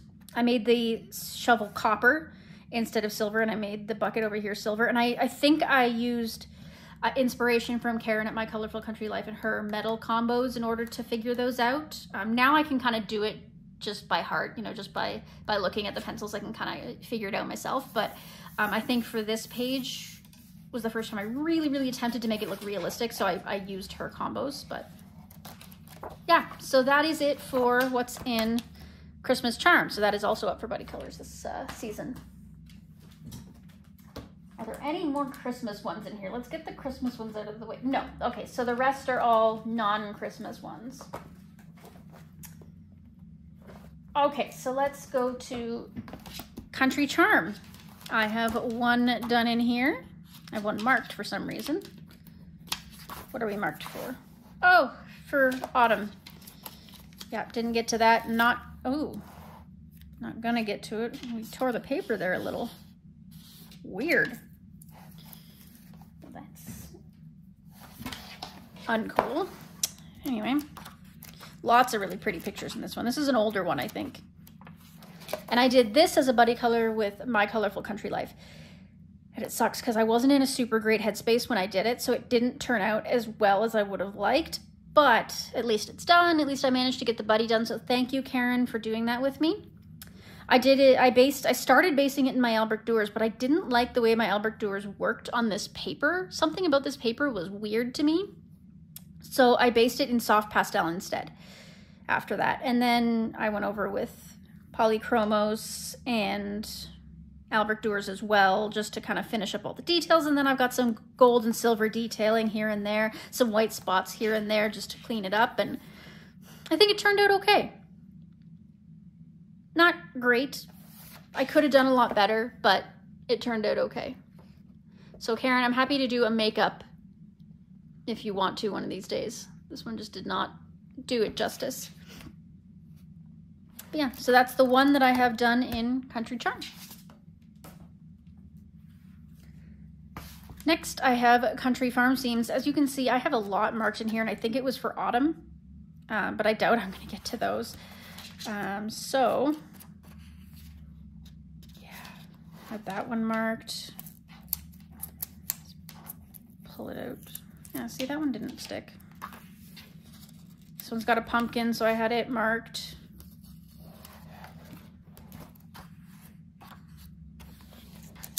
This one marked, I think just because I liked it. I like chickens, they're adorable.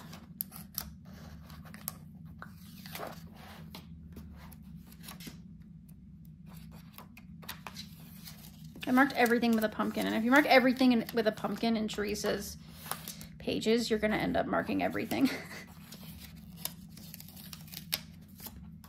I didn't get to any really Teresa Goodridge pages this season for autumn, which is kind of a shame.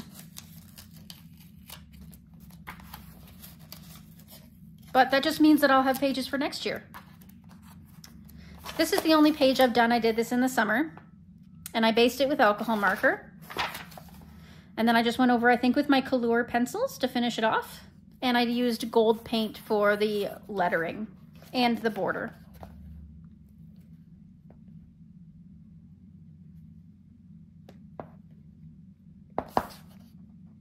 Really cute, really simple one. I just wanted to break in this book, basically. And there we have Country Farm Scenes. So next we have Country Gardens, and I've just done one in here as well, again, just to break the book in. And that was this one. So I based it in alcohol marker once again, and I used my Prismas to do all the shading. And that's about it. Nothing really fancy, just some gold glitter pens. Some glitter pens and green glitter pen, or metallic pen for the My Garden part. This one took a while doing all those little purple flowers. But again, just a simple one to break the book in and make it feel worked in. Next up is our gnomes. So Garden Gnomes, I forgot, is also untouched. I forgot to put washi on it, but it is also untouched, and it was a gift. It was a generous gift from my dear friend Silk Swift, and I really appreciate you, Silk. You know, feel free to message me and we can do a buddy sometime. And finally, we have Gnome Sweet Gnome. And I did this one. Based in alcohol marker, and then I've got a ton of different gel pens for glitter on top of things. I asked my husband for help with how to color the tractor. Pencils of some kind. I don't know which pencils I used for all the shading and everything, but I made this a very autumny page, and this was last year. So I'm still really happy with this one. It's not perfect. Again, I've gained a lot of experience since I did this one, but I'm still happy with the way it turned out. Very nice. And then I did this one for Valentine's this year. So it is based in soft pastel, except for the outer background, this light blue, that was a alcohol marker. Yeah, but the rest is all based in soft pastel. I think I also have some Albrecht Dürer, and then I did the rest in polychromos. I've got glossy accents and glitter pens. I love the way the sun turned out. The rays, they're really nice. Again, a kind of simple but really cute one. Lots of accents and glitter. Really pretty one. Apparently I need to fix it though, because it's starting to transfer over onto this page. Should fix it better. And then we have this one. I just did this one recently this year for autumn, and I'm pretty proud of it. I did it all in polychromos, Ohuhu acrylic pen, and Tule Art acrylic pen, and then the outside is gold shadow jelly roll. Really simple. Only a few little glitter accents just on their hats. Otherwise, just polychromos. Really simple, but really effective. I'm really happy with the way this one turned out. And that is, I think that's it. Oh no, I forgot. I did this front intro page really simply. Again, based in, nope. All in pencil. Thought I based it in marker, but I guess I didn't. I guess I just did it all in pencil. Wow, good for me. I don't know what pencil. I'm not even gonna try to guess, but yeah, cool. All right, so that is Gnome Sweet Gnome, and that is all of my Creative Heaven collection. So, whew, we're getting there. Let's just keep it moving. Okay, next segment, another doozy. We're going into Kameliya Angel Cova. That's right, you heard me. Are you ready? Have you still got your coffee or your tea? Okay, so let me pull out all the Christmas ones.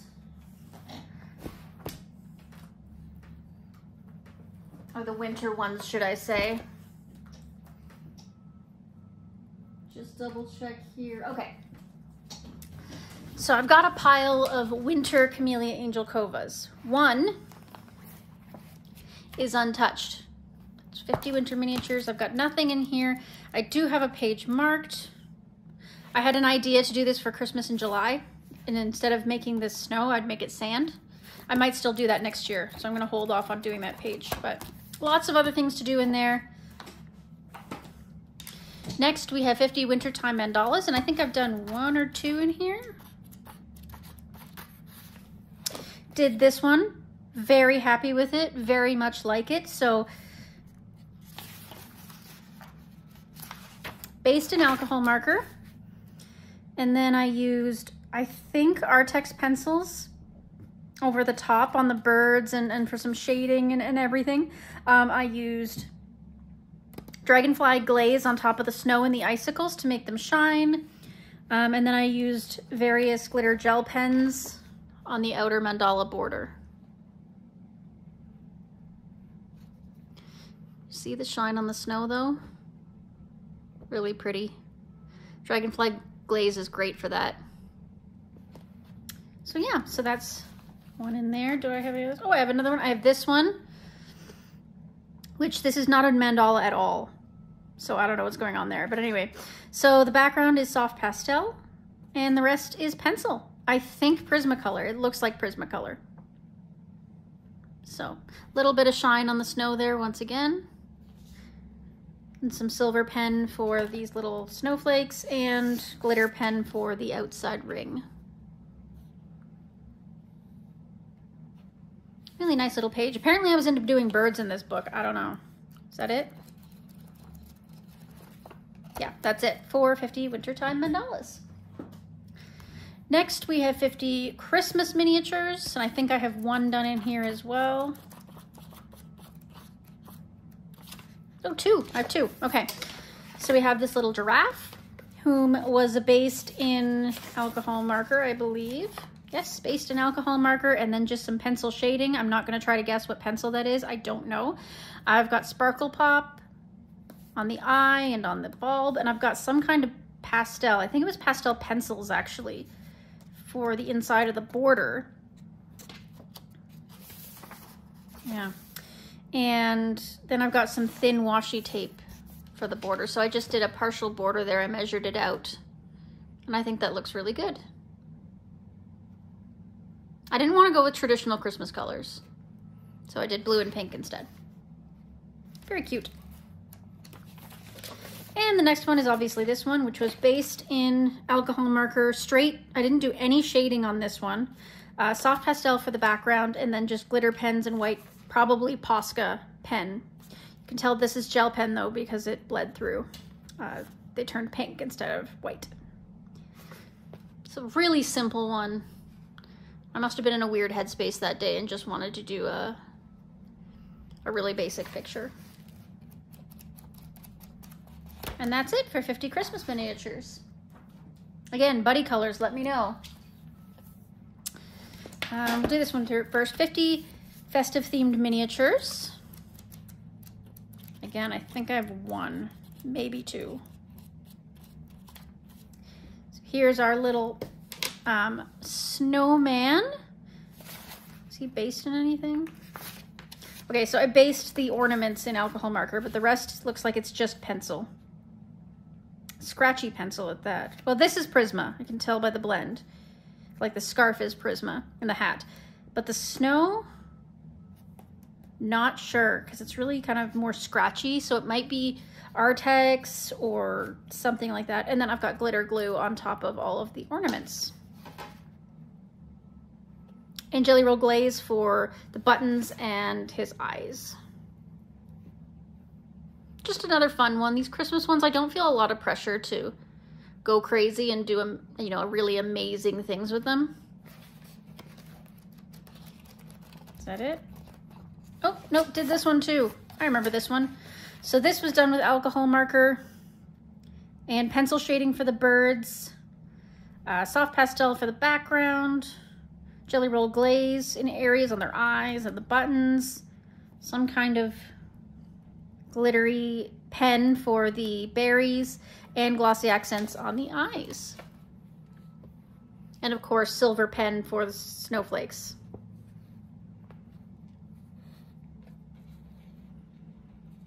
Very glittery, super fun. And I also did the This Book Belongs To page, which looks like it was done in pencil. Yes, there was, yeah, just pencil and then glitter gel pen, and I used, whatchamacallit, homemade glitter glue for the This Book Belongs To, and then I've got, it looks like homemade glitter glue on the snow here, so that's good. Really pretty one. Fun, fun, fun. Okay, so then we have winter and Christmas, 50 winter and Christmas fairy houses. And I've done a few in here because this was one of the first Kameliya Angel Copa books I ever had, and it was before my coloring career. So I've got this one. And I based this one with alcohol markers, but the leaves and this bulb were done purely in pencil. I started with the pencil before my coloring career, and then I finished off using the alcohol markers when I came back to it later. And I believe I was using either Artex or Amazon Basics pencils at this time. I gave away my Amazon Basics pencils to a coworker at the time who had children who were very artistic because I wasn't a big fan of them. At the time I was, you know, working, I just got my Prismacolors, all this kind of stuff, so I was like, I don't need these anymore. So I gave those away. But yeah, it's a really simple picture, nothing super exciting. And you can see I didn't know how to use alcohol markers at the time. It's all streaky and blotchy, so we learn. And this one I forgot to put a backer on it. As you can see, we've leaked through. But we did this one with a mixture of alcohol marker and watercolor pencils. And then we have all kinds of different colored paints and glitters. And I don't even know what's all on here, but it is glittery AF.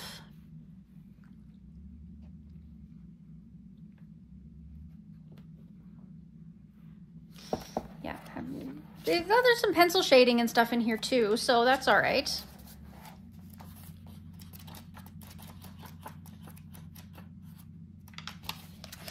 This one was done with the Artex acrylic markers before I knew how to use them. So it's quite streaky. You know, not a really great picture. I think I've got sparkle pop, if I'm not mistaken, on these stars. Yeah, that was done all with the acrylic markers.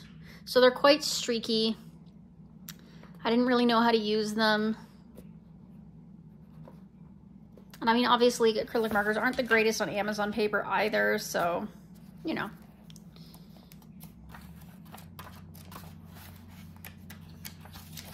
This one was done all with pencil way back, and I think it was Amazon pencils, if I'm not mistaken. You can see the paper is like really warped just from the pressure of the pencils, and like they were really hard to blend on this paper. I was not a big fan.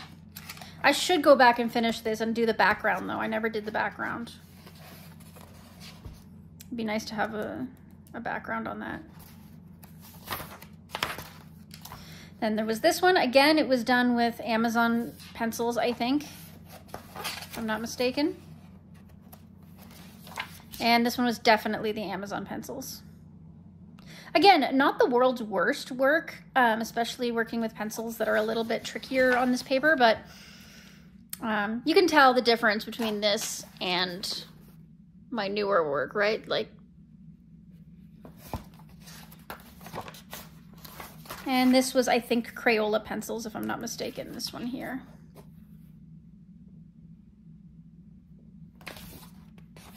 Yeah, so that's 50 winter and Christmas fairy houses. So that's all of the winter books. Now let's move into the other ones. So this is also a seasonal book, and this is 50 Springtime Mandalas by Kameliya Angel Kova, and I think I have 2 in here, if I'm not mistaken. Okay, so this one you may recognize. I did a color along on the channel for this one just recently as a tribute to our Southern Hemisphere friends who are getting into spring when fall was around for us. So this was done entirely with Artex pencil and then Ohuhu acrylic paint markers for all the shine. And there's a little bit of Sakura Jelly Roll for the ladybug.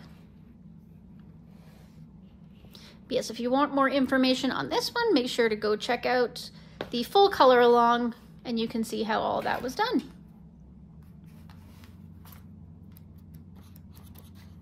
Might have 3 in here actually, yeah. Did this one last spring. The background, this peach background, is a acrylic paint, and the rest was done with pencil, and I think it was Artex pencil again. Why do I keep using Artex pencils on Amazon paper? I'm not sure. Oh, the spring, by the way, was done with iridescent acrylic paint as well.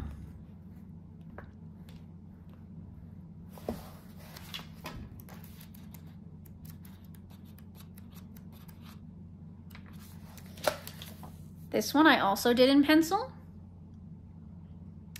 but I don't know which pencils. Might have been Artex again. I don't remember. I do not remember. But there's Jelly Roll glaze on the centers of some of these flowers, and then there's this gold pen. I don't know what pen it is, but it like leaked all over here. I don't know if I closed the book too fast or if it doesn't dry as quickly as others. I don't know which brand this gold was that it made that mess. Very strange. And that's it in 50 Springtime Mandalas. I don't think I've used any alcohol markers in this book at all. How odd. My next seasonal one is 50 Autumn Miniatures, and this was unworked until just recently. I did my first one in here, and that was this one.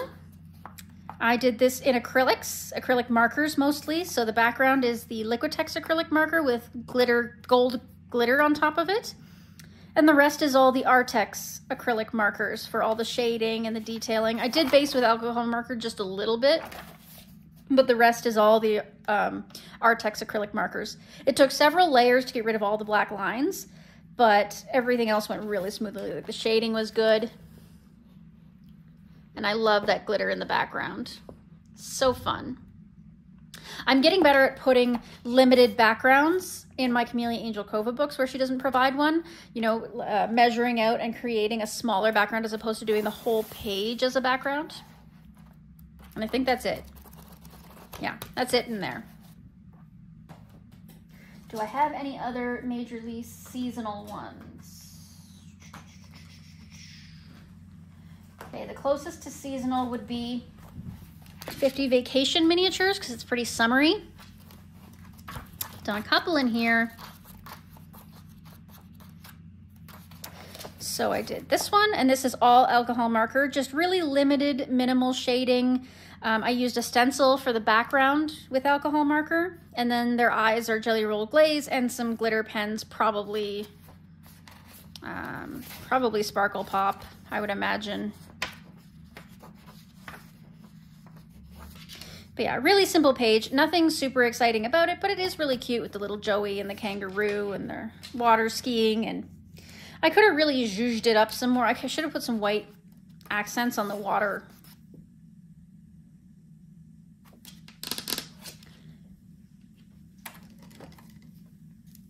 Do do do do do do do do do do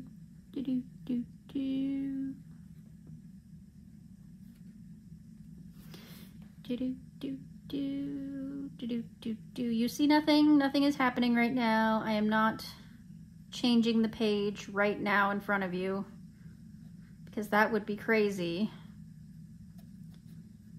Just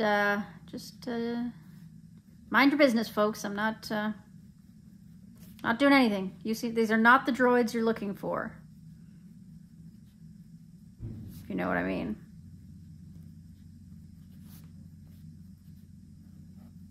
Is this legal, doing this in a completed pages video? I don't know. Yeah. That's better, much better.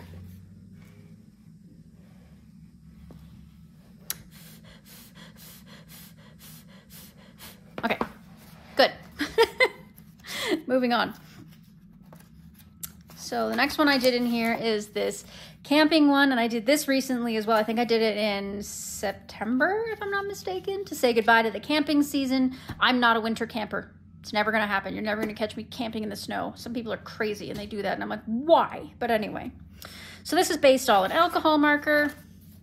And I've got soft pastel over top of the fire to create that glow, and I've got a big white Posca that went over to create the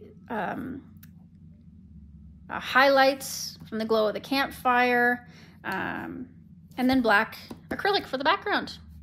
And I thought she turned out just fabulously. Yeah, really happy with that one.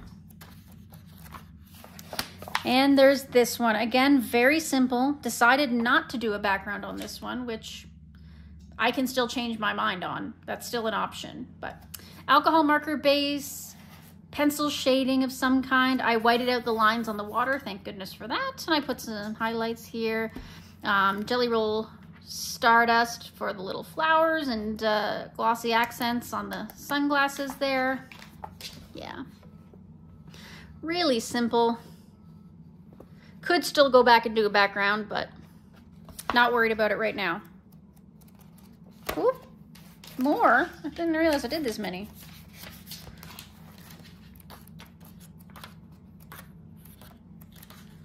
Okay, so just this one, okay. So I did the This Book Belongs To page, which I forgot about, which is alcohol marker, homemade glitter glue on the This Book Belongs To part, and soft pastel for the background. And I believe I did the glitter glue on this on the channel with you. I believe you can find that video where I do the glitter glue on this.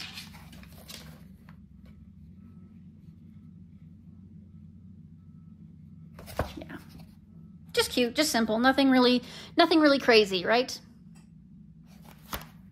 All right, so that's 50 vacation miniatures. Next, we have 50 farmers miniatures, and this is one that I resisted working in for the longest time because, again, it's one of the ones I love and I didn't want to ruin it. But recently I did do 1 or 2 in here. And you can see I've got a ton marked. So I did this turkey and I'm really happy with it. So based in alcohol marker. And then I went over with pencils. I believe it was Color pencils that I used, either that or Artex. I think it was Color though. Hard to tell. But anyway, one of those two. And in the background, I used a stencil with soft pastel to achieve those effects. So I've got like the stony effect down here, and I've got the flowery effect up here. And then of course, copper paint for the outside. You can see the stony effect down here. And I like the way the apples turned out, except for I couldn't get the soft pastel off this apple, but oh well, it just fell on the ground, that's all. It's got bruises. Yeah, I really like the way that one turned out. It was super fun. I even put like tape to try and protect here, and it like leaked through and got onto the other page a little bit, but nah, they're not double-sided, so it doesn't matter. Is that the only one I did? Yeah, I've got a lot marked for autumn because of the pumpkins. But I think this is going to be a very big all year round book for me.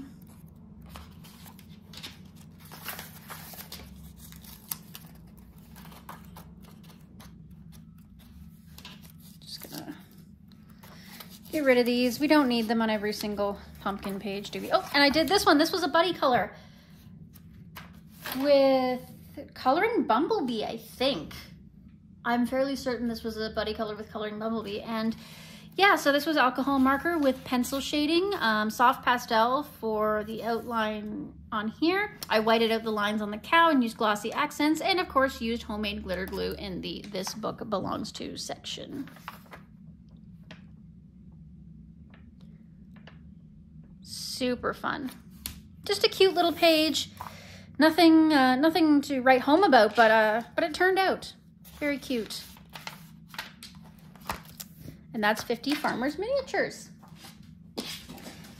Next up, I'm gonna pull the one you've probably seen a lot of on this channel, and you're gonna see a lot more of it. So if you're not a fan, but you should jump on this bandwagon if you are a fan. You should make sure you get your copy of 50 Mythical Miniatures and join in on this full book community color. The hashtag is Project Mythical Minis, and we are gonna finish this entire book together by 2025. That is what's going to happen. Maybe. So the first page is, oh dear. I was fine with the actual image itself. That turned out fine. I based it with Crayola Super Tips and then used, I think, Prismacolors over the top to do the shading. And then I thought, oh, I should just use some paint sticks to do the background. Well, you can see how that turned out. I don't want to talk about it. Let's move on. So the next one is much better. Much better. We redeemed ourselves here. So I still did completely Crayola Super Tips for this entire thing.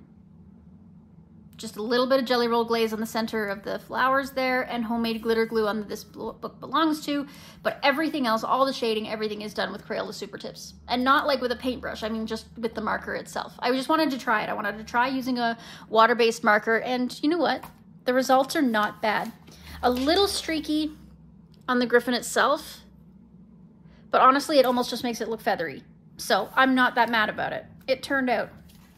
I'll do another one of these days and I'll video it, because you can use Crayola Super Tips. It is an option. So there is one more I've finished in here, I think. Yes, and it is the mermaid. Yeah, so alcohol markers,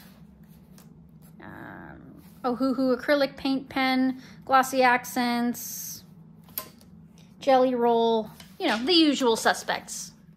But this was a while ago. This was for Mermaid this year, so I don't fully remember every gel pen and stuff I used, but another just really simple page, really pretty.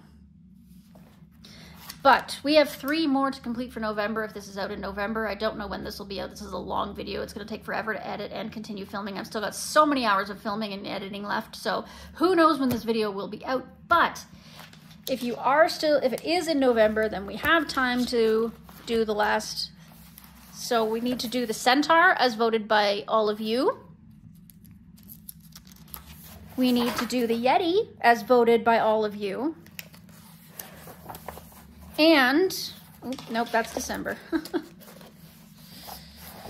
Sneak peek at December. And the Quetzalcoatl, which was picked by the random picker. Those are the 3 we need to work on for November. Also, bonus, this page. I've already done it, obviously. I think I did it on like November 1st or something. I just did it. But yeah, so those are the 4 pages we're working on for November. Alrighty, so that is 50 mythical miniatures. That goes back down in the whip pile. So next up we have 50 monster themed miniatures, which are so cute. And I had thought I was gonna do so many of these this autumn. I thought I was gonna do so many for Halloween, and I did like none, maybe 1.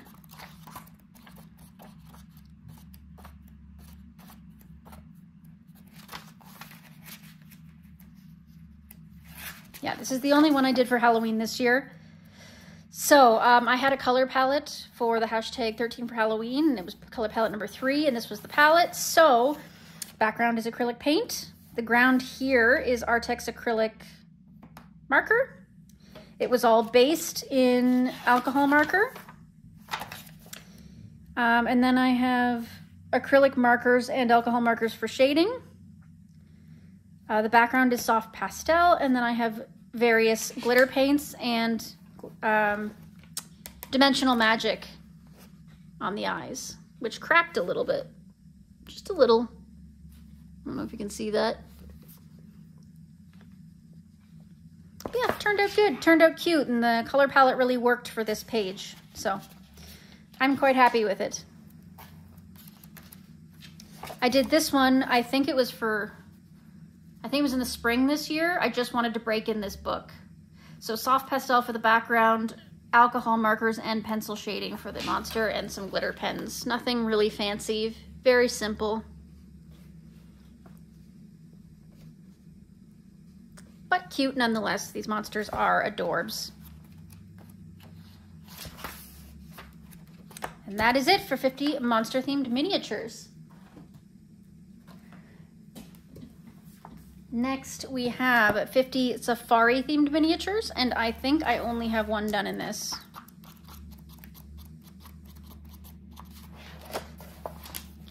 Yeah, so this one I did on a whim one day. I just felt like doing it. So I based it in alcohol marker, but the sunset in the back, which I drew in myself, is Prismacolor, and I did Prismacolor shading for all the shading you see. I didn't shade everything, just a few elements. But it still looks really good to me. I think that sunset background really just sets it off. I could come back and do more work on this if I wanted to, but I'm calling it done for now. If I want to come back and shade the path, the trees, I could. But yeah. That is it for 50 safari miniatures.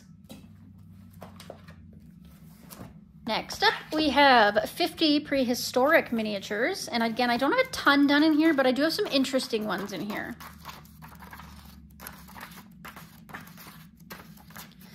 So this one is a split buddy with my hubby. And this was very early in his coloring career. He was trying so hard, and bless his heart, he did such a great job. So I physically cut the page in half and gave him the top half here while I did the bottom half. I did the bottom half very simply, just straight alcohol marker, no shading or anything, because he hated the way this turned out. He called it done. He was like, I hate it. It's awful. it doesn't count. It's the worst. And I'm like, it's not the worst. But I'm like, all right, fine. I just finished mine up real quick and was like, fine, this page is done. It's all good. I may come back and do more shading on my half a little bit at some point. Like I said, he just wanted to be done with this page and not look at it anymore. So I get it. I get it. I thought it was cute, but that's just me. I love doing split buddies. They're fun. So this was another split buddy with John at the Leaky Inkwell. If you don't know, I am friends with the art studio Leaky Inkwell. They are professional artists. They have their own website and degrees in art, you know. And they humor me a lot, and they provide me with certain canvases, and they're considering coming out with a coloring book soon. They've been working on it. So one half of that is this, and this I believe was done with all Prismas. And yeah, he finished that up for me, and I did the other half in our classic alcohol marker and pencil shading, a little bit of soft pastel in the background, glossy accents on the eyes. Yeah, he went for a more abstract art situation. I'm not sure exactly what we were trying to achieve with it, but I mean, it's creepy, and that's kind of his art style, is creepy. So it was fun doing that split with him. This was obviously another split with my hubby. So I did this half, and I based it in alcohol marker, and I whited out all the lines using Ohuhu acrylic paint pens, and I put glossy accents on her eye. Pencil shading, I think Prismas, looks like Prismas. And he used my Jelly Roll glaze to outline his, and used, I'm not sure which pencils he used. Might have been Artex. Not 100% sure, I don't remember at this point, but this was a year ago, so that was a really fun buddy. Really cute. Very much enjoyed it. Here we have another split buddy, and this one was with the other half of the Leaky Inkwell, the one who is actually creating the coloring book. And she drew in a little moon here with some stars, and she did watercolor background for the sky, and she used Prismacolors for all the rest. She also drew in all these bones here as well. I thought that was really cute, and her shading's really pretty. Yeah, she oh, and she put some, like, she used a micron pen to do some of her shading, you can see. Really cute. So I really appreciate the Leaky Inkwell members humoring me and playing along with my little games. So yeah, mine is based with alcohol marker. Oh, I've also got some glitter paint on the background over top of the soft pastel. Looks like glossy accents on the eyes and some glitter pen.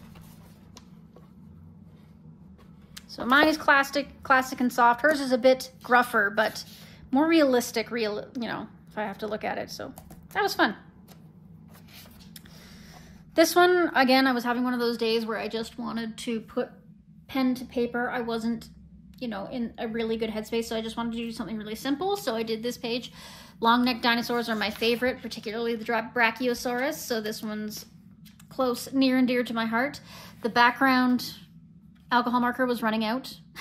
So it was the one for the trees. Like, I used an old set of alcohol markers, so they were all like kind of running out and dry. You can see not very smooth, but again, just a simple little page, just to have some fun, that's all. And that is it for 50 prehistoric miniatures. Next up, there is 50 space-themed miniatures. Quite a few done in here, I think. I love, love, love, love this book. Love it. So fun. Okay, so we have this one, which was a buddy color, and I cannot remember who it was with. Hopefully I'll remember, editing me will remember to put it on the screen. But this was based in alcohol markers, outlined with Ohuhu acrylic markers. The gold is also acrylic markers. The background is Albrecht Dürer activated with water, and then I put black and silver glitter all over it to try and zhuzh it up and smooth out the streaking, and jelly roll glaze on the eyes. So much glitter. So much glitter. Yes. Next we have this one for Space Timber, and okay, so I did oil pastel for the background, alcohol marker for all the other basing, acrylic pens for whitening out the lines and what have you, glossy accents on the eyes, homemade glitter glue on the stars and everywhere, and then washi tape for the border because the border was so messy because of the oil pastels that I just had to throw some tape on there to clean it up.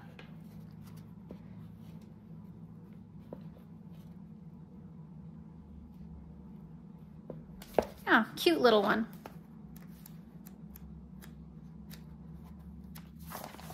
This one is a color along up on the channel, so you can go and check that out if you would like to. This was done based with a little bit of alcohol marker, but then the rest was all Color colored pencils, and of course homemade glitter glue on the stars, a little bit of dimensional magic on the lamp here, and some gold pen here and there. But if you want more details about this, you can go find the full color along on my channel.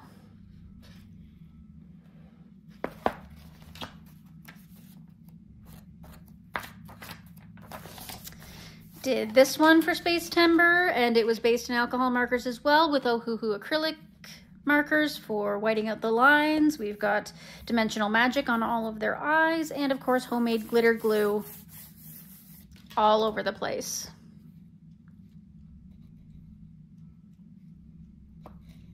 A little bit of pencil shading here and there too where it was required.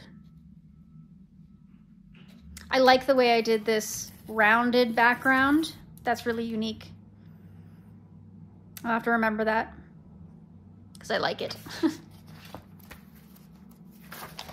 Next we have these little kitties. I did this a while back and it was alcohol marker, and I drew this circle in for a background because I felt like it was just missing something, and I did it in a nice dark deep purpley blue.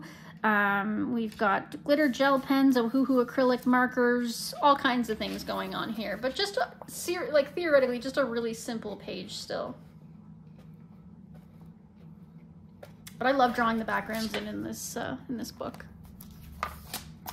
Drew the background in on this one as well. Black alcohol marker for it, an alcohol marker base for all the rest of the stuff, some pencil shading on the planets, some dimensional magic on his mask and on her eyes, and of course homemade glitter glue all for all the accents there.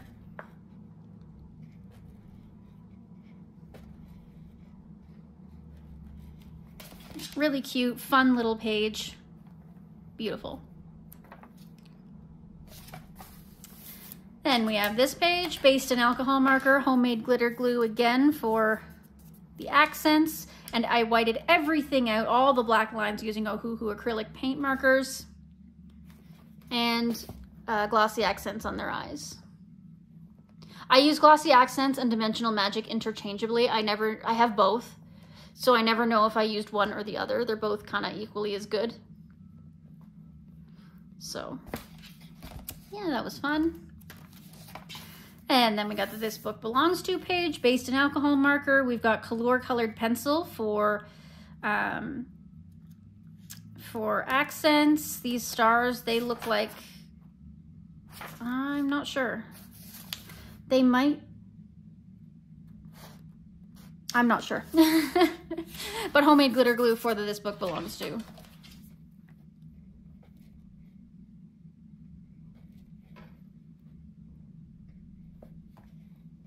Just fun, fun, fun. And I did this one.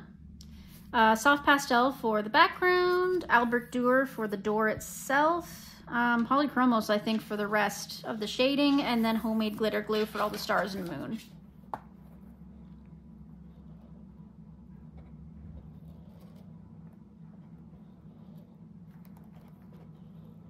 super fun, super soon. I love this book so, so, so much.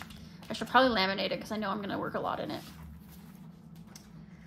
And finally, we have 50 jungle-themed miniatures. And I think I've done the most in this one out of all my books. Although it might be a close with the space-themed one. So we did this one, alcohol marker. I tried to do like spray it with like isopropyl alcohol on the background to give it sort of like a patchy effect, and it kind of worked. But otherwise it's just alcohol marker shading, glossy accents on the eyes, and then I used some Jelly Roll Stardust for these little bubbles in between them to create that little bit of spark. And of course I drew in the purple background. That one was more of an experiment with that alcohol marker. Why is there a mark here? Just want to see. Oh, right. So my other roommate, the non-eat leaky inkwell one, has the other half of this and still has yet to work on it. So that's why it's marked. Did this one, wasn't happy with it. Did it while I was in a bad headspace. So I tried to fix it up a little bit after, but it's still not my favorite. Not a fan of it. The background is actually soft pastel, or oil pastel too. But yeah, just not great. Well, we're not gonna talk about it. Let's move on. This one was fun. So we've got soft pastel in the background, based with alcohol marker, and I used my Prismacolor pencils to do all the shading elsewise. And we've got some glitter pen and metallic watercolors, homemade glitter glue, etc. All those things to make up this cute page.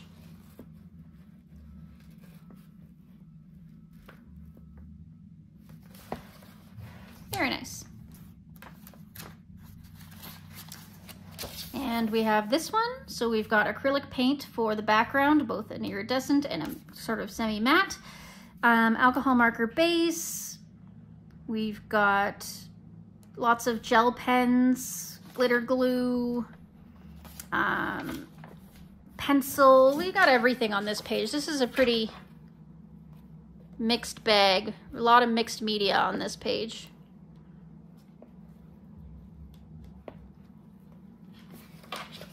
Yeah. A bit of a weird page, to be honest. I hate monkeys.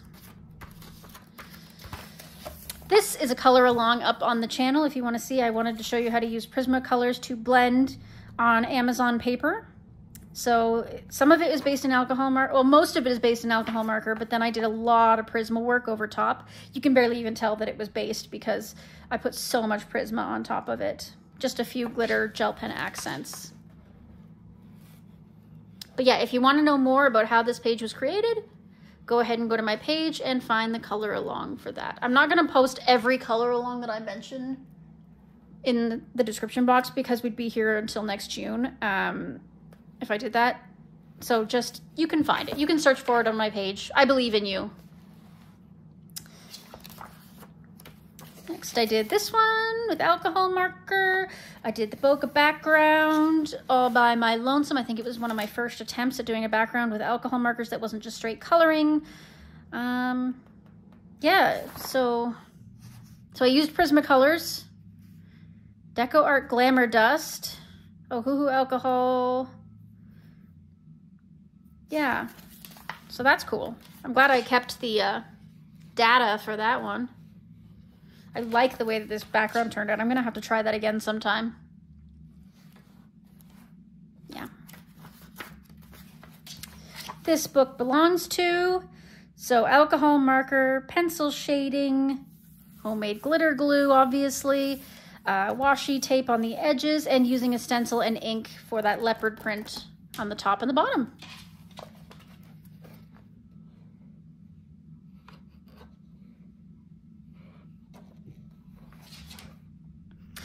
I hope you noticed that even if I don't have much to say about a page, I let it linger for a little while so you have a chance to look up and look at it, because I know that when I'm watching a flip through or a completed pages video or something, I'm often doing something else while that's happening. So if you don't leave the page up for at least a few seconds, I don't have a chance to glance over and see it. You know what I mean? A lot of people, they just go, oh, okay, so I did this one and this is the material and yeah, so this one and this is the material and yeah, and I can't stop and see it. So I let the page linger for a minute so that if you're doing something, you have a chance to flick your eyes up and look at it before I turn the page. And that is all of my Kameliya Angel Kova books for now. So, whew. Are you still there? Are you still alive? Are you doing okay? Do you need a break? I do. Alrighty, I'll see you in the next segment. Whoops. I forgot one that was in my whip pile. Forgot a Kameliya Angel Kova. Okay. Because this is in my whip pile, I'm working on it. I have a video currently going in it. So I forgot this one. This one might be my most worked in Kameliya Angel Kova book. I forgot about this baby. Okay, so we did this one entirely in alcohol marker and then a little bit of Sakura Stardust clear for accent. Again, I was still really new to my markers at this point. I hadn't used a lot of alcohol marker before. But I love this page, the adorable little bees. Oh, their little fangs. I love bees. They're so cute. But yeah, you can tell by the primitive attempt at shading. I was not prepared to use alcohol markers yet.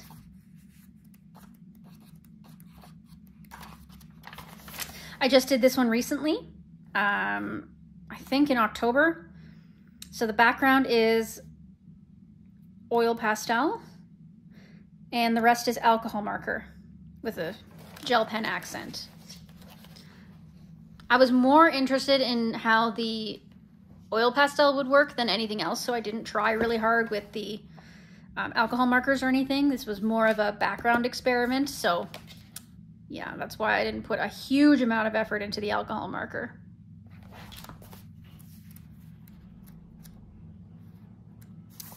Not a fan of this one.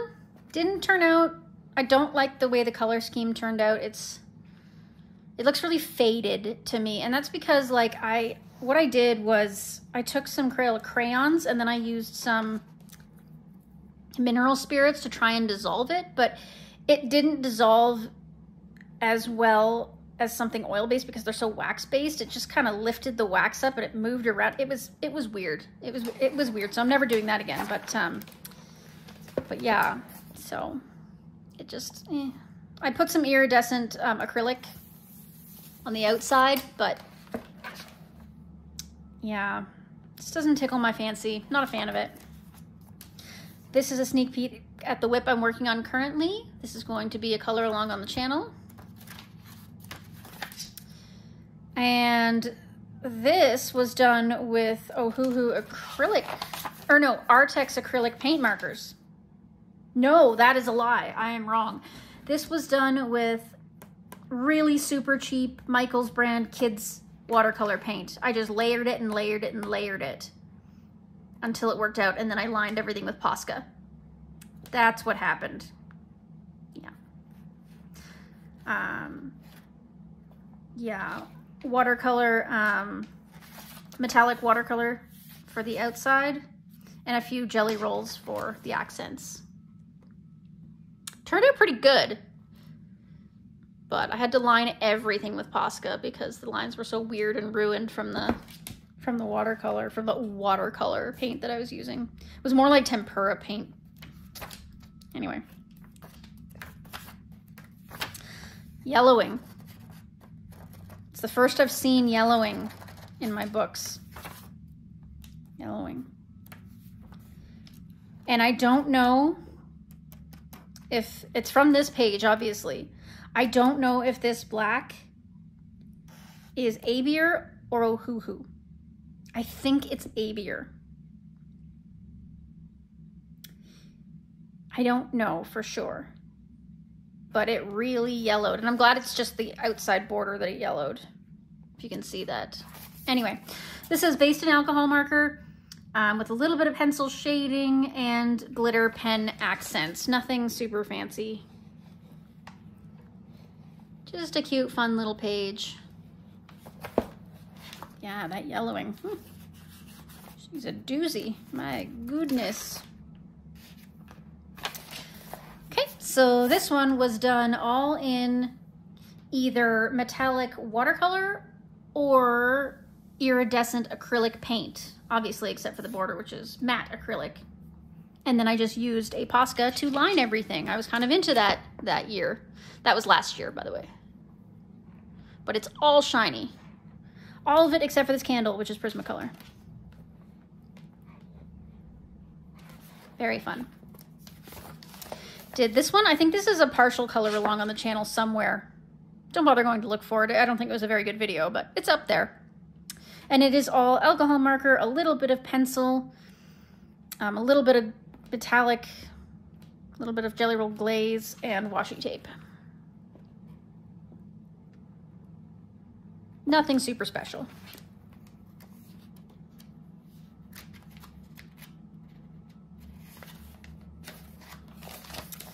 And this one is once again alcohol marker. Various types of shading. So we have alcohol marker shading, pencil shading, crayon shading, it looks like. Yes, various shading. Various glitters and glitter markers as well. Interesting. And we have this one, again, a very early work. So alcohol marker with cheap metallic watercolor for shading, actually. And then a lot of, like, gel pens.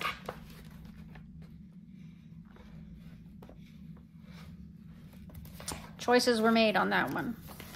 This is a more recent one. This was done in October. And it is alcohol marker, pencil, I think Artex pencil, various glitter gel pens, acrylic paint for the out border, and of course Ohuhu acrylic paint pens. It's going for a neon look, obviously. Not sure what inspired me to do this. I should have saved it for November because it's Neon November. But yeah, kind of cute, kind of fun.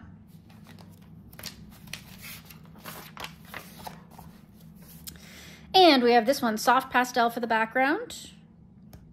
This one, okay, so the black and the brown were the cheap, no, you know what? This whole thing was, again, the cheap kids watercolor paints. Yeah, lined with Posca again. Homemade glitter glue for this and for the stars. But yeah, again, the cheap paint that I just shoved on there. Glad that's gone. Okay, alcohol marker with pencil shading and various types of glitter and gold paint. And again, these are a little older, so I'm not going to try to figure out exactly what brand they were, but turned out to be actually kind of a nice picture. I might have made, if I was to change something, I might have made the wood a little darker and the swamp a little darker, so it was a little more browny instead of that bright green. But other than that, pretty good. This one, I started and then just wanted to finish. I didn't care for it that much, so I just slapped some alcohol marker and gel pen on it and said good day. Then there's this one. Alcohol marker. A little bit of pencil here and there. I like the way I did the moon.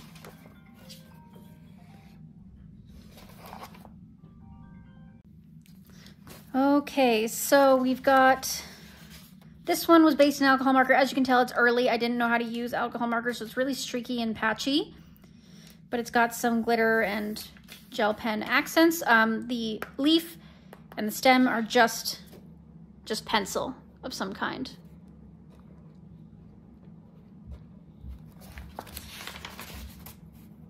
And yeah, so that is 50 Halloween fairy houses. So that is actually all of my Kameliya Angel Kovas.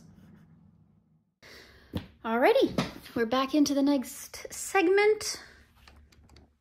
Just get prepared here, make sure we're at the right angle. Yes, we are, perfect, okay.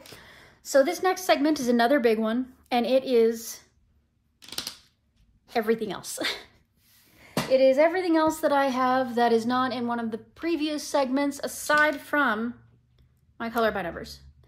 My color by numbers will be their own segment after this. But first, let's do this. And this is in no particular order. I just grabbed everything off the shelf that I had not done yet and put it in a pile. So prepare yourselves. So first we have Coloring Book Cafe's Magic Jars. And I've done a couple in here. So I did this one first. This was a buddy color at some point. I can't remember exactly with whom, but it was a nice buddy color. And I believe there might be a video actually on the background. Maybe, maybe not. I'm not sure. But I'm so prepared, aren't I? This is a great video. I'm so good at this. Guys, I'm a professional YouTuber. I'm so good at this. Not. All right. So the background I did with Albrecht Dürer Wet on Wet, which was a terrible idea on this paper, obviously. I ironed it, but I mean, there was only so much I could do. Since I had already ruined the paper, I decided to just go full bore with it. So I did alcohol marker to base the elephant jar, or the elephant, the flowers, you know, the cloud, all that kind of stuff. And then I used my Prismacolors over top. The background here in the jar is also the Albrecht Dürer Wet on Wet. I've got glitter paint on top of all the bubbles and the water and everything that's watery. And then I also put glossy accents on top of each of the bubbles. And then the jar is covered in glossy medium. Yeah, so it is a lot of gloss, a lot of glitter, and a lot of wrinkles. Very, very wrinkly. It's, I mean, why would I choose to do this much water medium in an Amazon printed book? Nobody knows. Absolutely nobody. This is a whip I'm currently working on as a buddy color.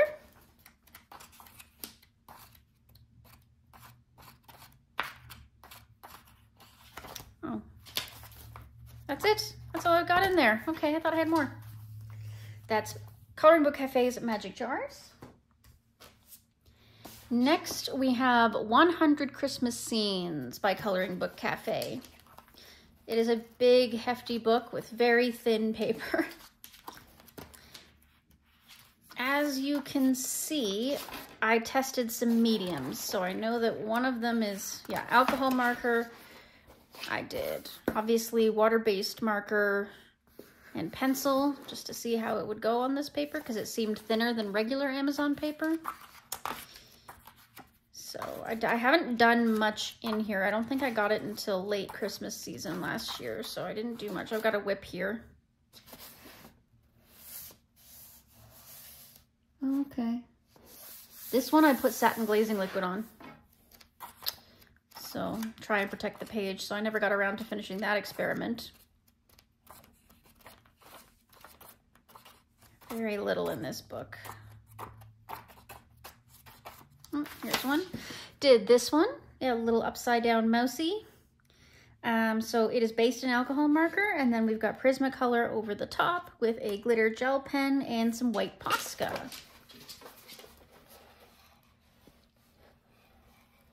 Just a nice, simple little picture, nothing crazy. Sometimes simple is better, am I right?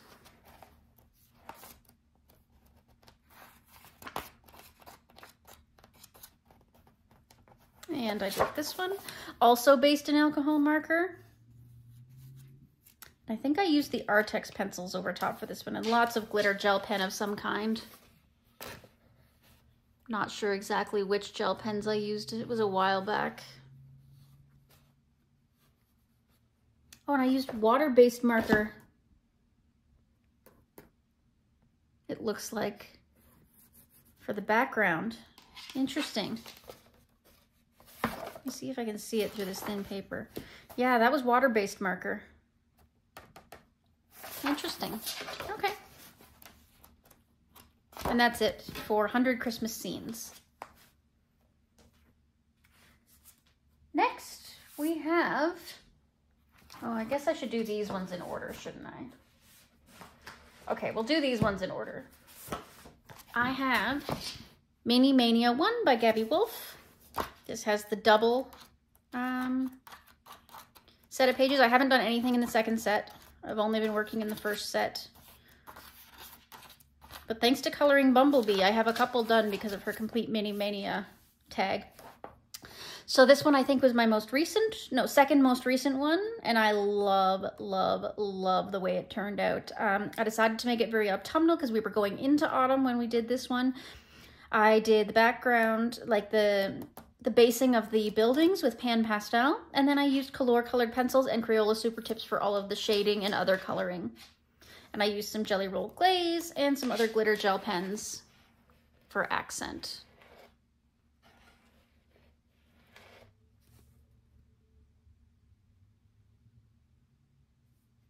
I like the way it turned out. I'm really happy with those bricks and everything. I think it just looks lovely. And then there was this one, the juice box. A lot of you really liked this one. I made it orange juice, obviously. I did it all with Artex pencils, except for the background, which was a soft pastel, and just a couple little glitter and metallic accents.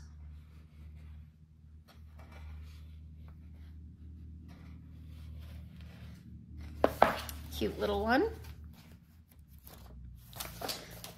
And then there's this one, which was all based in soft pastel. And then I rebased the trees and the plants and everything in Crayola Super Tips. Same with the characters. Pretty much everything that wasn't based in soft pastel was based in Crayola Super Tips. And then I just used some, I think it was Prismas over top just to add that extra little bit of shading. I've got Jelly Roll Glaze, clear nail polish, glitter, all kinds of stuff to make the page look more magical. If you look at it from one angle, it just looks like a normal day in the woods, but if you look at it from other angles, it looks extremely ethereal and magical, which I thought was super cool.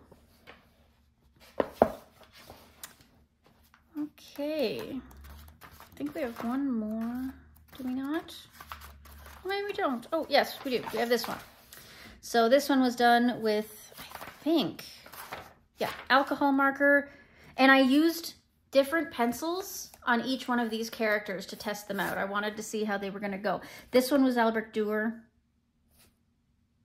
This one was Prisma.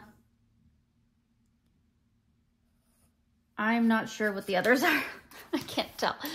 But yeah, this was basically my tester page. I wanted to see how the different pencils would work. Turned out very nice. I still want to color these little guys. They're so cute. That is Mini Mania 1 by Gabby Wolf. Next, we have Mini Mania 2. This again has the double feature. I'm only working in the front half for now. And I have this one done. And this was all done with pencil.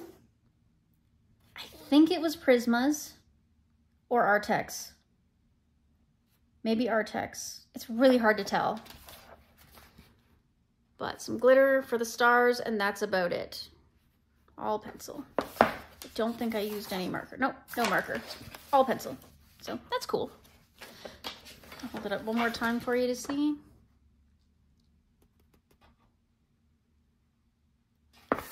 Very nice. I love little snaily whaley. Love my snaily whaleys. And that is it for Mini Mania 2. Next up, we have Mini Mania 3. This again has the double features.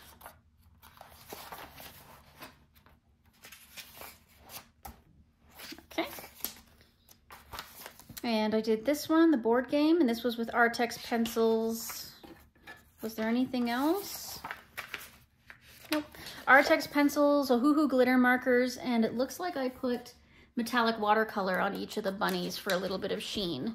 I forgot to color the ladybug. Ooh, not cool. Not cool, miss it. Okay, hold on. Hold on, I got you. Gotta secure a jelly roll here.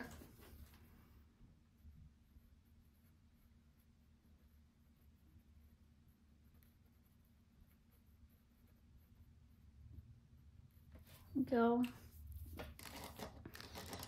And then got these cheap black gel pen that I got somewhere, I don't know.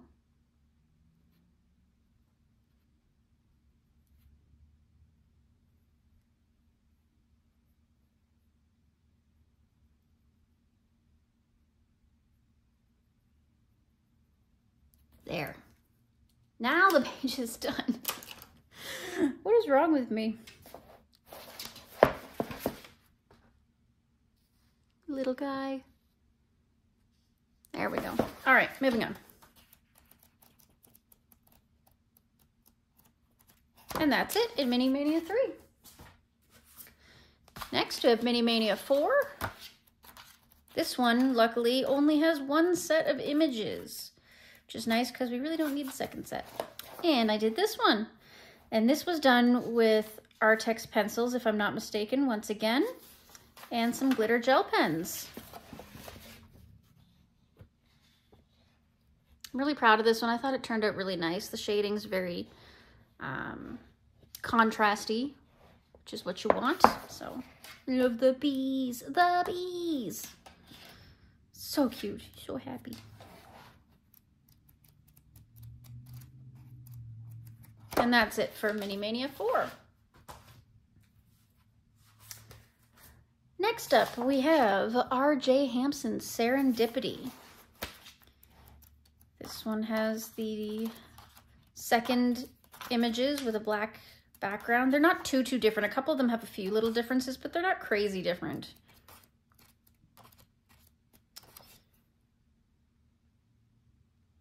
Yeah, okay, so let's get on. I think I've only done ones in the front, so I did this one. So it's soft pastel background, and then I used, did I do anything? No, no marker, so it's all pencil. I'm not 100% sure which pencils.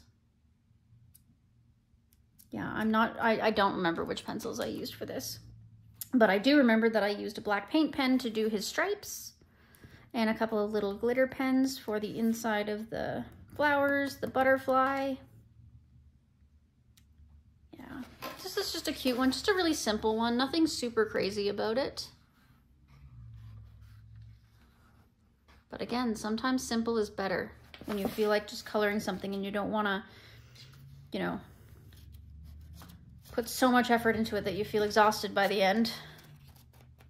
I think I've done one other, I think. Nope, never mind, I haven't. I only did the one in here, so that's R.J. Hampson's Serendipity. Next, we have R.J. Hampson's Frogtail. And this has double images, but they're exactly the same. They're literally doubled, which is fine. Okay, I've only been working in the first set. So I've got this one, which was a buddy color recently with my friend Kate. And it's all based in alcohol marker with Prismacolor on top for detailing and some glitter pens for accents. Very cute. Snilly Willy. He looks very alarmed. Super cute. Okay, and then there's this one.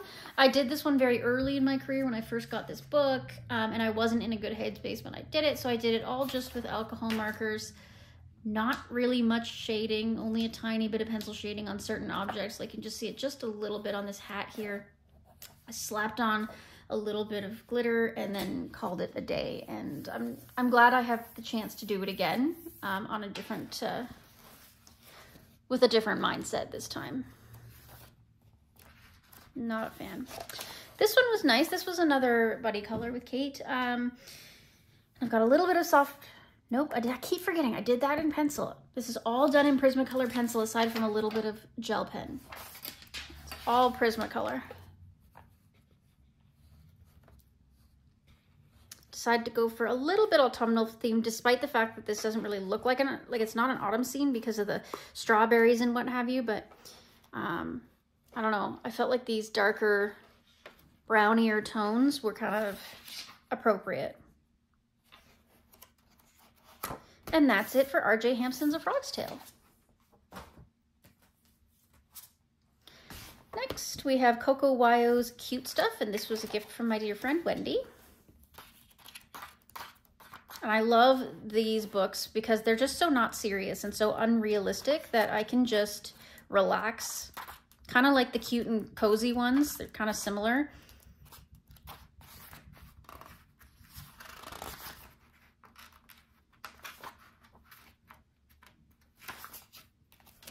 Okay, so I did this one, and this one has a very long story to it, so I guess I should tell you that. So way back when I first did this, I based it all in alcohol marker, and then I wanted to do a background. And a lot of the time when I do a background, I can just, like in books like this, I'll throw down my alcohol marker first, and then I'll use a soft pastel as the background, because then I can just erase it for the most part and put some shading in, and then we're good and it's done. But in this one, I decided to use a soft pastel that I had never used before. I decided to try and use a Prismacolor soft pastel, which I just got open stock on clearance at my local art store, and it was a mess. It was so highly pigmented, and it just got everywhere, and like it just covered up the unicorns completely, and I couldn't erase it off, and it was a disaster. So I put satin glazing liquid over the whole thing, and redrew in all of the items, the stars, the unicorns, the moon, all of that kind of stuff. I redrew it in using acrylic paint markers. And then I put a bunch of different glitters and glosses and sparkles and stuff over top to try and help make it look a little bit more fun. So I saved this page. It was almost doomed, but I got it back. So that's exciting. And very cute. Once I got this done, I was really proud of it because of how I had to save it. So. Okay. Here we are. Did this one for Space Timber. And it is entirely acrylic. Okay, so acrylic paint for the background, and then the rest was all done with acrylic paint markers or paint pens of various brands. I've got glossy accents on the spaceship and on this planet over here. I put actual rhinestones here on the ship, and then I've got homemade glitter glues for all the other sparkles. You can see the spaceship, how it cracked a little bit because it was so much gloss. Yeah. Once again, just a really silly, fun page. Didn't take much effort, but I enjoyed the process. And this was the first one I did. I just wanted to get it out of the way. Well, not out of the way. I just wanted to, test out the waters, get my feet wet, put a mark in this book. So I did soft pastel for the background, alcohol marker for the base, and then just a little bit of shading with the alcohol marker and some glitter pens. And I used Sakura glaze pens for the little bubbles everywhere.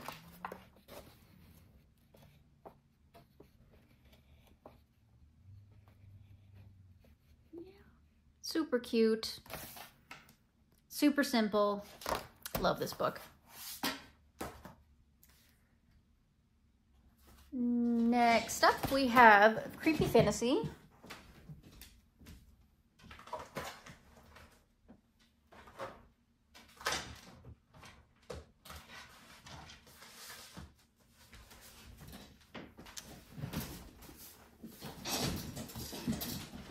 And this was, up until recently, my husband's book. I gave it to him because he wanted to try some coloring, and a lot of my other books weren't his style. So I grabbed these off of Amazon real cheap just so that he could have something to play around in. And he's colored a couple in here, but I also have. So they're going back into my collection, and he can just take them when he needs them because I'm enjoying some of the pages too. So it is a little creepy, a little disturbing in some cases, so just be cautious.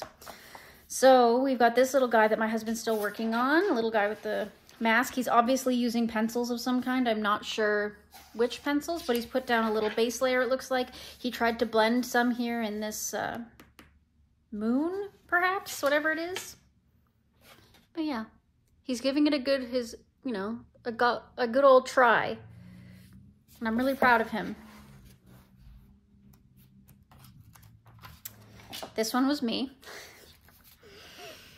I saw it and I was like, ooh, I want like fantasy background, more reality foreground. So I made this person's cape and hood and everything all in that dark, dingy burlap color with a little bit of blood soaked on the bottom. Same with the teddy bear and the mask. I just made them like regular fabric colors so that it would be like, this is reality. And then in the background, I did everything pastel colors. So this was done with alcohol markers and acrylic paint markers and glitter markers and you name it. Again, just a super fun little page. Low pressure, low reality.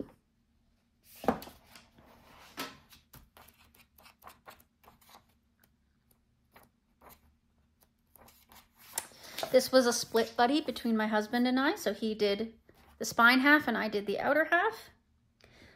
He split it up himself, kind of down the middle, and then just gave me the book. So I did mine in alcohol marker with a little bit of glitter pen and jelly roll glaze, and he did his all in pencil.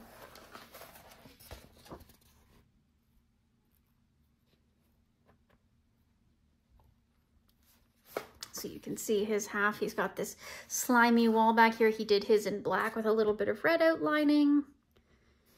And he tried to blend some colors together for this tombstone. He put red and purple on the spider web. And for me, I am all alcohol marker, including the shading. I went with red for the background because it looked like dripping blood to me. And I put some glitter on it and some white gel pen. And I put a little bit of acrylic pen on the flame here to kind of make it a little more real. And then jelly roll glaze on the raven. Yeah, cute little fun partner buddy. And that's Creepy Fantasy by Southern Lotus.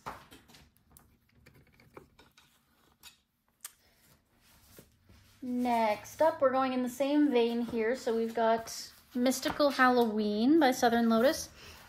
This is another same story as the last one. It's my husband's now. It's going back into my collection, but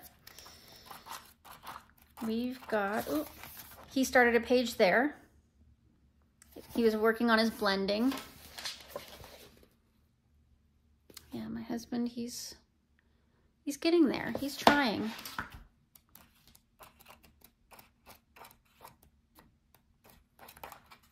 I started this one because he accidentally forgot to put a blotter sheet in the one previous. And I was like, I can work over that.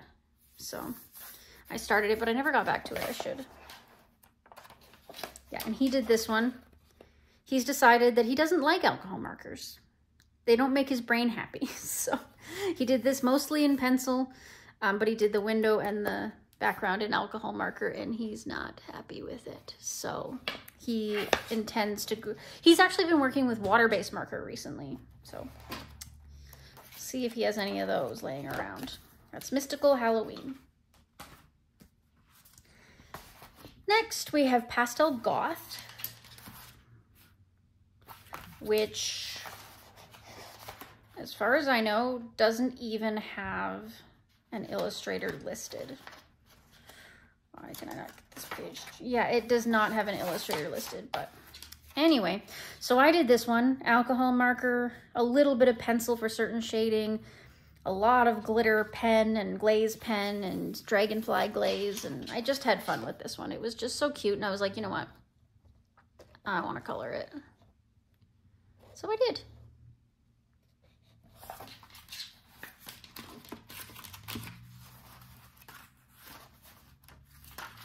Husband started this one as well. See, he was using, I think, water-based markers for this one. He blended them a little bit. He even no, this is alcohol marker, isn't it? Yeah, he used alcohol marker for this one. Look at how he used the colorless blender to mark the sleeves here. He actually did a great job there. I hope he comes back and finishes that one. I should mark it. He probably doesn't even remember that he started it.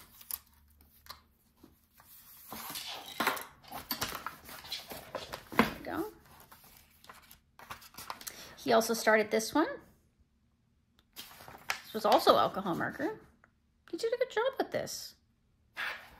A little streaky on the fox itself, but yeah, that's a nice one. It's almost finished. Let's mark it again.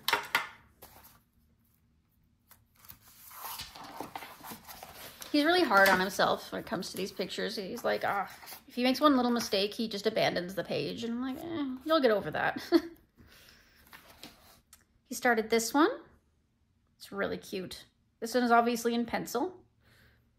It's a really cute page.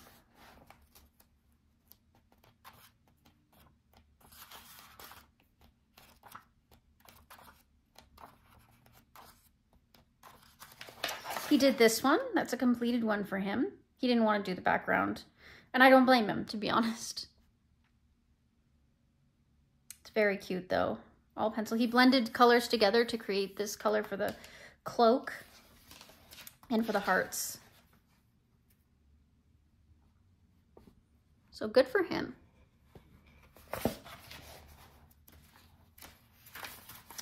And I did this one.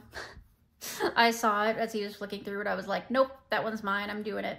So it is obviously alcohol marker with white acrylic pen for highlights and gold acrylic pen for the pentacle in the background. I did alcohol marker for all these bubbles to get that nice rainbow effect.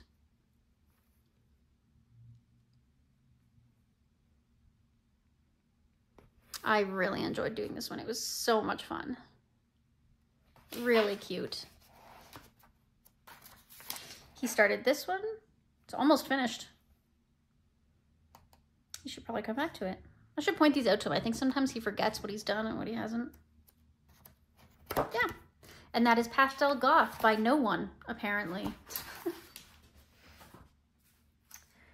Next, this one's a little creepier. This one has a little bit of horror element, a little bit of gore to it, so watcher beware. And that is Creepy Monster by Southern Lotus, a horror coloring book for adults. My husband started this page, this front page, and I think he's doing a fabulous job. Like this is an intimidating page. There's a lot going on here. You know, it's got all different monsters around the edge, and he's gone and like colored each of them really well, I think.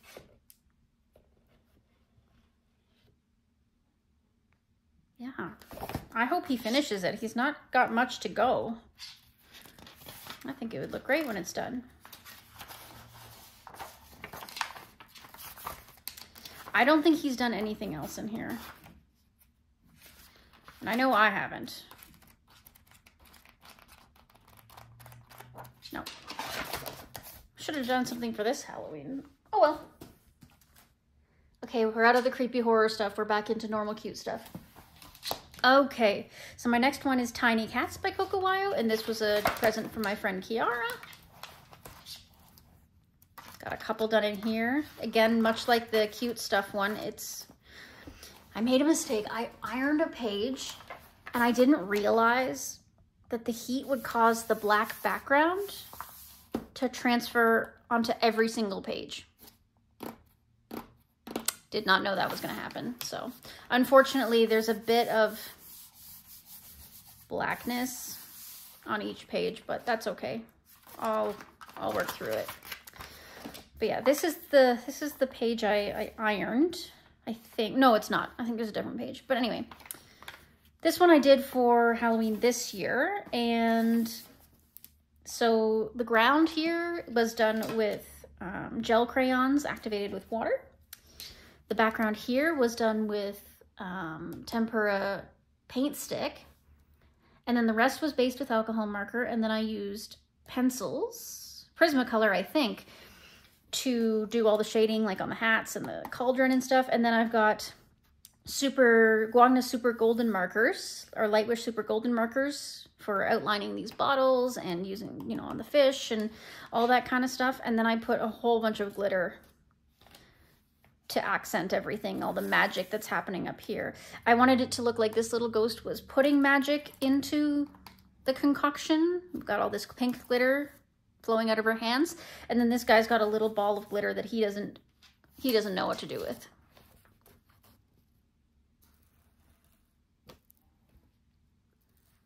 But all in all, so much glitter. That was a really fun page.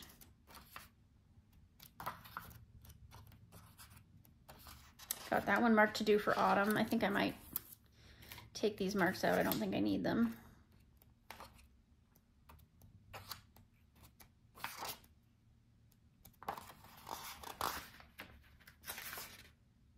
That one's so cute, but Halloween is over. We didn't get to it. Another time. I did this one. All of the alcohol markers that I chose to do it in were kind of dying, so it's a little streaky, but also something about this particular paper is kind of resistant to alcohol markers. Like, it doesn't flow as well as you'd want it to. Like, worse than regular Amazon paper. I don't know if it's because of the black backing, but yeah, it's quite resistant. So yeah, alcohol marker. And then I think I had like just a little bit of oil pastel actually for the pond to get that color. Yeah, and I think on the clouds as well.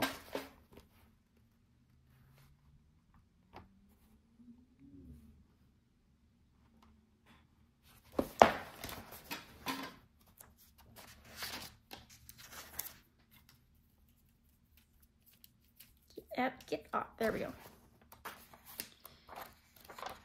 Oh, and I did this one for Space Timber. And this is, the background is acrylic paint. The rest is based in alcohol marker. I've got Ohuhu acrylic paint marker to get rid of the black lines.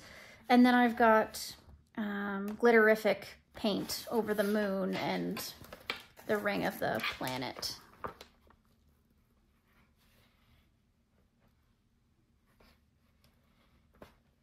Very shiny, very glittery, very space-tastic.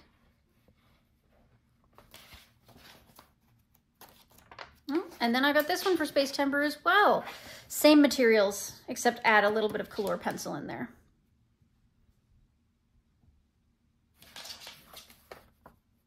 You can see my alcohol marker was once again running out over here.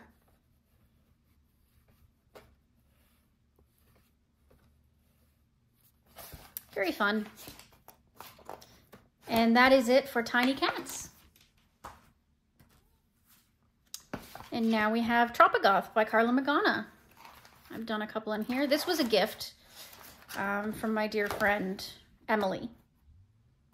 I can't even remember all the books that she sent me. She sent me a huge box of books when I hit my 500 subscriber count. That was so kind of her. I think I've done two in here. So I've done this one, alcohol marker, sparkle pop, and then I put a glittery nail polish over top of the little spikes in the background.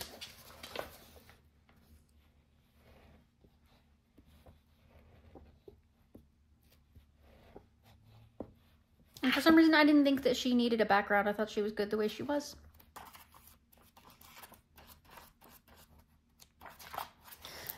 So then I just did this one for Halloween this year. I had a color palette to apply to it, and that was for 13 for Halloween, and it was palette number 2. So the background is, so this background here is alcohol marker, but this is a metallic acrylic paint. The rest is all based with alcohol marker, shaded with alcohol marker, but I added a lot of different accents like Jelly Roll Glaze and Sakura Stardust and Sparkle Pop and you name it. Really fun page.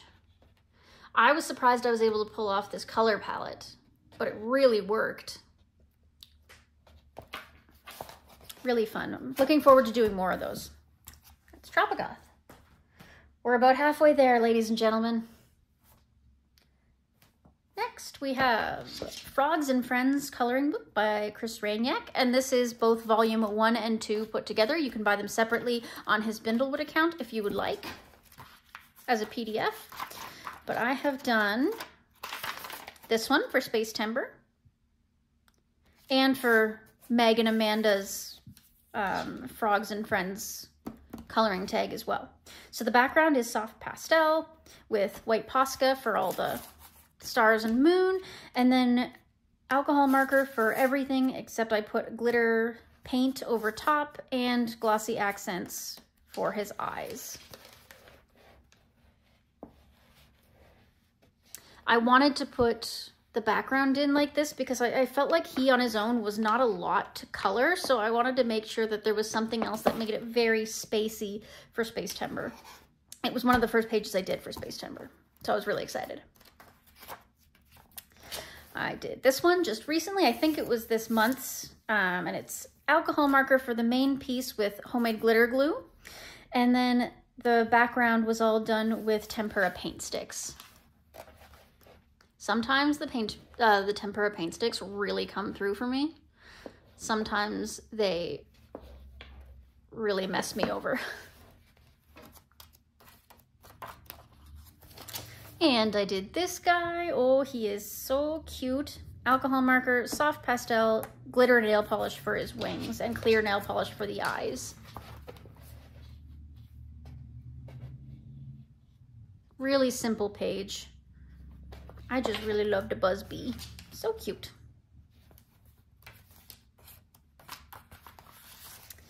And then there was this one again. These were all for the Frogs and Friends color along, by the way. Soft pastel for the background, alcohol marker for basing everything, jelly roll glaze for all the black in the wings, and then glitter nail polish for all the other glitters.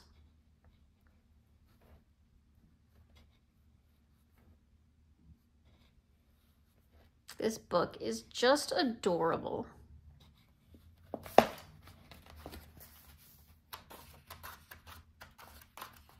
And that is it for Frogs and Friends. Next, I have Chris Rainiak's Morning Scribbles coloring book. And I've done a few in here, as you can tell. So I had this one marked for Halloween, so we'll get rid of that. Not saying I won't do any of these ones I'm taking the marks out of. I'm just feeling like they don't need to be marked anymore because we're out of season. Oh my God, I can't get the stickies off me. They're sticking to me. Okay. So did this one, and this is soft pastel in the background, and I think I did Albrecht Dürer for all the color underneath, and then I did glossy accents on his eyes, and I used a shimmery pearlescent watercolor over top of the whole thing to give it a little bit of a shimmer.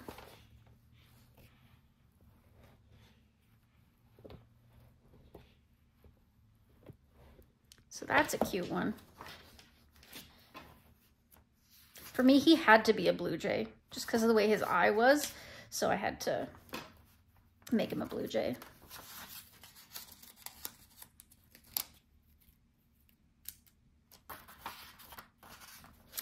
And did this one. And this is soft pastel for the background, oil pastel for the sun and the cloud. And then white Posca outlining the cloud, and a little bit of glitter pen, I think Sparkle Pop for the rays, his eyes, and the raindrops. I'm surprised I didn't use any glossy accents on this one.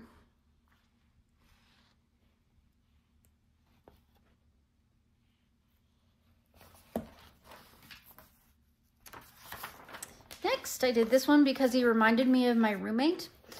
Not the one right next to me, the one upstairs, one of the leaky inkwell people.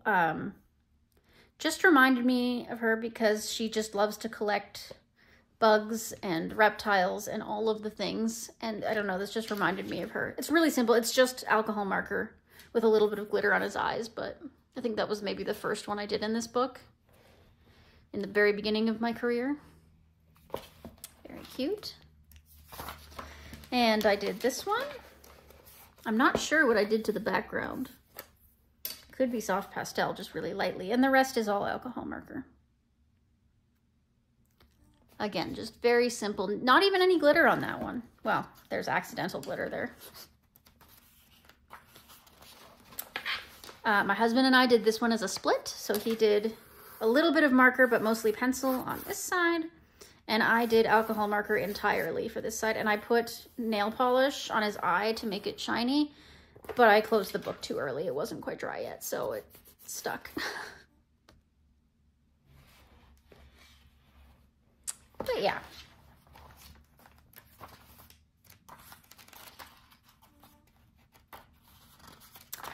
I did this one this year for Halloween. The background is Inktense pans with Halloween themed glitter glue on top, I guess. The rest is alcohol marker. And then I put clear nail polish on their eyes again.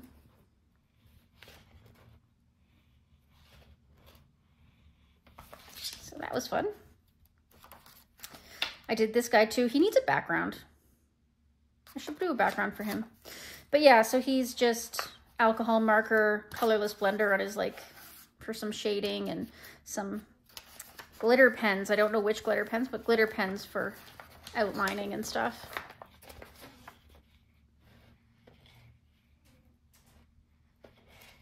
He's so cute, but he needs a background. He does. And that is it for Morning Scribbles. Next up, I have Broken Circles by Tabitha Barnett. And I've been working only in the back half of this book. This has doubles, but I'm working in the back half first. So I did the Alice in Wonderland one. This was based in alcohol marker, and then all of the accents are in various pencils, various glitter glues, and pens. It's just a lot of mixed media to create that fun sparkle and shine.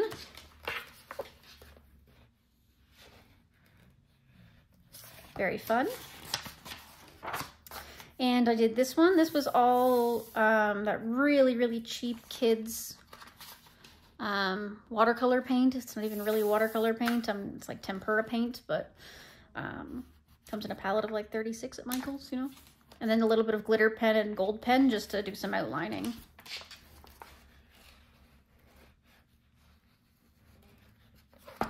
Again, a very simple one.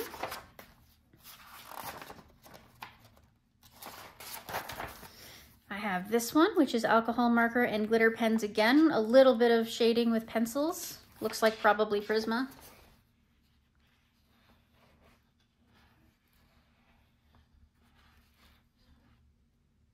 Again, just a simple but cute one. And I did this one for Christmas last year, based in alcohol marker, but with some pencil for the rest. And I think it was either Crayolas or dollar store pencils that I did this with. Lots of glitter pen though, also. But you can tell on the sleigh there that the bevel ending is not good. This was early in my career and with not great pencils. So I remember it being not great pencils. So yeah, a nice little Christmas one thrown in there.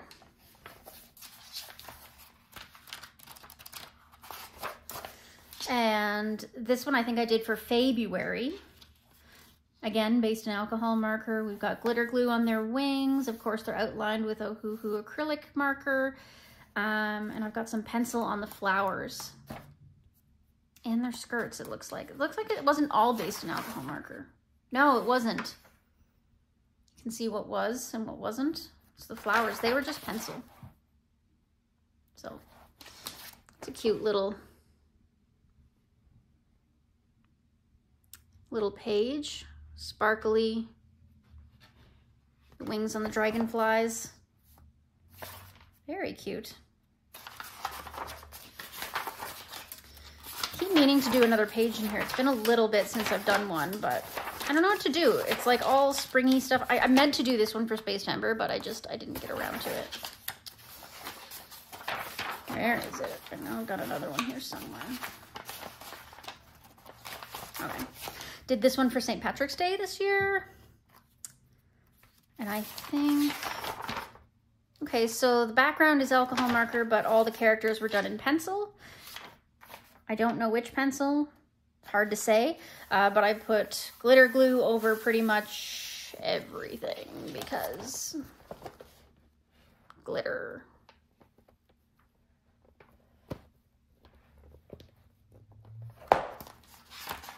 And then I did this one, alcohol marker, and there's a bit of metallic watercolor on the waves and on the surfboard. Metallic pens here and there. Again, super sparkly if you look at it from the right angle. Pretty much everything I do is sparkly if you look at it from the right angle. And that's it. So that is everything that I have done in Broken Circles by Tabitha Barnett. Ooh, then we have this monstrosity, the nice little town collection 4 to 11. So this is 7 books all in one. I have not done a ton in here, so we'll be quick getting through this, don't worry. I don't know, this book kind of intimidates me, I think, just from its size. And I don't really know how to work in Tatiana's work, to be honest. As you can see, I've numbered all the pages. But I don't really know how to work in her pages. Something about her work throws me a little bit. I don't really know how to shade it or approach it. I don't know why. I did this one as a buddy color with my dear friend Emily. I tried to make the fish look like they were glowing, so they were kind of an event that was happening. They were passing by, and that's why she's leaning out the window looking at them. It's a rare event or something. I put lots of different textures down here. I basted an alcohol marker, first of all. Yeah, I basted an alcohol marker. I used soft pastel to try and create that glow. I've got a lot of glitter and or metallic pen on the fish. And then down here on the corals, I've got metallic, sparkle pen, jelly roll glaze. Again, I didn't know how to handle this page, so I threw more glitter at it.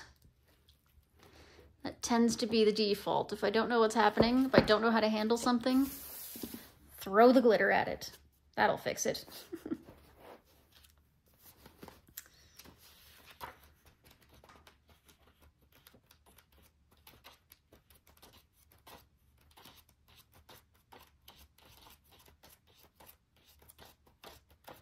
Yeah, I have not done much in here. I am far, far behind.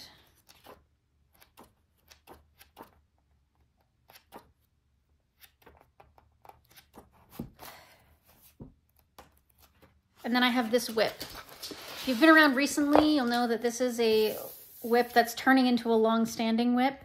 I started it with great enthusiasm, based it with alcohol marker, did tempera paint sticks on the outside, on the border, got some jelly roll glaze on the oven there, and then everything died out. I used Crayola Super Tips for a bunch of the shading, but now I just can't seem to bring myself back to finish it. I don't know why. I don't know what it is. It's a perfectly fine picture. There's nothing wrong with it. It's going well. It still needs shading in some areas, and it still needs, I need to do the details, the little fire, the plates, the spice jars, that kind of stuff, but cannot bring myself to do it for some reason. I don't know why. Finished this one though, based in an alcohol marker and then used pencils to shade. I think it was Prisma.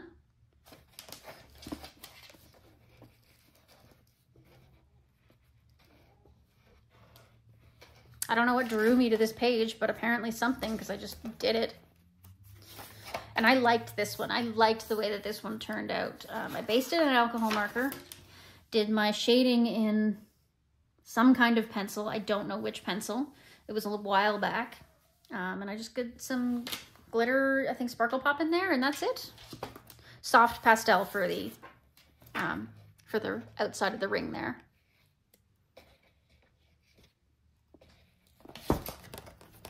And I also did this guy. Soft pastel for the background, pencil for the rest of them. I don't think I put anything else. Oh, right. I think I did him in Albert Durer. That's why it looks like you can see it. Albert Durer, that's right. Very nice. All right. That is Nice Little Town Mouse Collection, books 4 to 11. And boy, oh boy. Yeah, do I need to work in this book.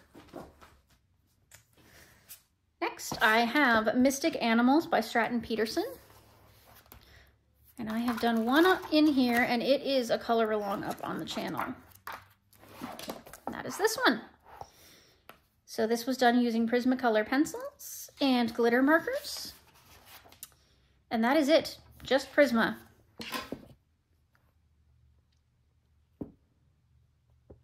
If you want to know more about how this page was done, go ahead and check out my channel. There is a full color along. I believe it's in 2 or 3 parts. And there we have it. That is it. Again, yet a book that needs to be worked in more. Next, I have an untouched book, and that is Pedro V. Andres' Eyes, Patterns, and Radials. And it is basically a mandala book, but it's strange radial patterns with eyes in it. And it's very, in some ways, it's a little unsettling. And I'm not sure how to color it. I've pulled it out of the shelf a couple of times and thought, yeah, I can maybe do that one. But then I sit and I stare at it and nothing happens and there's duplicates. I don't know. If anybody has any ideas, if anybody's colored anything in this book, let me know. Because I kind of want to, but I haven't yet. This is another untouched one, and that's The Night Voyage by Daria Song. Again, it's one that I don't know what to do with. The illustration style is just strange to me. I don't know, some of it's, there's tons of space, and some of it, there's no space. It's very wallpapery or sentimentally, and I don't know what to do with it. I saw that Amy Ward Art is doing a Daria Song book, but she's turning it into an art journal. So that's a possibility. I could turn this into like an art journal or a junk journal, just kind of color what I want, and then anything I don't want to color, I can just cover it in paper or paint over it or do whatever. I'm not sure yet. Or I might give this book away if there's somebody else out there that, you know, if there's enough interest, maybe I'll do a giveaway or something. But anyway. Next, I have my Coloring Heaven magazines. So I have Creepy Angelica. I just got this one, and I have a couple of pages in here marked that I want to do. I want to do this one because I think it's adorable with the little happy spider. And I want to do this one. I don't know, something about the swamp and little cat and stuff. It just, I could do that one. But this one's all kind of the same, from the same book, and it's done by the creator of Coloring Book Cafe. It's a pretty nice illustration, so I want to do something in that soon.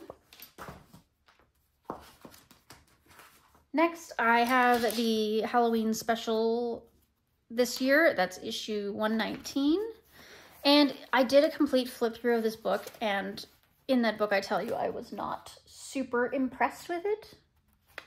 But there are some pages in here I do want to do. And I have this whip going already. The background is Inktense, and then the rest is all alcohol marker, but I still have to do all the shading and everything. So that's an option. But yeah, Halloween special. The next one is Mysterious Women special by Maud Lemoyne, and that's issue 109.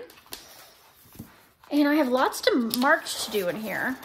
I had an idea for this one where I wanted to do the background dark, but not so dark that I couldn't see the flowers at all. And then I would go over the flowers, like the lines, with either a white or a silver or something like that. But yeah. Lots of good ones in here for autumn, but I didn't get around to them. Like, I wanted to do that one for autumn. I mean, I still could. It is still autumn, but I don't. Did do this one, and this one is a color along up on the channel if you want to see it. The background is alcohol marker just because I wanted to get it even. Also, her skin tone is also alcohol marker, but I added pencil and soft pastel to do a little bit of the shading on the skin. The rest is all Prismacolor except for the gears, which are all various gel pens. I like the way that the shading turned out for the Prismacolors. I think they're quite nice. I like the color choices. Thought it was a really bold color choice for steampunk. Yeah.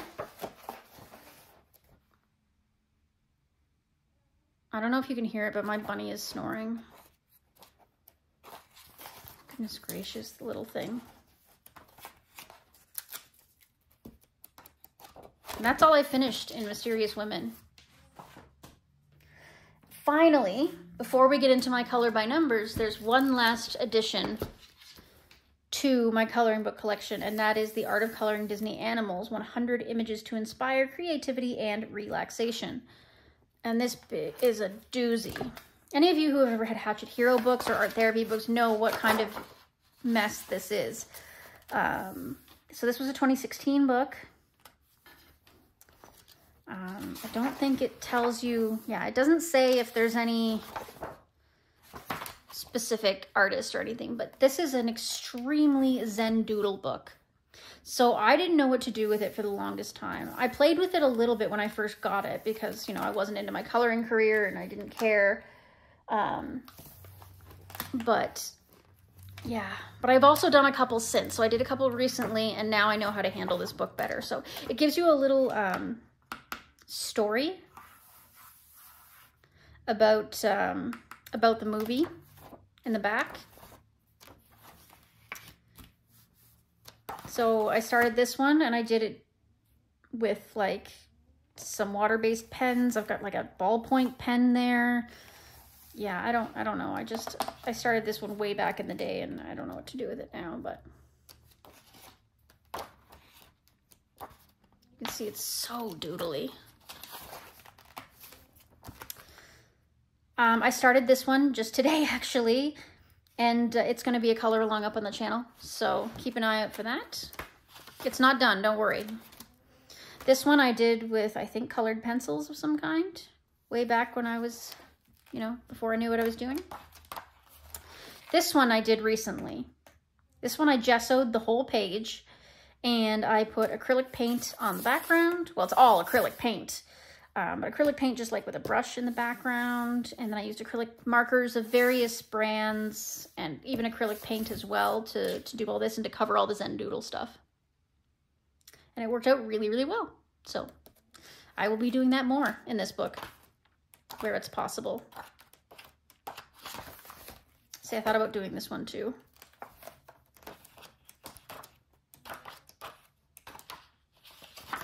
So this one I just finished today, actually, as of recording this.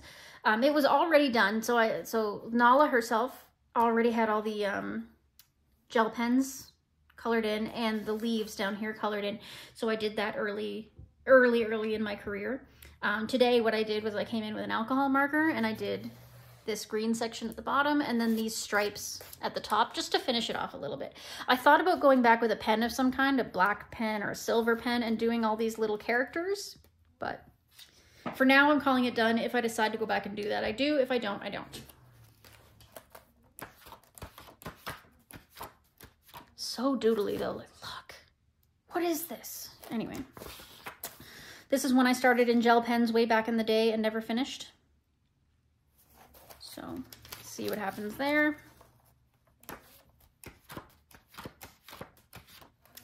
This one I just did a few days ago. The background is stamping ink, that nice smooth transition.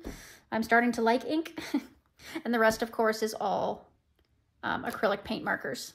Ohuhu acrylic paint markers, Tule Art acrylic paint markers, etc. Posca. Yeah. I'm really happy with the way it went. So this is the technique we're going to be using in this book from now on. Did this one in water-based markers, again, when I was young and naive.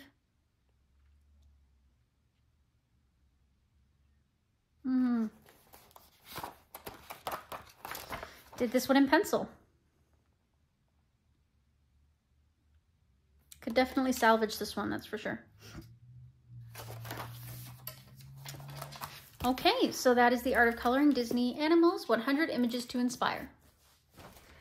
So, for those of you who are not interested in the color by numbers, this is where our video ends. Please make sure to like, subscribe, comment, let me know what you want to see next. Let me know if you want a buddy color in any of the books that you've seen. Let me know if you have any ideas for tutorials or other, other group buddy colors or channel color alongs that you want to see. Talk to me. I want to know what you want to see more of on this channel. For those of you that are sticking around for the color by numbers, coming right up. Alrighty, we are into the last section of this giant video. So we are into color by numbers now. So I'm going to show you this book, which is the Enchanted Garden sticker by number, and I've done several pages in here, but the pages aren't in here. They are already put away in my completed pages long-term storage, and that's because I ripped them out, because it's really hard to do this when it's still on the book. As you can see, it's got these little numbers there, and then you go to the back of the book and it's got the stickers all in the book. You can rip them out too, but it's just easier to rip the page out and then yeah, it's just easier. So any of the ones I've done, you've probably already seen them in a different flip through, so I don't have any to show you in there, but I wanted to show you that it is in my collection. Next up, we have Color by Dots. I got this on sale at my local art store, and it's huge. It's like, okay, so this is a regular 8.5 by 11. This one's, well, it's not that huge, but it's bigger. You can see it's bigger, but. So it's got really good paper. Like, it's pretty decently thick paper. It just shows you in the back. It's really boring colors. I'm probably gonna pick my own colors, to be honest with you, but some of them are simple, like this one. And some of them are really complex. Have really small spaces. So I haven't finished any in here, but I've started this one. And I'm using Staedtler dual-ended pens for this because it's got a nice, not super fine point, but a fine point for doing this stuff. So I'm hoping one day I'll actually finish this. I can only do like so much of it at a time because it's so tiny, but I started this one with fine liners, and I don't think I will ever finish it. I don't even know which fine liners I used, but this is like the smallest, most annoying one in the book, and I don't know why. I only started with it because it's the first one in the book. Right, it's the first one. Yeah. This one's a little bit more manageable, so I'm going to try to finish this one. That's Color by Dots. Next, I will show you Mystery Colors Baby Animals by Joe Bartos. I've done a lot in here. I'm going to go front to back because the ones at the front are more likely ones that I've done earlier. So I did this one. So it's water-based marker for all the gray, and then all the rest is that super cheap watercolor paint I keep talking about. It's really chunky and just sits on top, and yeah, not great. And obviously it got over on this page too, but it's done. This one was done in pencil. And you'll see the ones that I did more recently because the more recent ones actually are dated. If they're not dated, it's like back in the day. This one was that super cheap watercolor paint again. Except for up here. I did this in acrylic paint. I think I did that really recently because it just wasn't done, or it was done in the wrong color or something. Yeah, you can see how messy that paint is. It's like same cheap watercolor paint, if you can call it watercolor paint. Same cheap watercolor. I was just trying to use it up, honestly. Just trying to use up that watercolor paint. This one I started, I didn't like the way it was going. I don't know if I'll ever come back to it because it's really messed up. I don't know. This one's cute. I changed the color of the shell because I was tired of using browns and blacks and grays. So I made a shell purple or pink instead. But it's still that really super cheap, ugly watercolor. This one is done in acrylic paint. Actual acrylic paint, like with a brush. So that's not so bad. Same with this one. Mostly just regular, no, it is just completely regular acrylic paint. Yeah. So this, oh, see, this one's dated. finished this one in August. I know I started it way before that, but I finished this one in August. So it's acrylic paint and Artex paint markers. And look, there's even glitter in the white paint here. I don't know if you can see it. Try to catch it a little bit. Yeah, it's hard to see in the white, but it's there. You can see it in real life.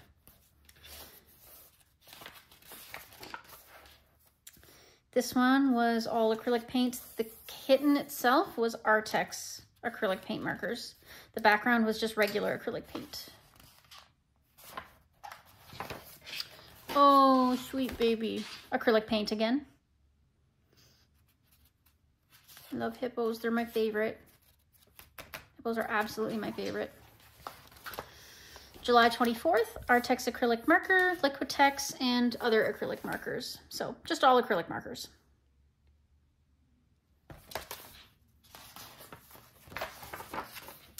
Alcohol marker. It's okay, but I mean, you can obviously see everything, and this paper is weird and the alcohol markers kind of bleed everywhere, so not recommended. Acrylic paint, again, and this was August 16th.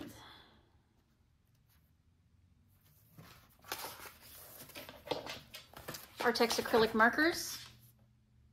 I don't know how I feel about those colors, but here we are.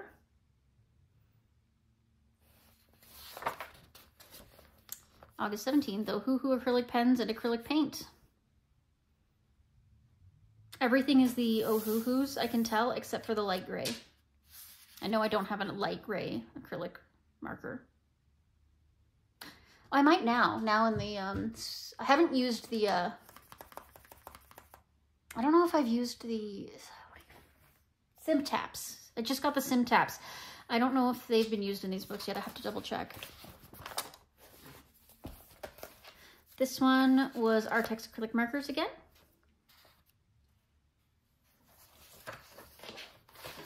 This one was Ohuhu acrylic markers. And for the light gray, I used the silver, which looks actually really cool because it makes the shadowing look real. But yeah, the Ohuhu acrylic markers served me quite well. That's so cool with the shadowing. Same here with the bunny.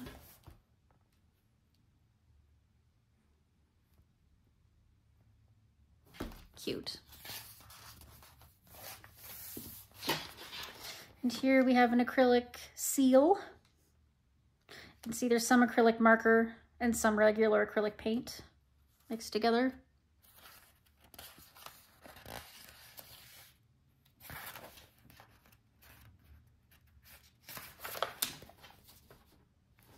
Here we have acrylics, various acrylics. Could be markers, could be paint. Usually if I just write acrylics, it just means various. Okay, now gessoed this one, gessoed this one, and now we're on to, this was my first time trying Tooly Art acrylics, and these were like the medium tip skin set. I figured this would be a perfect one to test it on. The background is Ohuhu. Gesso. Gesso. This one I did in pencil way back in the day. I know some of you have seen these all before, but again, this is a full collection video, so not just showing new ones, we're showing old ones too. Gessoed, gessoed and prepared. Pencil.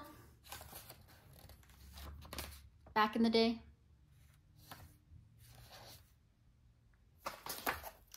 This one has satin glazing liquid on it, so it doesn't look like it's prepared, but it is.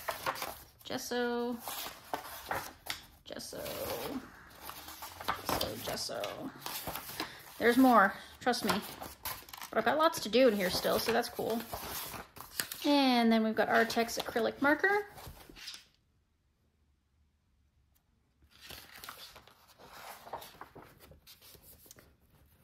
Crayon and acrylic marker. So the background's all regular wax crayon. Acrylic. You can always see when I had to mix the lighter gray myself. because I didn't have a light gray. We talked about this. Don't repeat yourself. Come on. And then that's it. And you get all the answers at the back. So that is Mystery Colors Baby Animals.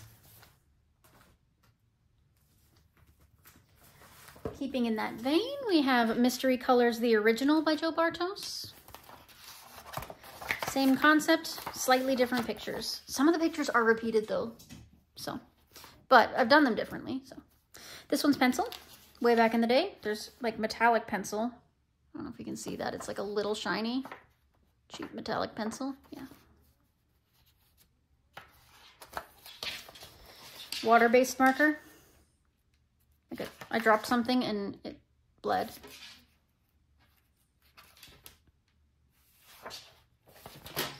Pencil.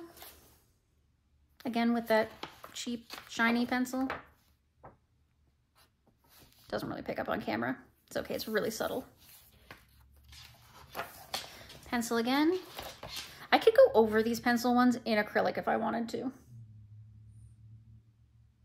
That is an option.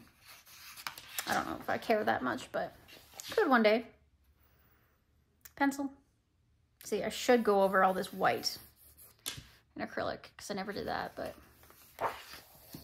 pencil again.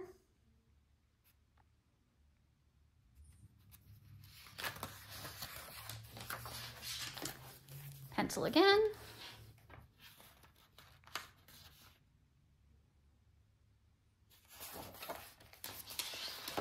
Pencil.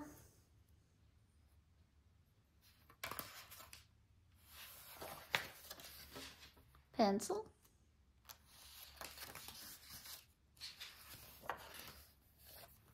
Pencil.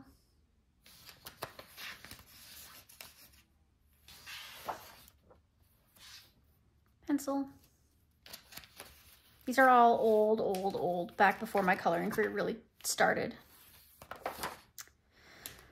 So this one was an old one, and I had done it in really ugly colors and it was just not looking good. So I put satin glazing liquid over it, or gesso, I'm not sure. I think satin glazing liquid.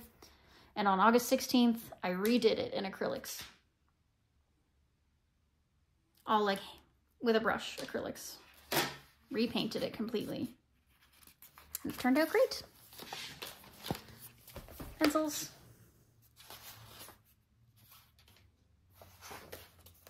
This was the same.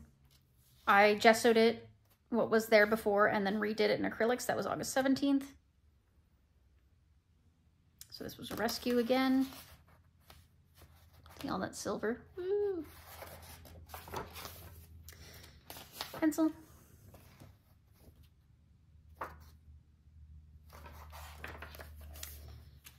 A hodgepodge of water-based marker, that really cheap watercolor paint, pencil. There's everything on this one. I don't know what I was doing with this one, but okay. This was another rescue redo. I didn't date it, but I did it really recently. It's all with acrylics.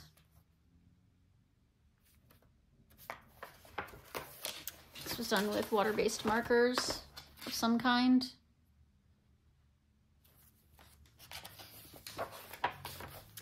Pencil. This one's actually not bad. I wish I'd done like a more earthy green. Acrylic paint and Artex acrylic markers.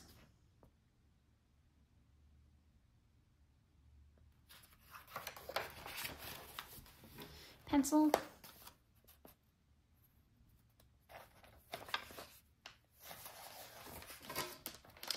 Cheap watercolor paint and some acrylic, a little bit of acrylic here and there.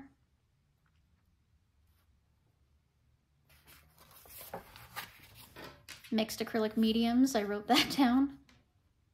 Late August.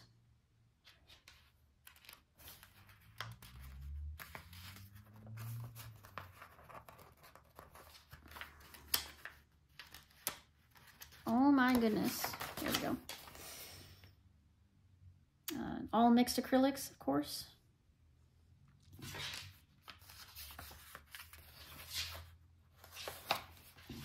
Alcohol marker.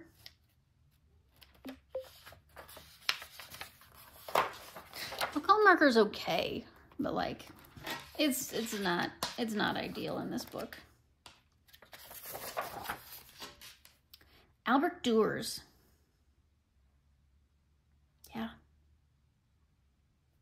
I don't know. I just decided to try it out. Artex acrylic markers.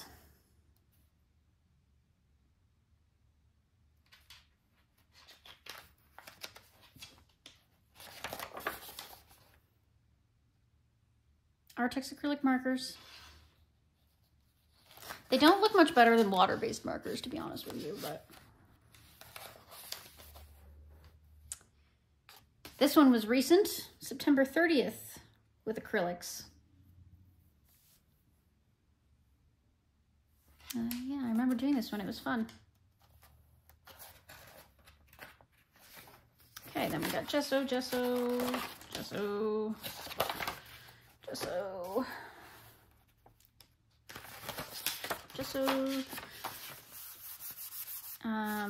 satin glazing liquid, gesso, gesso,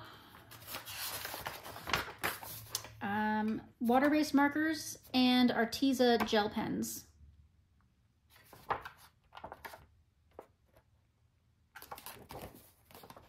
Very glittery. I loved the Arteza glitter pens, except that they didn't work.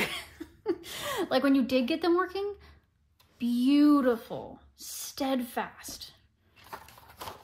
But they were so unreliable, I ended up throwing most of them out. This one I started at some point. Have to finish it. This one was October 29th, so really recently. Felt like it was longer ago than that. But all acrylic, of course.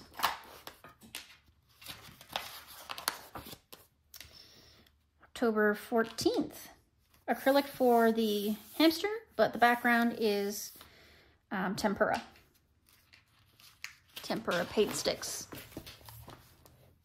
A little bit of glitter on the background too, actually.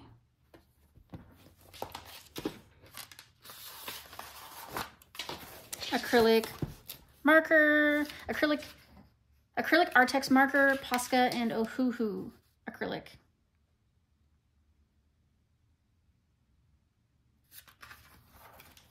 And that's it. So that's Mystery Colors by Joe Bartos. Next, we have 100 Quest Color by Number Squares, Triangles, Hexagons, and Circles by Sun Life Drawing. There's a few at the front. These are the really old ones that I've done. Pencil.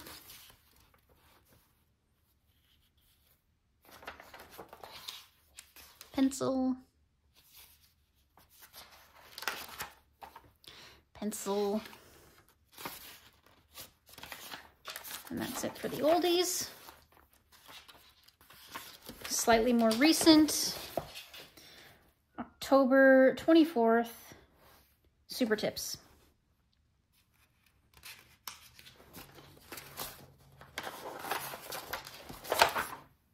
September 27th, Super Tips.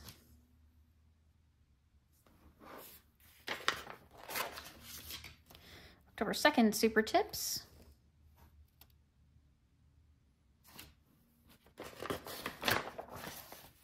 November 1st, Super Tips.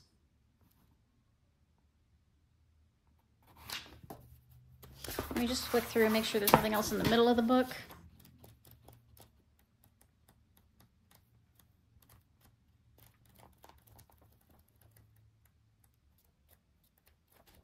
Nope, that's it. Oh, this stack is getting precarious over here because I never got rid of the last stack of books. Okay. Next, we have Enchanted Marine Mystery Pixel Coloring Book. I love these square pixel books. I don't really like the circle ones or the hexagon ones or the triangle ones, but I really love these squares because like my Super Tips fit perfectly in them and I can just go with my super tip. Oh, it's fantastic. All right, so these ones were old and I did these at work back when I was working, trying to keep my anxiety down. So this one was pencil and Sharpie. Well, knockoff Sharpie. If I say Sharpie in this book, I mean knockoff Sharpie. Amazon Basics brand. Sharpie for the black. Pencil.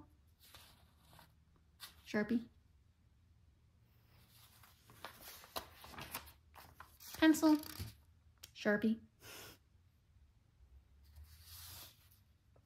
This book uses so much blue. So much blue. Pencil.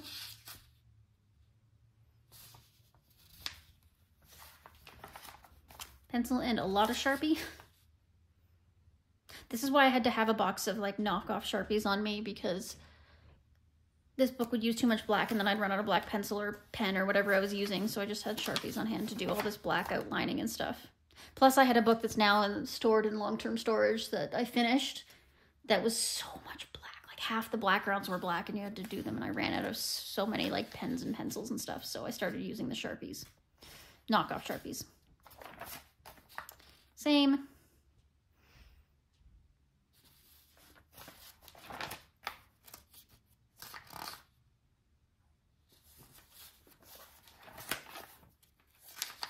I'm starting to run out of blues while using this, doing this picture though too. Or this book.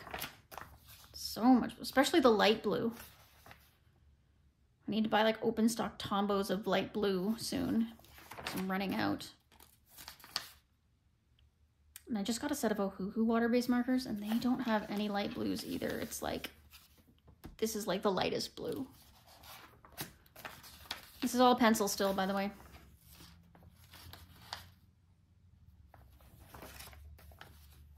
I did a lot of these at work.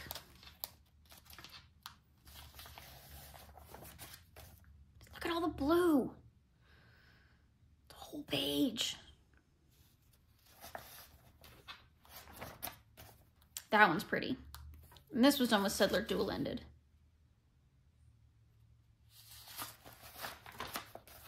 Settler dual-ended.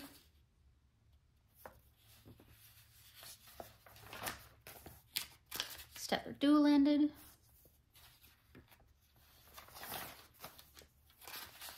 Settler dual-ended.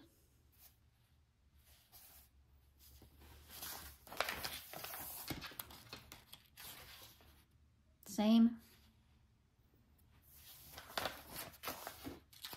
Super tips. That's the end of the front. There's some at the back. Don't ask why I switched. Pencil. Super tips.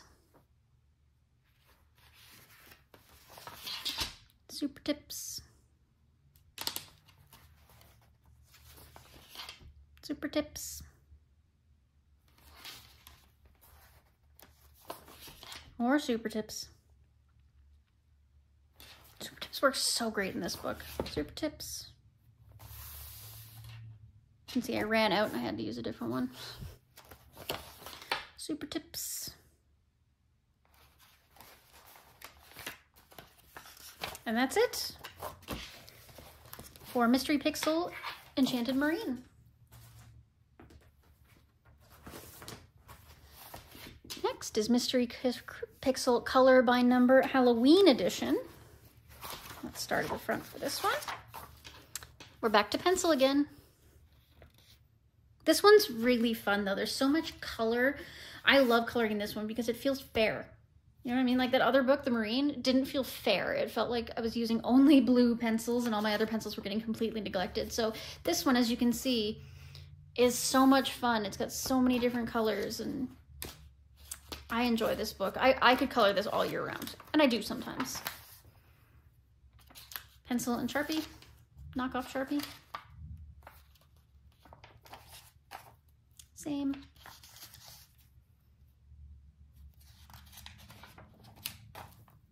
Pencil. Creepy. Oh, the little owl, he's so cute. Pencil and knockoff Sharpie. his little eyes. He looks adorable. Looks concerned, actually. This guy's cute, too.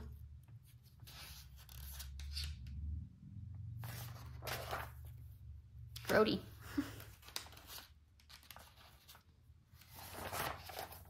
Spoders. Always the spoders.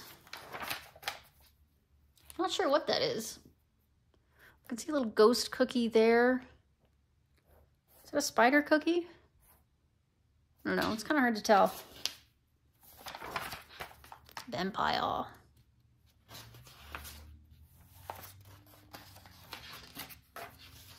Frankenstein's monster. He's looking awfully little chubby. Cat in the Moon.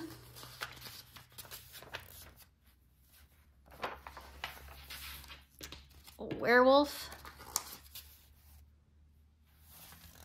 Plaid jacket. Fairy. This was done with Super Tips.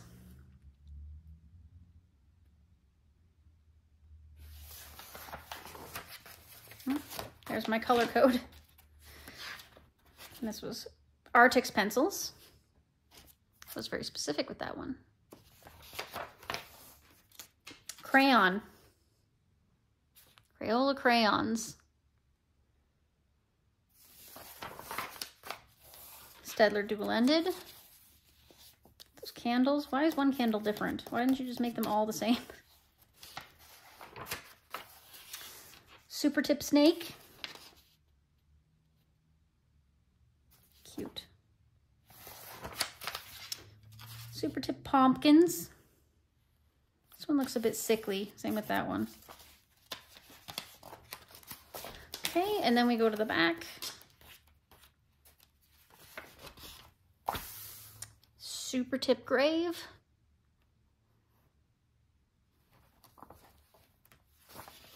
Super Tip haunted house. I'm questioning the building code here. The trees are blue. Super Tip ghosties. They look like they're having fun. Super Tip witch.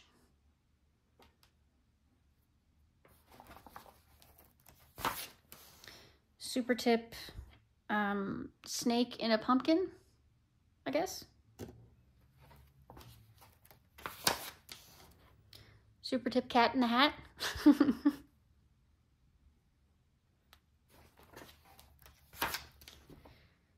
Super Tip candle emporium.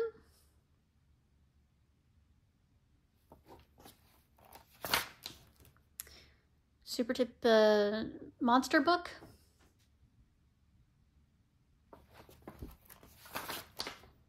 Super Tip castle. I used neon yellow for the moon, and it actually on camera looks pretty good. Super Tip fairy.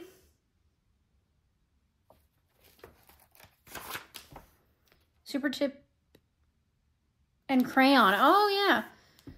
So I use Super Tips for most of it, but this outer part of the moon, that blue, that's crayon. Super Tip goblin, troll, some kind of creature. I'm not sure. Did we do one more? Yes, we did. Super Tip little mini vampire. So I only have a few left. I got 20 through 30, so about 20 left. If any of those 20 you guys want to, you know, buddy color or whatever, let me know. I'm going to be putting these into my collection, so I'm going to start combining them. Next, we have Stained Glass Collection, 50 color by numbers by Sashin Sash Diva. And this one is alcohol marker. I wasn't in a great headspace when I did this one. It's pretty messy. Same with this one. I didn't really try very hard. Which sucks because they're both really pretty pictures, but oh well. This one's crayon. I like the shading and everything.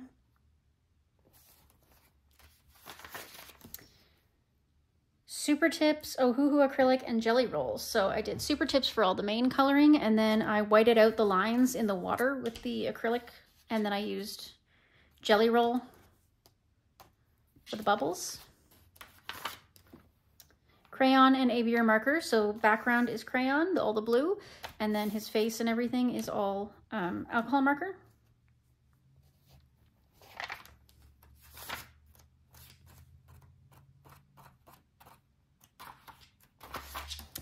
Alcohol marker, and then I put homemade glitter glue on the clouds to make them sparkly.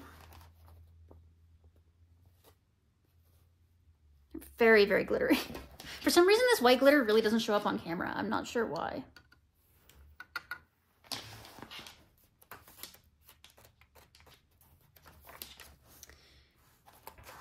Alcohol marker and acrylic paint. So the gold is acrylic paint, the rest is all alcohol marker.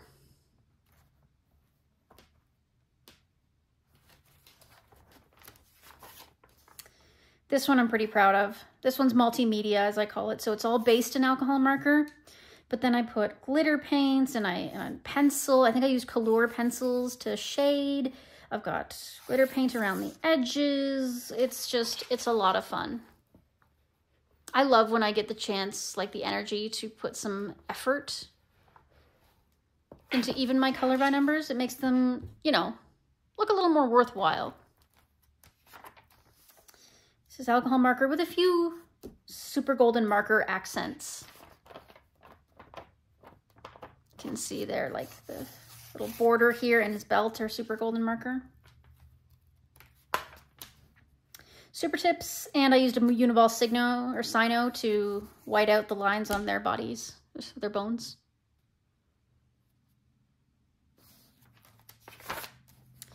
Alcohol marker, and then I used metallic watercolor paint to do the outer border.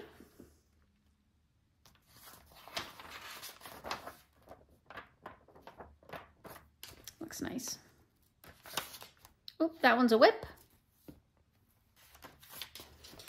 This one is alcohol and other mixed media, so it's alcohol marker base, and then it's got jelly roll glaze and Ohuhu glitter marker. Oh, and metallic watercolor paint.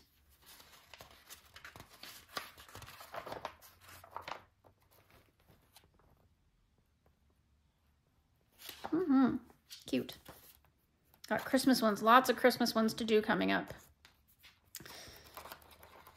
Okay, and that's it for stained glass collection. So those are my two favorite. The pixel style and the stained glass are my favorite types of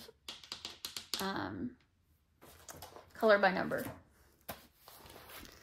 Greatest hits of Sash and Sash Diva. So there's a few pages missing from this book. I ripped a few out. You've already seen them in previous completed pages videos, but that's okay. We're still going to continue this book. So Super Tips and Ohuhu acrylic. So I got the acrylic in the center of the flowers there. That's, yeah. Super Tips. Look at these chonky birds. They are so chonky. They are adorable. Are they really that? I'm gonna have to look them up and see if they're really that chonky in real life. Stedler dual-ended. Pretty. Okay, we got more Christmas ones in here.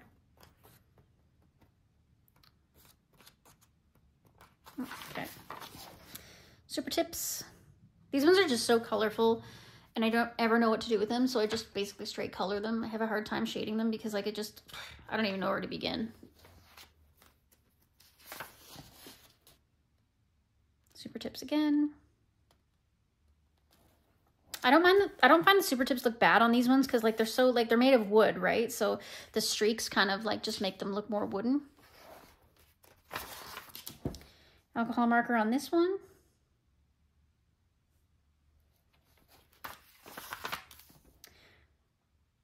Crayon for the main guy. Tempera paint stick for the background. And then the inner of his eyes are the cheap, these no-name cheap gel pens.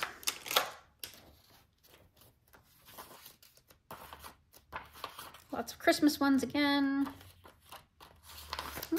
Here we've got one.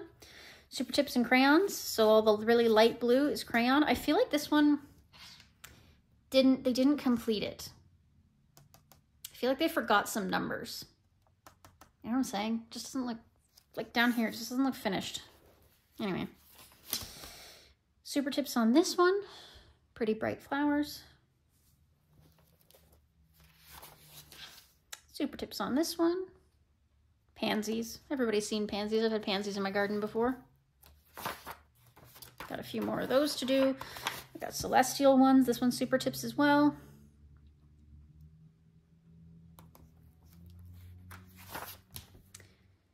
Alcohol marker base with super golden markers and Ohuhu glitter markers.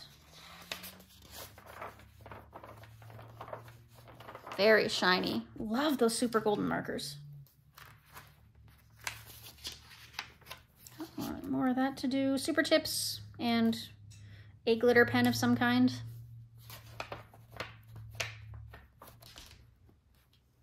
Which I did not fix and it's all over.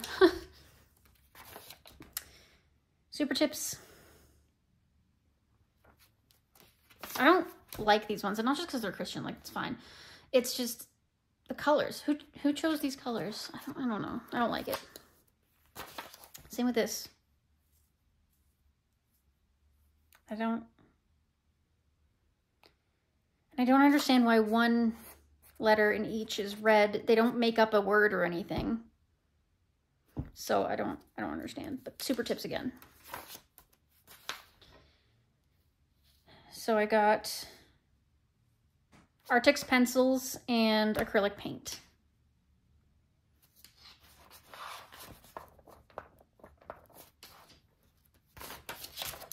Staedtler dual-ended. Crayon. And here we go. We're into alcohol marker mostly, but we've got some, like this yellow out on the border is metallic watercolor paint. Looks like I missed a protector sheet from the page before, so it's a little stained over here.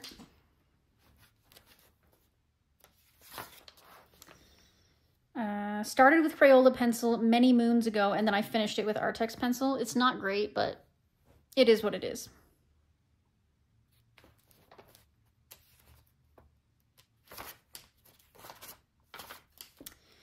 This was my first test of Simp Tap markers, and they did really well. I thought about going back and redoing all the lines in black afterwards, because obviously acrylic markers are always going to like smudge the lines, but I think it's fine. I'm not going to bother. They worked pretty good though. I did this one yesterday because I didn't realize I was in the Christmas section. I thought I was in the flower section. Oops. But it's Super Tips, and then I have Jelly Roll clear Stardust on the center of all the little bulbs. I don't know if you can see it. But I was like, once I realized it was Christmas, I was like, crap. Nah, oh well. Let's just keep going. So lots of Christmas ones here. Super Tips, and I used copper paint around the outer circles.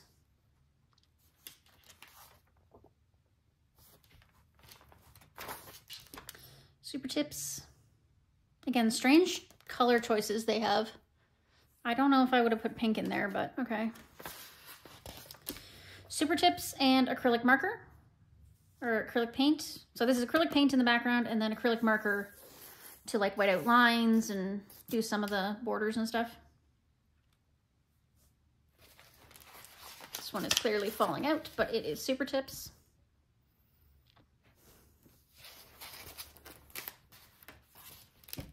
Super Tips again.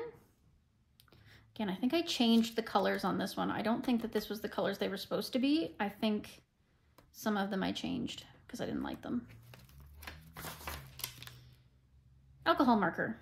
I was planning on finishing this one. Well, it's finished, but like I was planning on like shading it and stuff and filming that. Would anybody be interested in seeing that if I just went in and shaded this color by number? Let me know. Super Tips.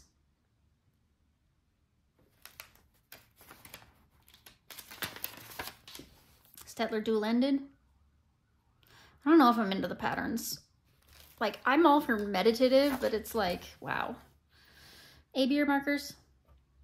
Again, I think I added a color in here because it was so boring. I wanted to add an extra color. Yeah, I did, because see, this color is 17 and this color is 17. So I split it into 2 pinks. Oh, and the purples too, 13 and 13. So I made it more interesting by using different shades of colors.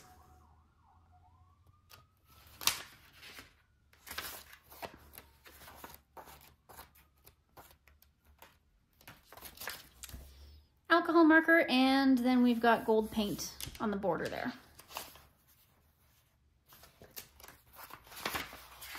And that's it. So that is it. That is all. That is all she wrote. We are done. Finally. We are at the end of the video. If you made it all the way to the end of the video, which I doubt anyone is going to, but if you did, give me, you know, any farm animal will do. Give me farm animals. Chicken, goat, cow, pig, horse, you know, whatever, any farm animal will do, or just tell me that you made it all the way to the end of the video, because I read all the comments, so I'll know. But yeah, thank you for joining me. I hope you enjoyed this extra long video, and I hope that I will see you again in the next one. Toodaloo!